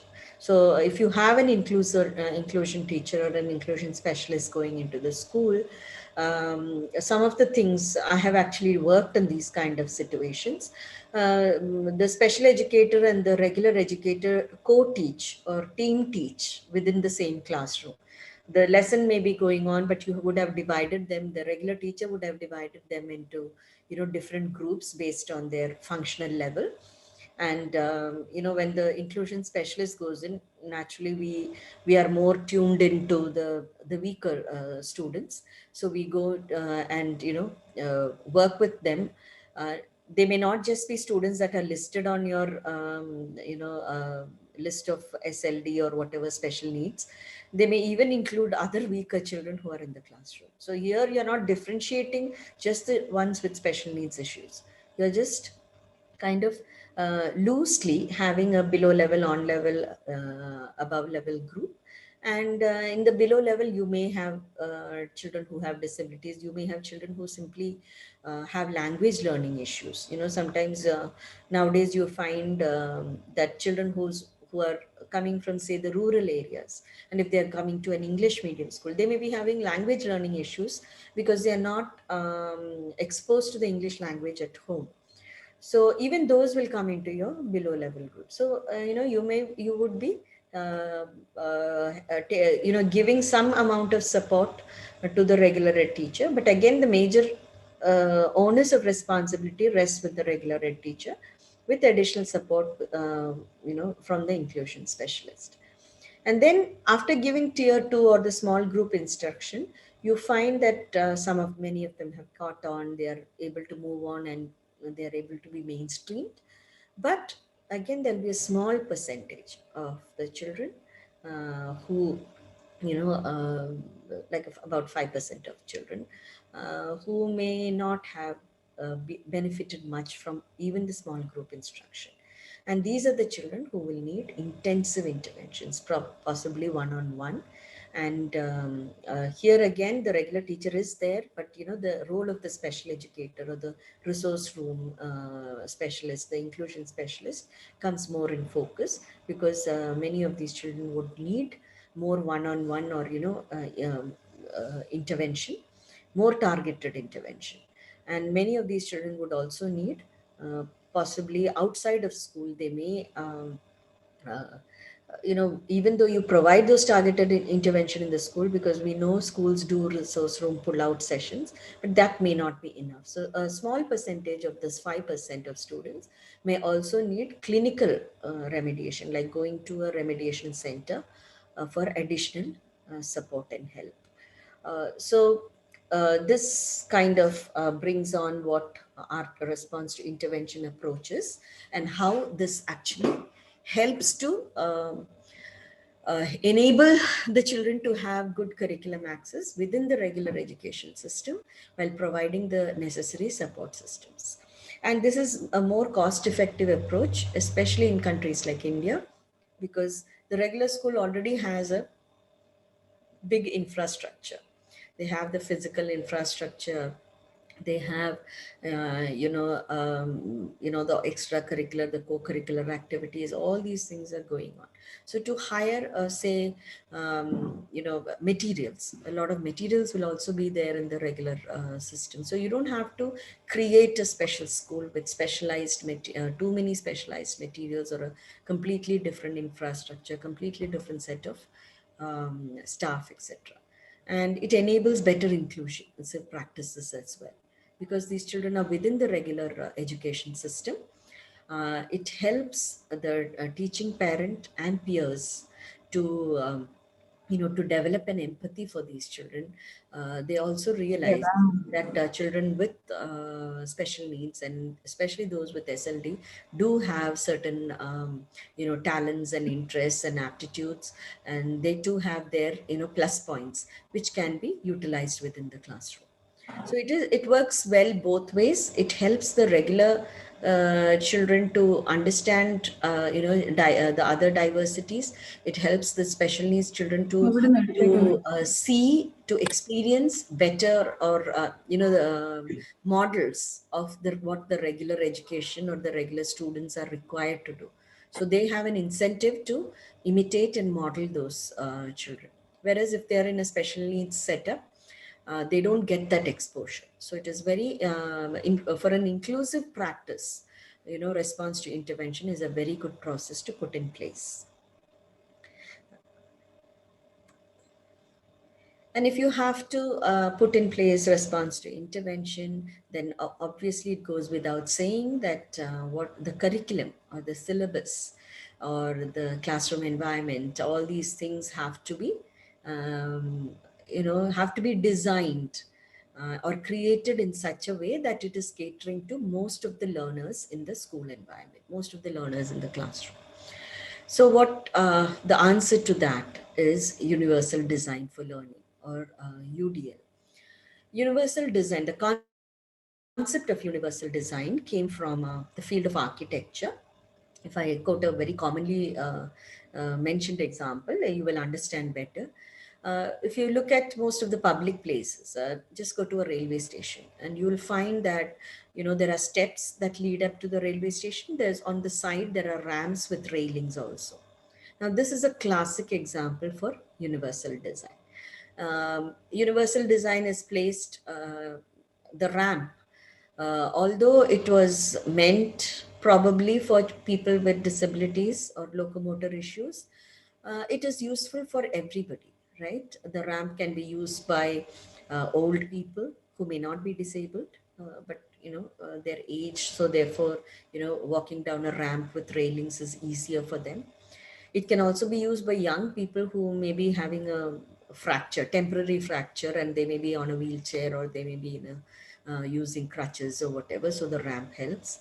It can also be, the ramp can also be very conveniently used by so-called normal population, especially if you're, carrying heavy luggages. So to drag your luggage or to wheel your trolley bags, it is easier when you use the ramp instead of the steps. So just by changing the design a little bit, that design has become universal. It can be used by not just people with special needs, it can be used by everyone. And it benefits, it is a design that can be universally used by all. And you will find, actually, it is very interesting. If you go into a railway station or a place where this kind of ramp is there, you'll find even the regular people, most of them are using the ramp with the railings because it is more convenient. Okay, so universal, that is the philosophy or the principle behind universal design. Now, the field of education or learning, they have also borrowed this universal design concept. It's at this framework and tried to put it into the learning or education part, and therefore it is called Universal Design for Learning, that is UDL. Now, when we talk about UDL, it includes it's a complete framework. It is not just, the syllabus or the physical environment or the classroom environment and so on. It is a complete wide umbrella of a framework that even before the school begins, or let's say if you're starting a new school, even before this school starts, you are anticipating, you're expecting that, okay, you will have a diverse population coming into the school. So therefore, everything that you build in the school, whether it is the materials you use, whether it's the infrastructure, whether it is the curriculum, whether it is the teaching methodology, pedagogy, whatever, all this has to be designed in such a way that most of the children will benefit from it. Okay, so it doesn't matter whether they have a disability, no disability, whatever diversity, most of them will benefit from it. So you will, this is a complete design framework that caters to possible diversities that will come into your classroom. So universal design for learning is a framework that you put in place even before the formal schooling is has begun. So you're already making the changes in the design itself so that you don't have to, you can promote better inclusion when those children come. And they include not only the strategies in the learning process, the accommodations that you have to make for students with special needs or disorders or disabilities, but it also includes providing all the learning materials in multiple formats, in different ways. So this would include the use of technology as well. So nowadays you have, things like smart board, audiovisual technologies, apps, different kinds of apps that are aiding learning, etc. So all these are put in place beforehand itself, expecting that you will be getting a diverse kind of learners in your classroom. Excuse me. And what it does, it provides important support to those with invisible disabilities. So because in the design process, in the foundational design itself, you're making these changes and you're trying to anticipate the possible disabilities or the possible diversities that will come into your classroom. Even if those children are not diagnosed when they come, even if they have unreported learning needs or undiagnosed, the system itself is designed in such a way that it will help those children, just because that design is there. Just like I talked about the ramp, just because the ramp has been put there, you didn't have to design it once the children came, once the children with disabilities or locomotor disabilities came. You've put it there beforehand. And you find that it is useful not only for them, but also for several other people. So it's the same thing. In learning also, you put those universal design framework into practice so that it is catering to all these diversities, even if those children have not been diagnosed. Or, and this is particularly important for children with specific learning disorders, because many of these children are not, noticed or picked up in the early schooling years. So it is very important that we have UDL in place so that many of these children will get the support systems, whether they have been identified or not. And what it does is it enables better access and promotes better inclusionary practices in the classroom. So therefore, when you're designing the place, the classroom, the school environment in such a way that it will cater to the different diversities, then definitely you're hitting out at almost all kinds of learners, and it promotes better practices that relate to inclusion. And which means that these children will have better access to whatever is happening in the school environment. So how do we, what are the main pillars of UDL? Just like I talked earlier, it is a framework. It is an alternative framework that is to a standardized one-size-fits-all model of education.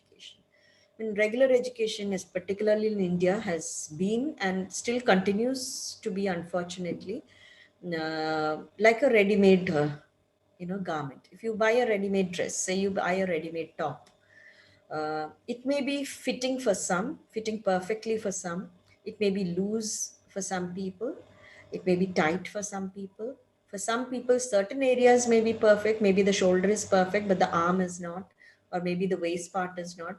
So, you have, when you take a ready-made garment or a ready-made dress, it fits differently with different people.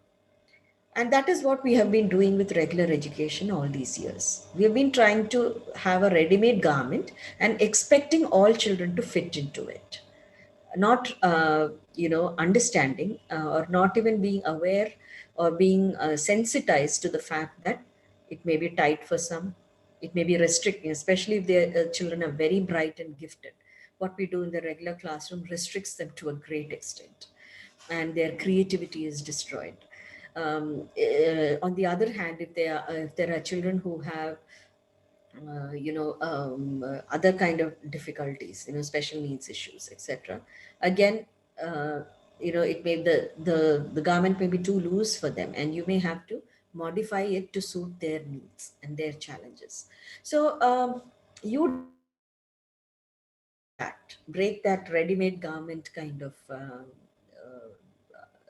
approach to learning, and it comes as an alternative to have a variety that fits in most of the children. And it is all about being flexible. This is a very, very important word. Regular ed quite often ends up being very, very rigid in what they teach, how they assess the children, etc. But UDL goes completely against that. It is about being flexible. And what are we going to be flexible about? We have to be flexible about the way we teach, the way the children learn, and how the curriculum can be made accessible to all learners. And how do we go about enforcing this flexibility? UDL encourages instructors to help us, to provide learners with multiple pathways to success. So how do we do that? It's the three pillars of UDL. One is called representation. That is, you provide the content or the syllabus, the matter, in multiple formats. What does this mean? I mean, we don't normally in regular ed, we give the syllabus or the content in the form of textbook or in the form of notes in the exercise or notebook. Go beyond that, use your audio visuals, use the apps, use hands-on activities, use experiments or project-based activities to provide that kind of a content matter. So if you are teaching, for example, something about animals, you don't really have to only use the textbook or the notebook. You can ask the children to go on the net. You can ask them to research about different kinds of animals. You can ask different children to bring one picture or one model of an animal, and then come find some information about it and come and discuss it present it in the classroom. So here you haven't touched the textbook, you haven't touched the notebook, and you give this chance to all the students. So therefore they, it is more like, you have become more flexible in the way you teach. And then you collate all these things together and then bring about what was there in the syllabus. So, providing the content in different formats in the form of audios, videos, audio videos, in the form of projects, in the form of hands-on, real life activities, etc. So the representation is one pillar. The next pillar is action and expression. So action and expression means it is giving the learners or the students multiple ways to demonstrate what they know or what they have learned. So normally what we do in a regular classroom is we do oral questioning, or we give a test or a quiz or an exam for students to demonstrate what they have learned. But instead of that, try assessing in different ways. Take in, say a presentation, an oral presentation like this, where that can be graded, to demonstrate how much they've learned about that topic, or ask them to do a project, and based on the project that they do, you can grade the project, and you can assess how much they have learned from that. Or you can give, instead of, you can have a debate in the classroom or role play, and based on the role play you can understand whether the children have understood that concept or not. So many of these kind of different ways of showing how they have learned, or different ways of demonstrating what they've learned, is another big pillar of UDL. Third pillar is engagement. Engagement is using multiple methods to motivate the learners. So before you even start a lesson, how do you get those attention of the children, or how do you get the children motivated into what you're going to, the topic you're going to teach them? So use multiple ways of that. Instead of just asking them, okay, take out your textbook, turn to this page and start in a monotonous way. You can start off with a group discussion, or you can show them a video before you start the lesson, a related video, so that after seeing the video, that can form the basis for a discussion, and that can bring you into the topic. Or you can ask them to go and do some research on their own from the internet and find some information before you actually start introducing the lesson. And you will find that when you're engaging the learner more actively, rather than the teacher going on talking, if you are actively engaging the learner, then they will be more motivated to stay on topic and to find more information and to learn things better. So remember, the UDL is a big framework with three big pillars, that is representation, action and expression, and engagement. And enforcing UDL in the classroom is a big wide umbrella which is put in place. All these things are put in place before the academic year starts. So anticipating that you will be getting diverse learners, so that in the very design of how your school functions, you have incorporated these things in.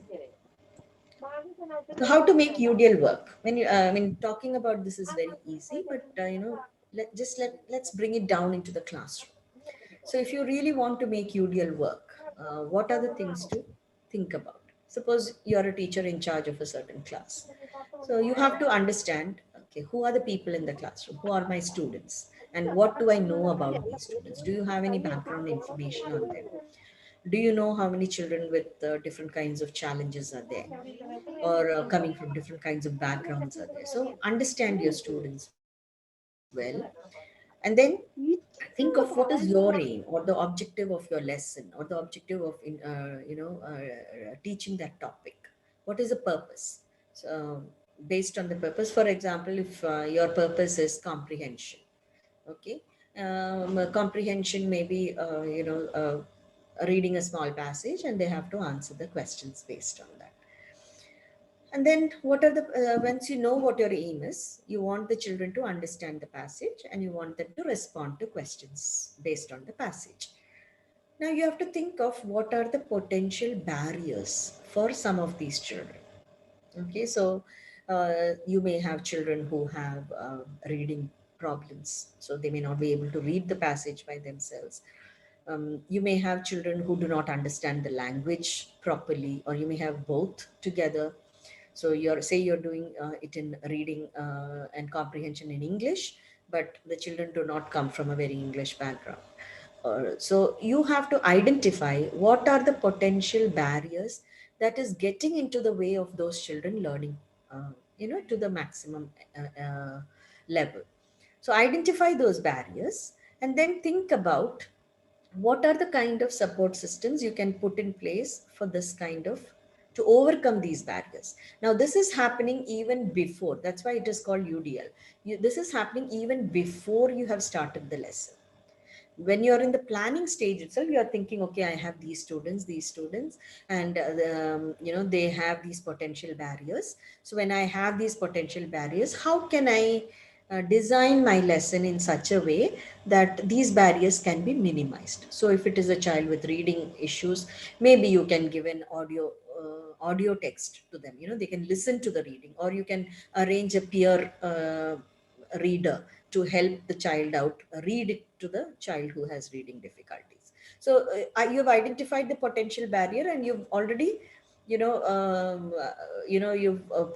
already thought about what to do to minimize that barrier.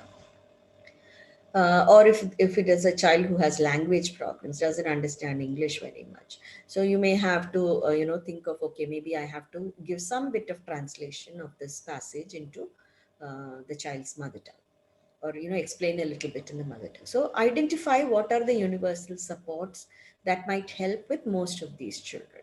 So suppose you choose to put the lesson on an audio, or say on the smart board.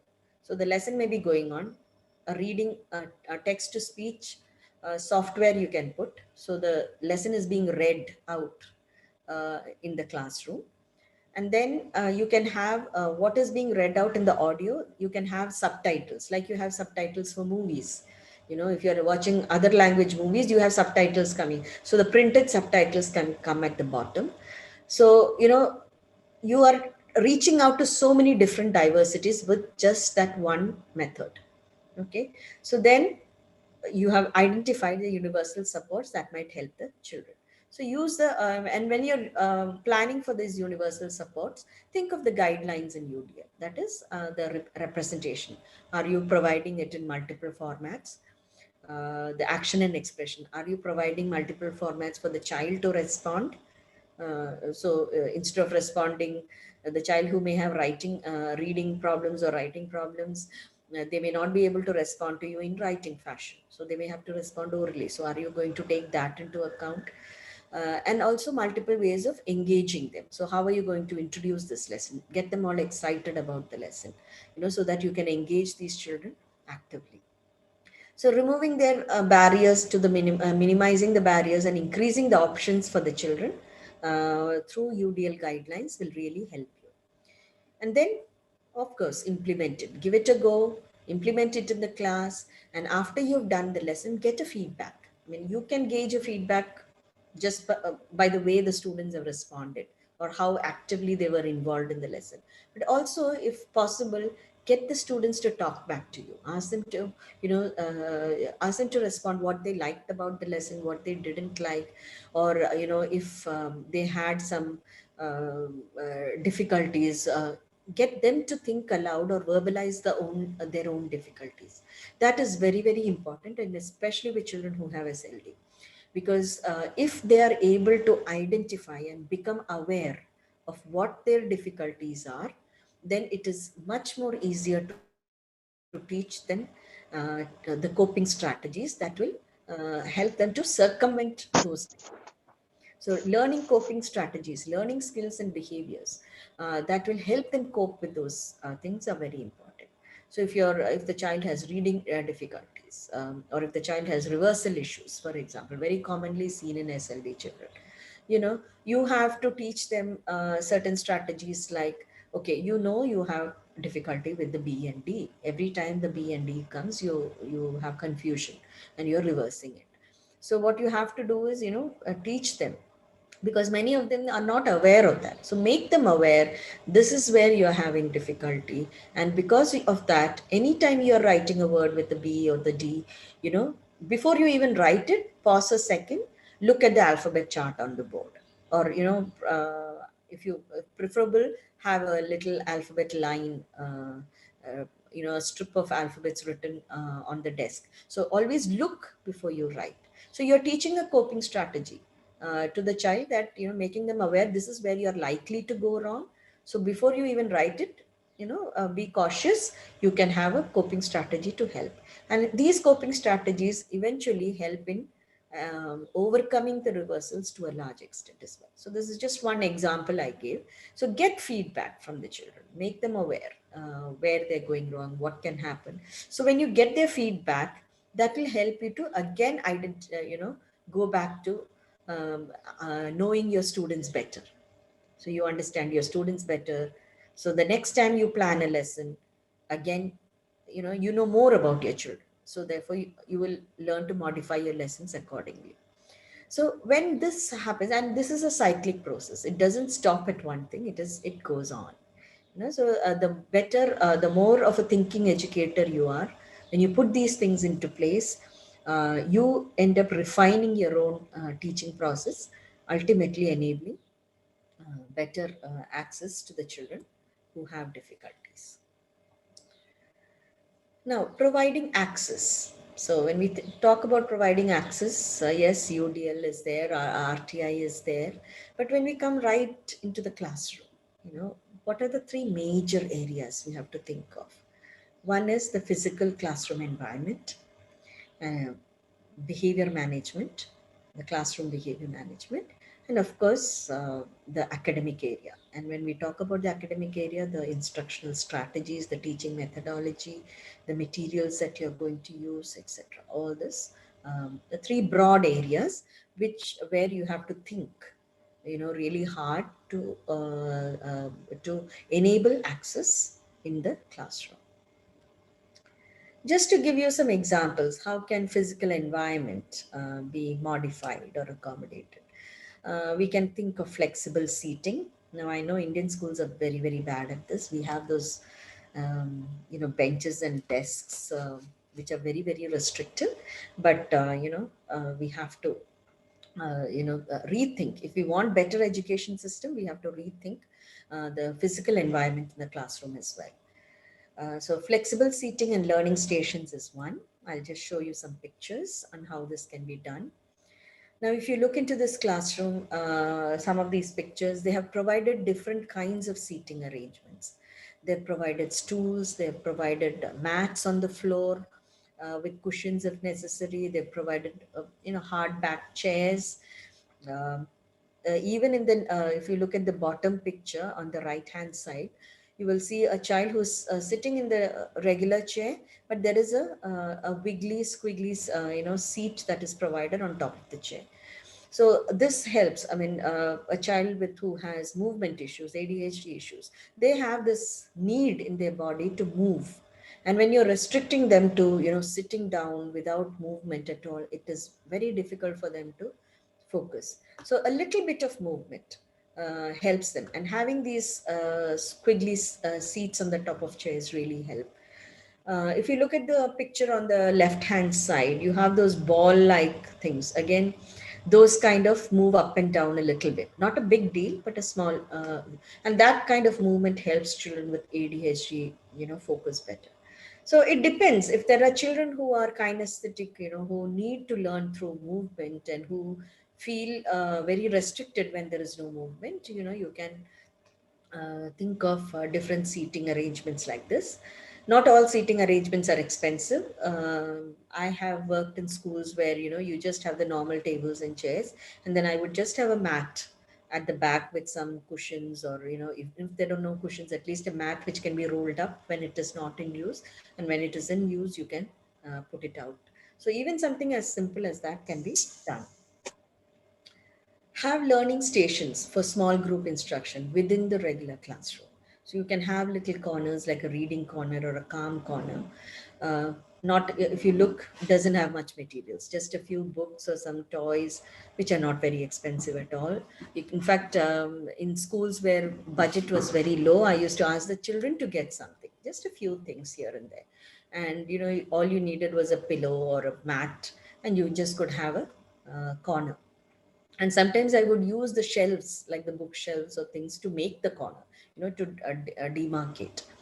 So have some calm corners. This is useful even for children with ASD, because if they get agitated or they have their behavior is going up and they need to calm down, you can always get them to go into the calm corner and have a calming down, and then they can come back when they are calm.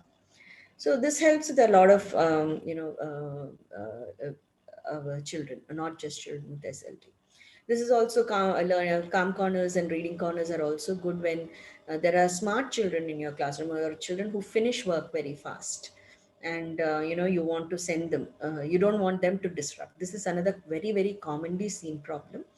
That the children who are quick finishers, they finish the work quickly and then they end up, because they are not occupied, they end up disrupting the class. So therefore the teacher is not able to give that time to the weaker children or the children who need more help and support. So it is very important to keep the early finishers, or the more better children occupied. So reading corner can also help. You can have some storybooks there, and so anybody who finishes, you can set up a system in the classroom where when they finish their work, they can come and submit it on the table, and then they can go into the reading corner and read some storybooks. There is no hard and fast rule what they should do. There are just some things set up. It is a free for all, so they can retire into the calm corner or the reading corner. Now, if you look at the right hand side also, you see how she has set up the small group instruction.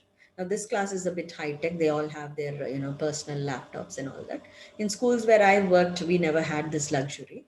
So, but we would have tables where we would put them into smaller groups. And what I would do is, when the rest of the class is occupied with some work, I would call, the teacher would call out the group that she's working with. So basically I would divide the classes into the below level or the on level and the above level children. So while the above and the on level children are working on something where they don't need much supervision, so plan for activities like that which they can reasonably do without much of teacher supervision. Then you call the below level group to a small corner like this. Sometimes I didn't even have a table. I used to sit on the mat, and then we used to do the reading groups together. So I'll work with the below level, and then once I've finished with them, I would send them back, and then I would pick up the on level children, and then rotate between the small groups. So when you're working with one group, the other groups are busy, they are occupied, they have things to do, and in spite of that, if there are early finishes, you can give some things like calm corners and so on. And I used to even have something called busy book. There used to be a book, a busy book for the early finishers. So when they finish that, I would just put some random activities, make sentences with these words, and in a box I would have put lots of words, so they can pick up any word and just make a sentence with it. And then I would say, okay, draw a picture that goes with the sentence. So you're keeping all your students productively and fruitfully occupied while you're working with different small groups. So have these kind of learning stations or small groups which help. Behavior management, again, what I already told you is part of behavior management as well. But when you have a classroom, have clearly stated rules in the classroom, communicate that to the students, and especially the first month of, when the school reopens, you have to go over the rules in your classroom over and over again. When something as simple as, if the teacher asks a question, you do not shout out or you do not jump from the seat. You have to raise your hand to answer. That could be one rule. When the teacher is speaking or when somebody else is speaking, you should be listening and following the directions.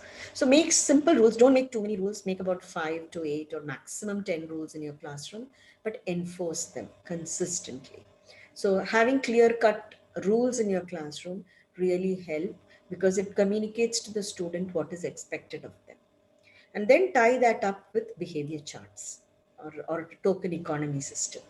On the left hand side, you have the names of all the children, and when they do something that is positive, they get tick marks, and when they do something negative, you take those tick marks off. And these are erasable markers, so you put the tick marks. What I used to do was, I didn't have this, I used to use a pencil.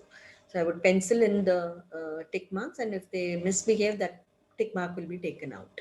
So you're getting them to pay for misbehavior also, or inappropriate behavior. So a very good way of controlling and shaping up their positive behaviors and reducing negative behaviors. Now, if you look at the right-hand side, here in this classroom, this is slightly older children. So they've put the roll numbers of the students. And whenever a particular, I don't usually put roll numbers. I prefer putting the name of the child. And if they are very young children, I usually put the name and the photograph of the child on the label so that they understand that it is theirs. So whenever they do something positive, one strip goes in for 1 point. If they are behaving inappropriately, that point is taken away. So you're using a token economy system, and you're giving a response cost. Response cost means if they do something positive, they get a point. But if they do something that is inappropriate, that is not expected of them, they have to pay for that response. You have to pay a cost for that response. So this way, this is in a large classroom, it is very, very difficult to manage classroom behavior. So a lot of the classroom behavior can be managed through clear rules, clear behavior charts, and shaping up their behavior. And also in the way you deliver a lesson, setting up the classroom like learning stations, providing flexible seating, etc. So broadly, I've touched upon behavior management, classroom, physical environment, and the instructional strategies providing for different groups and etc. in the classroom. Now narrowing it further down into classroom and actual instruction that goes on in the classroom. That is differentiated instruction. Differentiated instruction is kind of what it is a learner-centered instruction design model. Again, you're giving multiple ways, so you see it is in keeping with the UDL principles. You are catering to diverse learning modalities, motivations, and abilities. It can be done within one classroom, or in some places they do it across grade levels. For example, what they do is they find out all the struggling children in one grade level. For example, in grade 2 or class 2, in the different sections, they identify all the below level children in language. And so in the language lesson, all the below level children come to one class, all the on level go to another class, and all the above level go to a third class. So they are moving classes during, so that instruction can be differentiated to suit their levels. I have worked in both situations, and personally, I prefer if differentiation is done within the classroom. Across grade levels, when it is done, again, many of the children who have, the below level children do not get good models to emulate. They don't have that incentive. They're always, if they're all in a class with, below level children, they're just seeing that. So I prefer to have differentiated instruction, just like I showed you in the learning stations. Have small group instructions within the same classroom, so that the other children, this serves as a motivation for the below level children to catch up. It also serves as a, for the above level children or the on level children to have empathy and understanding towards children who have weaknesses and help support them. So you can use peer buddy system to help the peer group support children who have difficulties in learning. So this kind of helps. So it caters to all different levels. And therefore, I personally, from my experience, I have preferred doing differentiated instruction within one classroom rather than doing it across grade levels.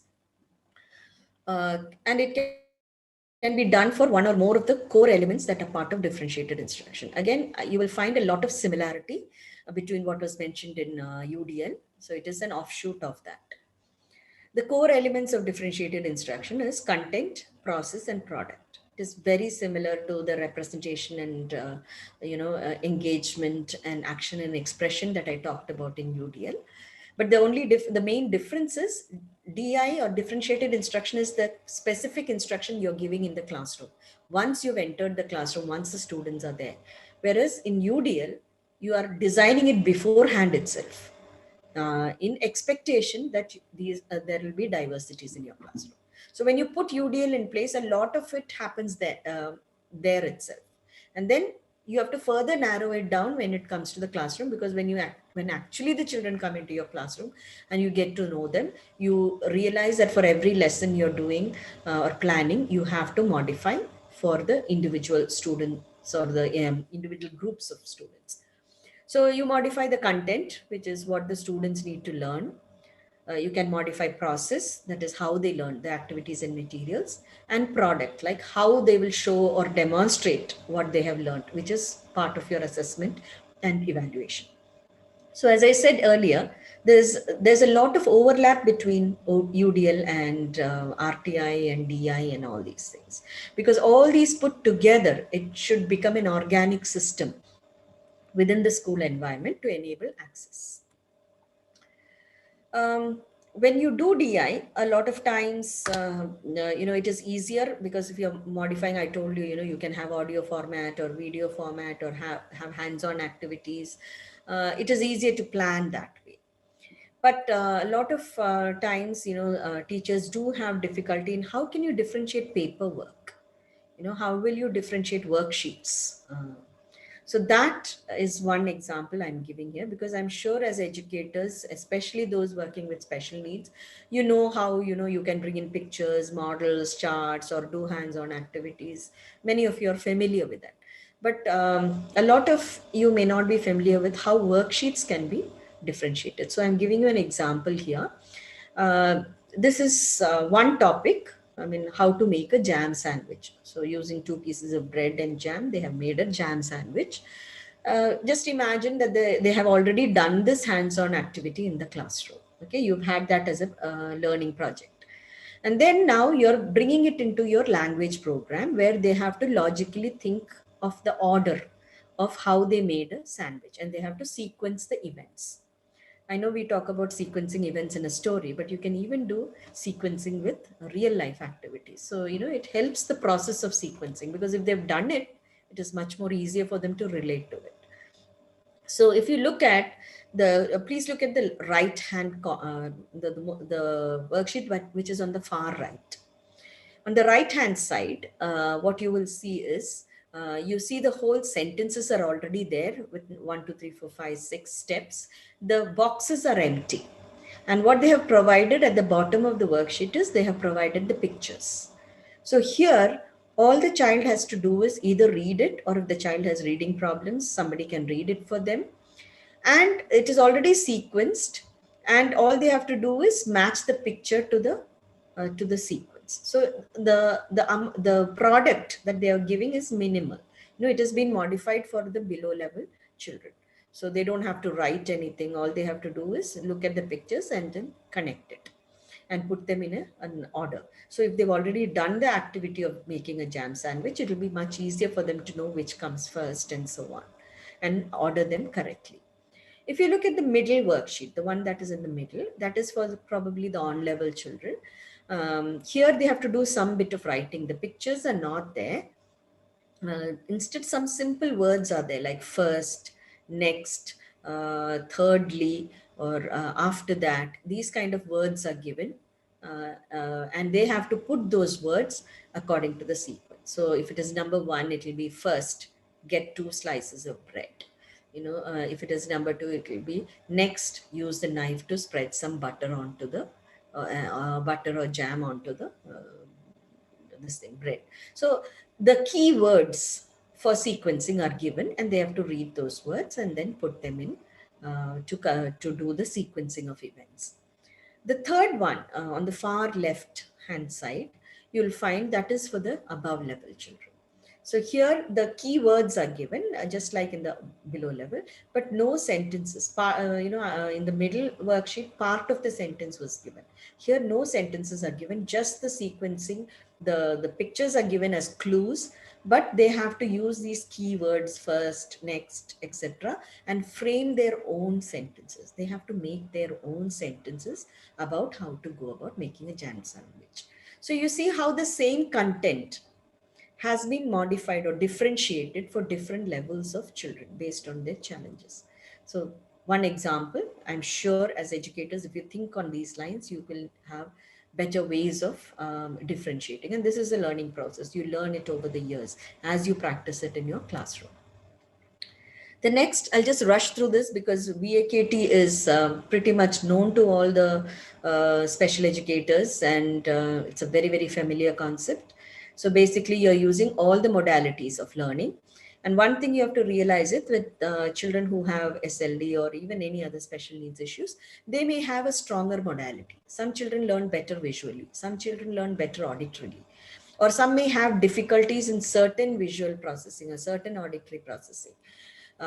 So you have to understand your students and give activities in all the different modalities. But what happens is, usually the child who is a strong visual learner will learn it more through the visual way, but the other ways will also be strengthened, because if they have learned it through the visual way and then you're giving another activity for the same concept in the auditory way, it will boost that auditory processing, right? Because already through visual, they've made sense of the topic.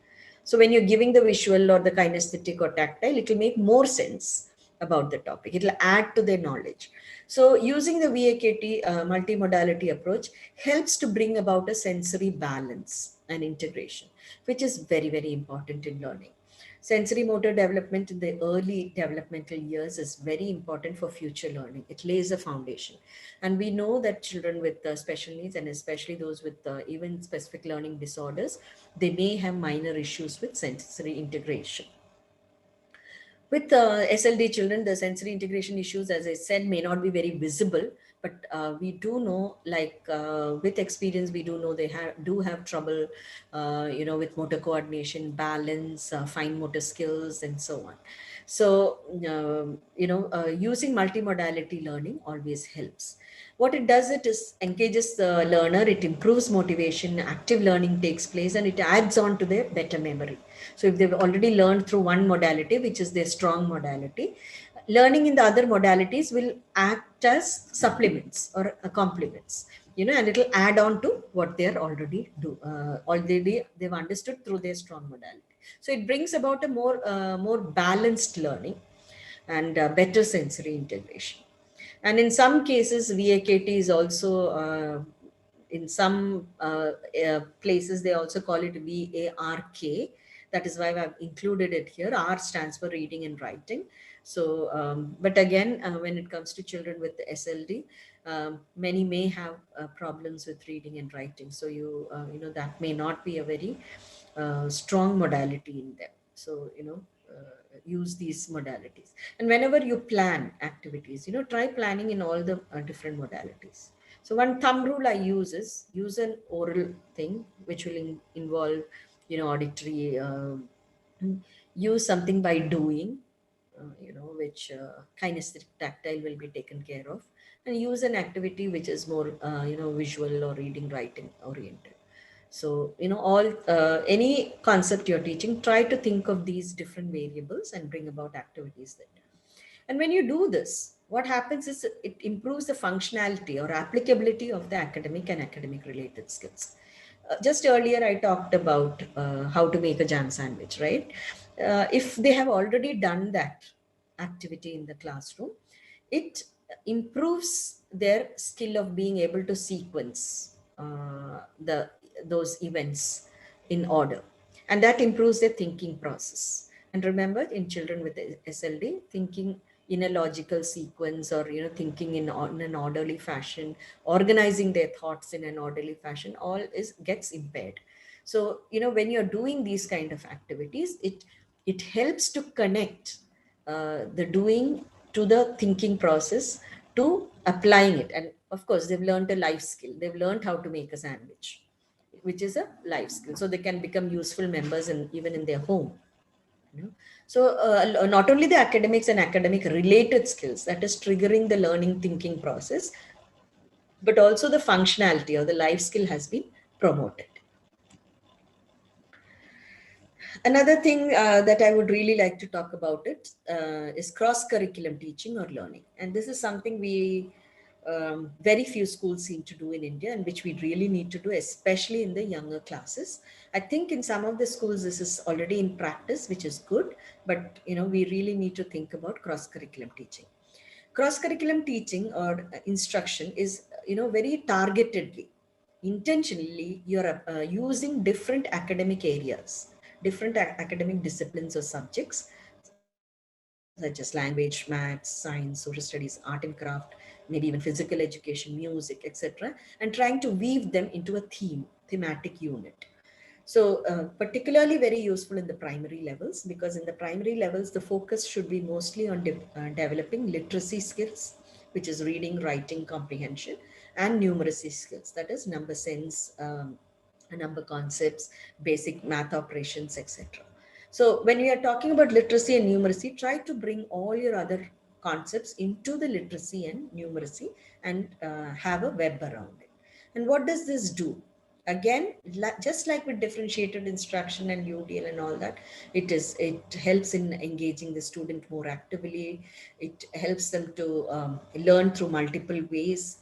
It helps them to connect things, like I told about the jam sandwich. It helps them to connect what they are learning in reading and writing and sequencing events to a real life activity.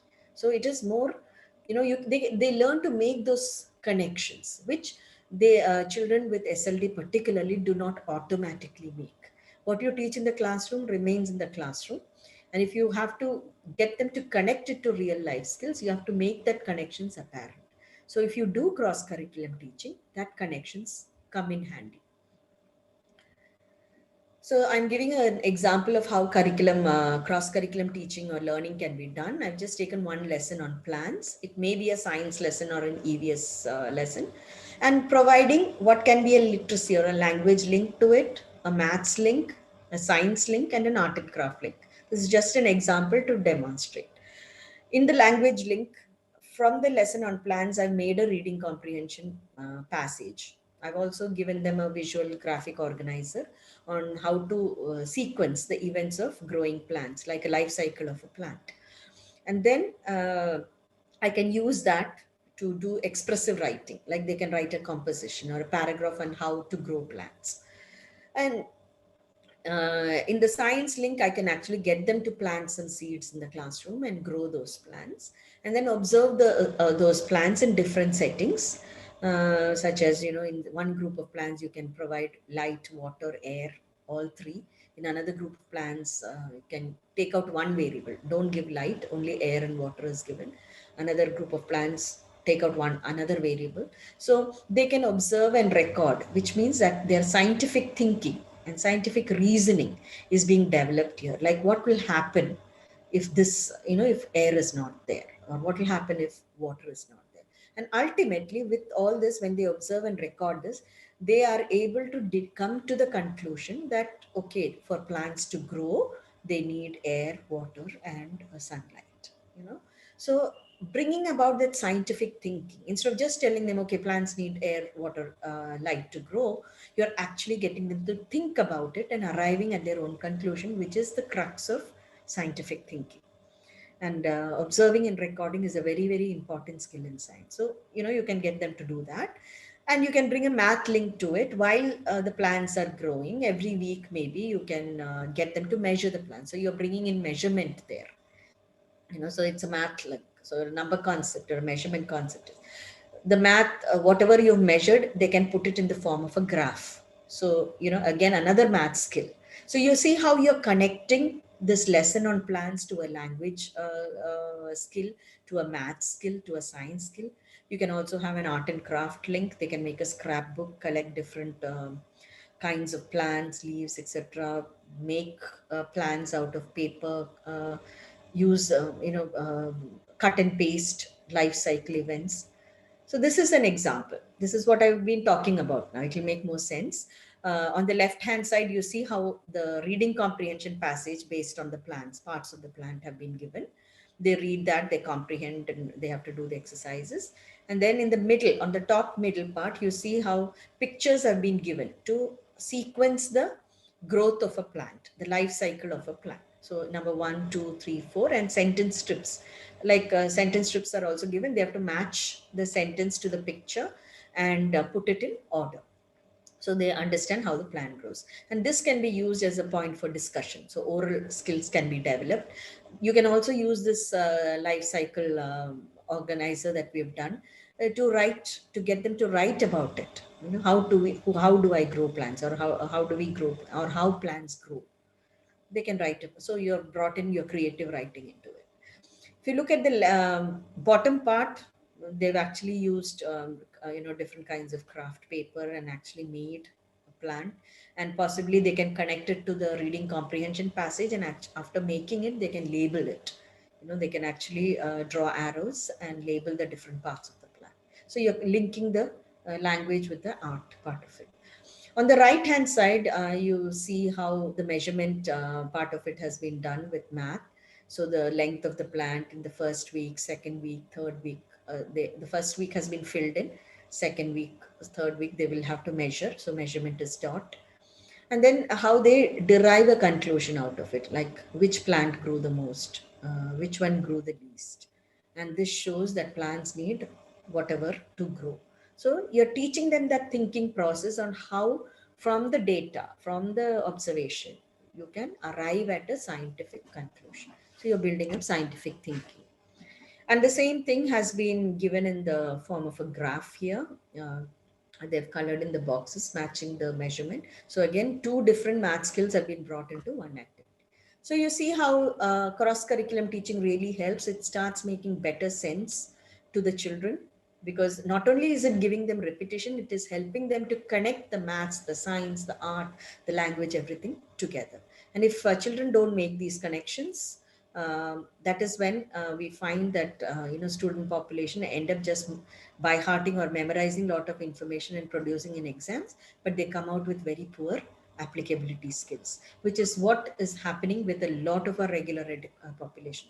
I mean, leave alone special needs, even our regular education students, except for a few percentage of them, the vast majority of them are not learning good application skills. And we find that studies have shown that even after they finish the engineering degree or whatever professional degrees, they are not employable. Industries are finding them unemployable because they do not have this kind of thinking, critical thinking, reasoning, and application oriented skills. So all this starts right from the KG primary. As teachers, you need to start teaching right there how to do this. It doesn't come all of a sudden later on. With the people who do not have any disorder or disability, what happens is once they're put into the work situation, somehow they manage. Initially, they may have difficulties, but somehow they manage and they learn it. But children with SLD won't learn it automatically, or with other disabilities. So therefore, you have to build that in while you're teaching them right from the younger classes. Last but not the least, coming to accommodations and modifications. What are the different kinds of accommodations and modifications? It's a huge list. There are plenty. You can still add on to it. Changing what they are learning is called modification. That is the content. Changing how they are going to learn, that the activities, the materials, all that is called accommodation. So that is a big difference. We use these terms interchangeably. One thing to remember is accommodations and modifications have to be put in place right from when you find the child is struggling. So whether the child has been diagnosed or not, remember RTI. The moment we find the child is struggling and if the child needs certain accommodations, certain modifications, implement that into your teaching learning process. It is not just for board exams. Somehow parents, students, and even schools, teachers, everybody has the impression that accommodations and provisions are for the board exams only. They are not. They have to be put in place and the child has to be taken through that. And accommodations and modifications have to be reviewed, because what is relevant now may not be relevant later on. So as the child progresses, as the curriculum difficulty increases, the kind of accommodations and modifications you give have to be changed, reviewed, and revised accordingly. So 5 broad areas where this is done: general language use, academic area, behavioral, classroom environment, assessment, and grading. And again, you will find a lot of overlap with what I've already said. So general language use simple short sentences, give instructions step by step. With children with SLD, if you give multi-step directions, they may get a little bit of it, they may not get the rest of it. So, break your instructions into simple, smaller steps so that they can actually take those in and follow those directions. Repeat the instructions if necessary. Wait and give time for the child to respond, because some of our children take time to process the information you're saying. So give them that time. And then if there are any other to be added on, you can always add on other things depending on the child's needs. Academic area, vast area. I'm just giving some examples. Directions. If there are directions on a worksheet or a paper or on the textbook, for example, if it says fill in the blanks or read the passage and answer the questions, get the children to read the directions or repeat the directions after you and do one example with them.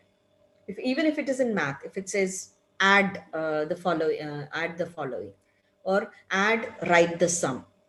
Get children into the habit of reading the directions, comprehending the directions, so that you're laying the foundation for how independently they can do it later on. And these words are also important. These direction related words are very important for them to read and understand, especially as they move into higher classes. Check for comprehension of directions. You can get them to tell you back what is it that they understood from the directions. So, okay, what was break it into steps. Okay, number 1, you have to read the passage. Number 2, then we have to read the questions. 3, then we have to write the answers to the questions. Number 4, we have to check the work when it is done. So check that they have understood the directions. Usually asking them to tell you back helps.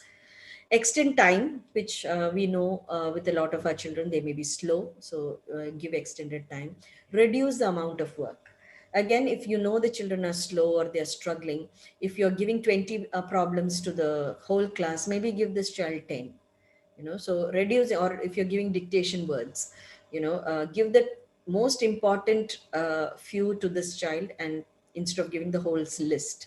So reducing the amount of work will help. Drop a subject if there are very difficult subjects for them, especially if they have reading disorders.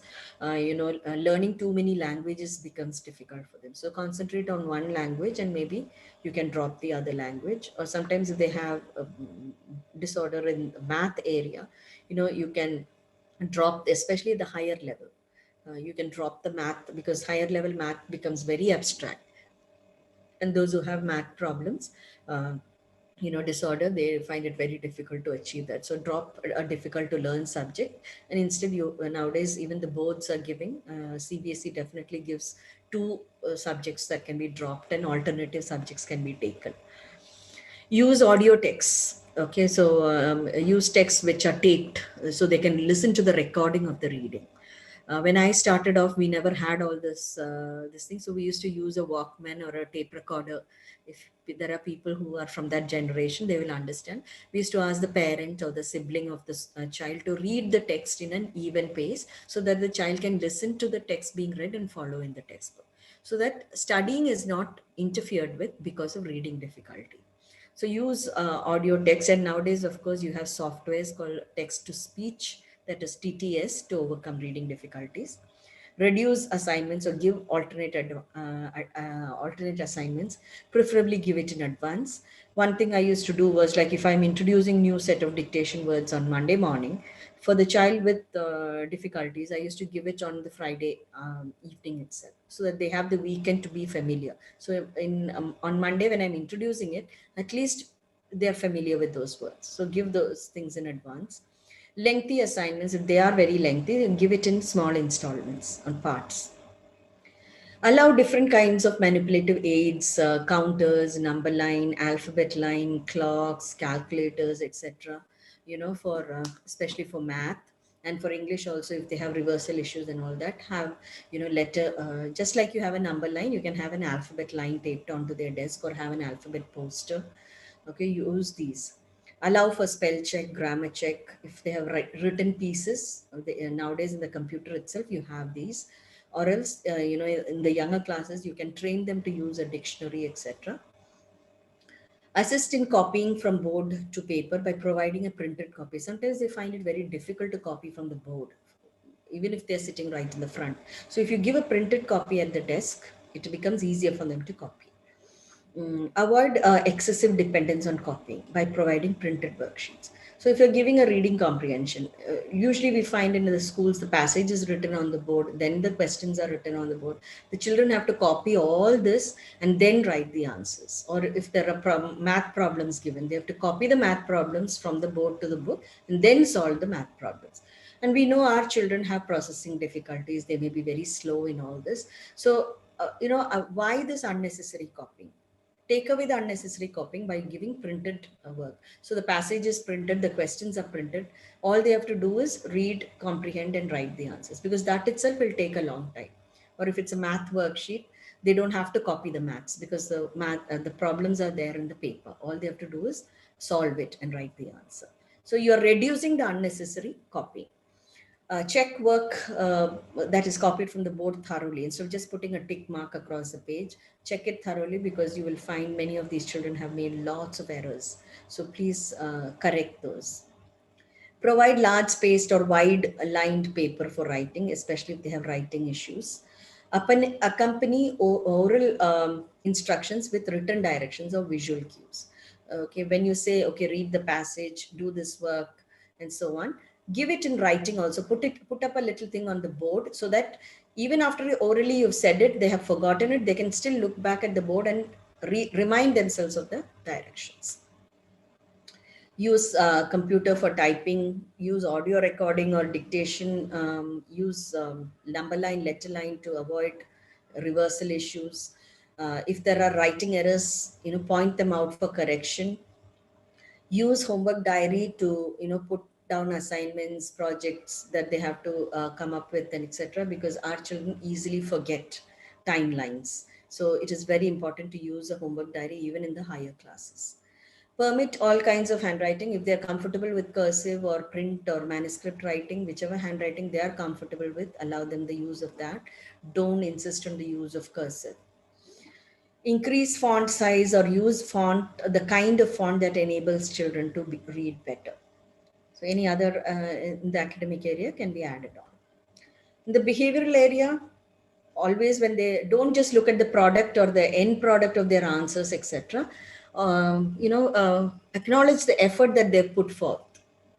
Implement a behavior management system. If there are children who have ADHD and things like that, provide the right kind of seating. Allow some movement in the classroom after say one activity. When you're moving to the next, get them to move around a little bit. Go get a drink of water, or ask them to come and erase the board or hand the books out. Do it in natural ways so that you're providing this movement within the classroom, so that when the learning activity is going on, there is less of a tendency to get up and disrupt the class. And provide breaks in between a period or between a changeover of activity. Preferably seat them next to a peer buddy who will help them,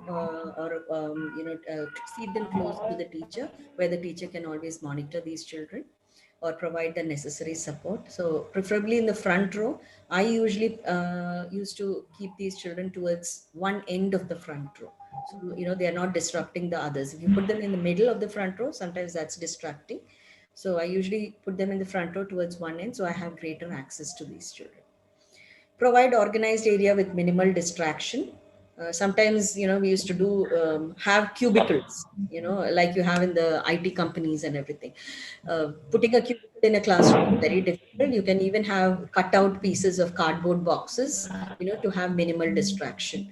So I used to do things like that if there are children who need to minimize distractions.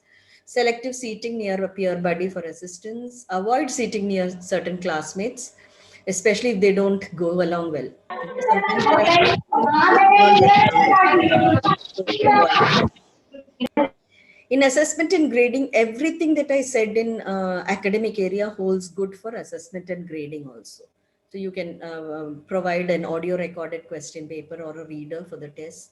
You can take oral responses instead of written tests, or you can provide a scribe or allow typing if they are older enough. Allow tests to be taken in a resource room or a special or small group setting, so it minimizes distractions. Reduce the number of test items in the paper, because seeing too many items with small print on the paper really puts children off. So, have bigger font and everything. Assessments can be broken into different parts and done in smaller installments with little breaks in between. Extended time can be provided.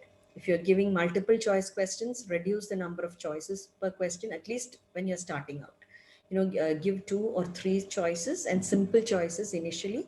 And as they go into higher classes, you can increase the number of options for the MCQ or the multiple choice questions. Because otherwise, when you give too many choices in the beginning, they may not be reading well. So by the time they are reading all the options, still they've forgotten the question. So it is, give reduce choices initially and slowly build up. While you're assessing content, especially when you're assessing, say, subject matter like science or social studies, or you're assessing, composition, if there are too many spelling errors and poor handwriting or messy work, don't cut marks, too many marks for that. Instead, focus on the objective of that assessment, of that content. Whether the ideas are presented properly, whether the key answers are written correctly. So you avoid penalizing them for the spelling errors and other presentation issues. Use all kinds of assessment, not just paper pencil tests. So move away from just tests and exams. You can do oral quizzing, project-based learning, you can grade that and so on. Use continuous assessment process, because a lot of times what happens is if you base all your marks and grades on just that term exam, it doesn't give a proper picture of the child. So take continuous assessment and average them out. So it gives a better idea about what the child's performance is. So that brings us to the end of this enabling access. And as you must have realized, it is not just the content of the curriculum. There are so many things that are involved. And when you put all these into practice, as educators, this has to become an organic part of your system, the way you function within the school environment and school setting. If you do it, the kids will catch on. So I end my session now. Thank you.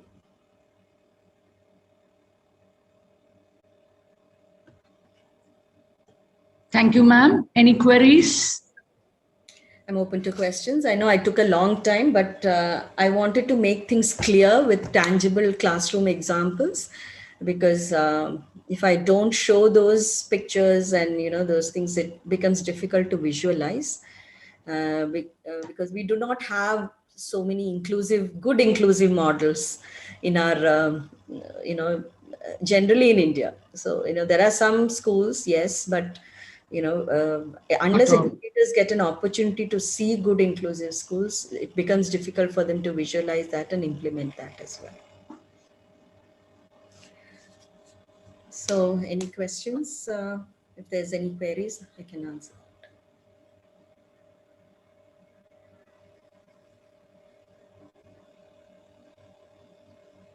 Either I've done a very good job or not done a good job at all. Either everybody has understood everything, but I've just touched upon this. What I would advise everybody to do is, I've mentioned all these things, whether it is response to intervention, UDL, differentiated instruction, cross-curriculum teaching, all this. Please go back. The net is there. There's a world of information out there. You can read up on it.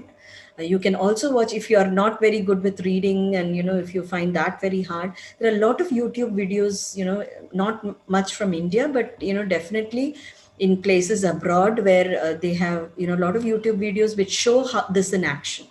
So watch them, and when you watch them, you will get ideas of how to adapt it to your school settings or classroom settings. So as an educator, I would suggest every day devote some time to improving yourself for your own professional development. I have done that religiously all these years. I still do it. And that is the only way to grow as a professional. So having a webinar here and there doesn't help. It has to be an everyday process. So at least devote 15-20 minutes. I'm not even asking for long time. I know teachers are overworked. We have family commitments, everything. But at least 15-20 minutes, okay, let me put aside. That I'm sure everybody can do. I normally prefer half an hour, but if there are very busy days, we have those days. So I might say on a certain day, if I have had lots of things or I'm tired, but I'll still do at least 5 or 10 minutes that day. I won't give it up. So do it religiously and it'll work. Thank you, ma'am.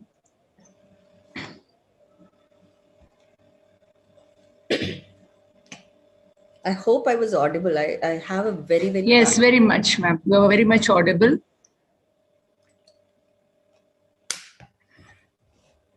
You have strained your throat, isn't it? Because I have another webinar now in another Oh, half. yeah.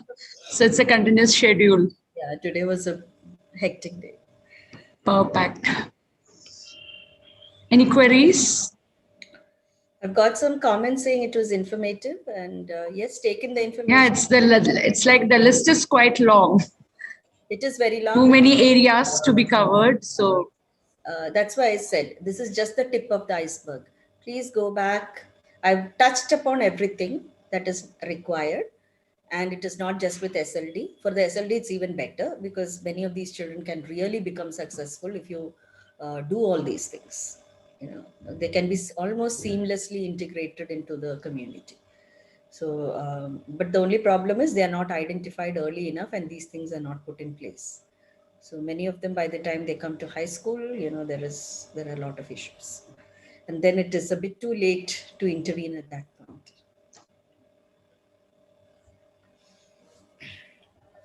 So winding up today's session, hats off to you, ma'am. It was really a comprehensive, exhaustive, and a well-guided session. Thank you for including a brief description of your first-hand experiences, be it interventional practices, universal design, engagement, behavioral management, and the list goes on. So you were successfully able to synchronize the theoretical knowledge with the actual classroom practice. So thank you, ma'am, for your informative session. And I would request all the participants to keep your video. Can you kindly keep your videos on for a group photo? Switch on your videos for a group photo with the resource person.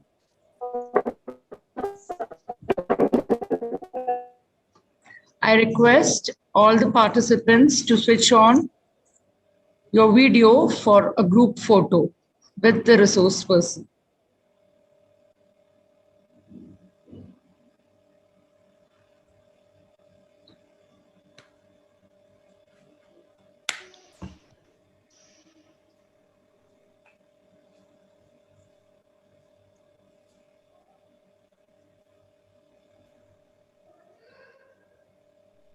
And for those who have not filled in the Google Forms, I request you to please fill in the Google Forms or you would be losing your CRE points. It's compulsory for you to fill the Google Forms of each session in order to redeem your CRE points. Many of you have not done this yesterday. The participants are requested to compulsorily fill this Google Forms of each session. There are many who have still not switched on their videos.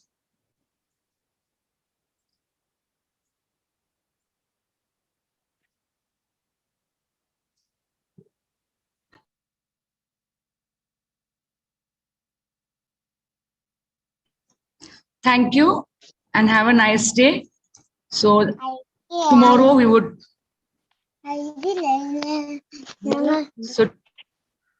So we would be continuing our session tomorrow, day 3, and we would be joining at 10:30 a.m. sharp.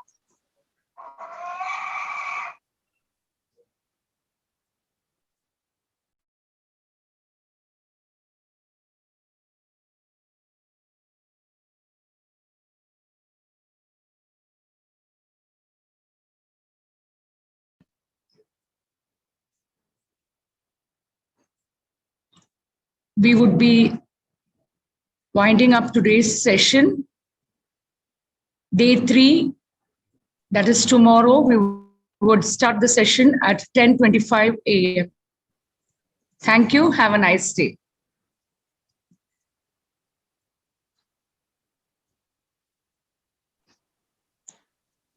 Big thank you to Sneha Sadin and the organizers for being bang on time and giving me this opportunity. So thank you a lot. We'll keep in touch. Thank you.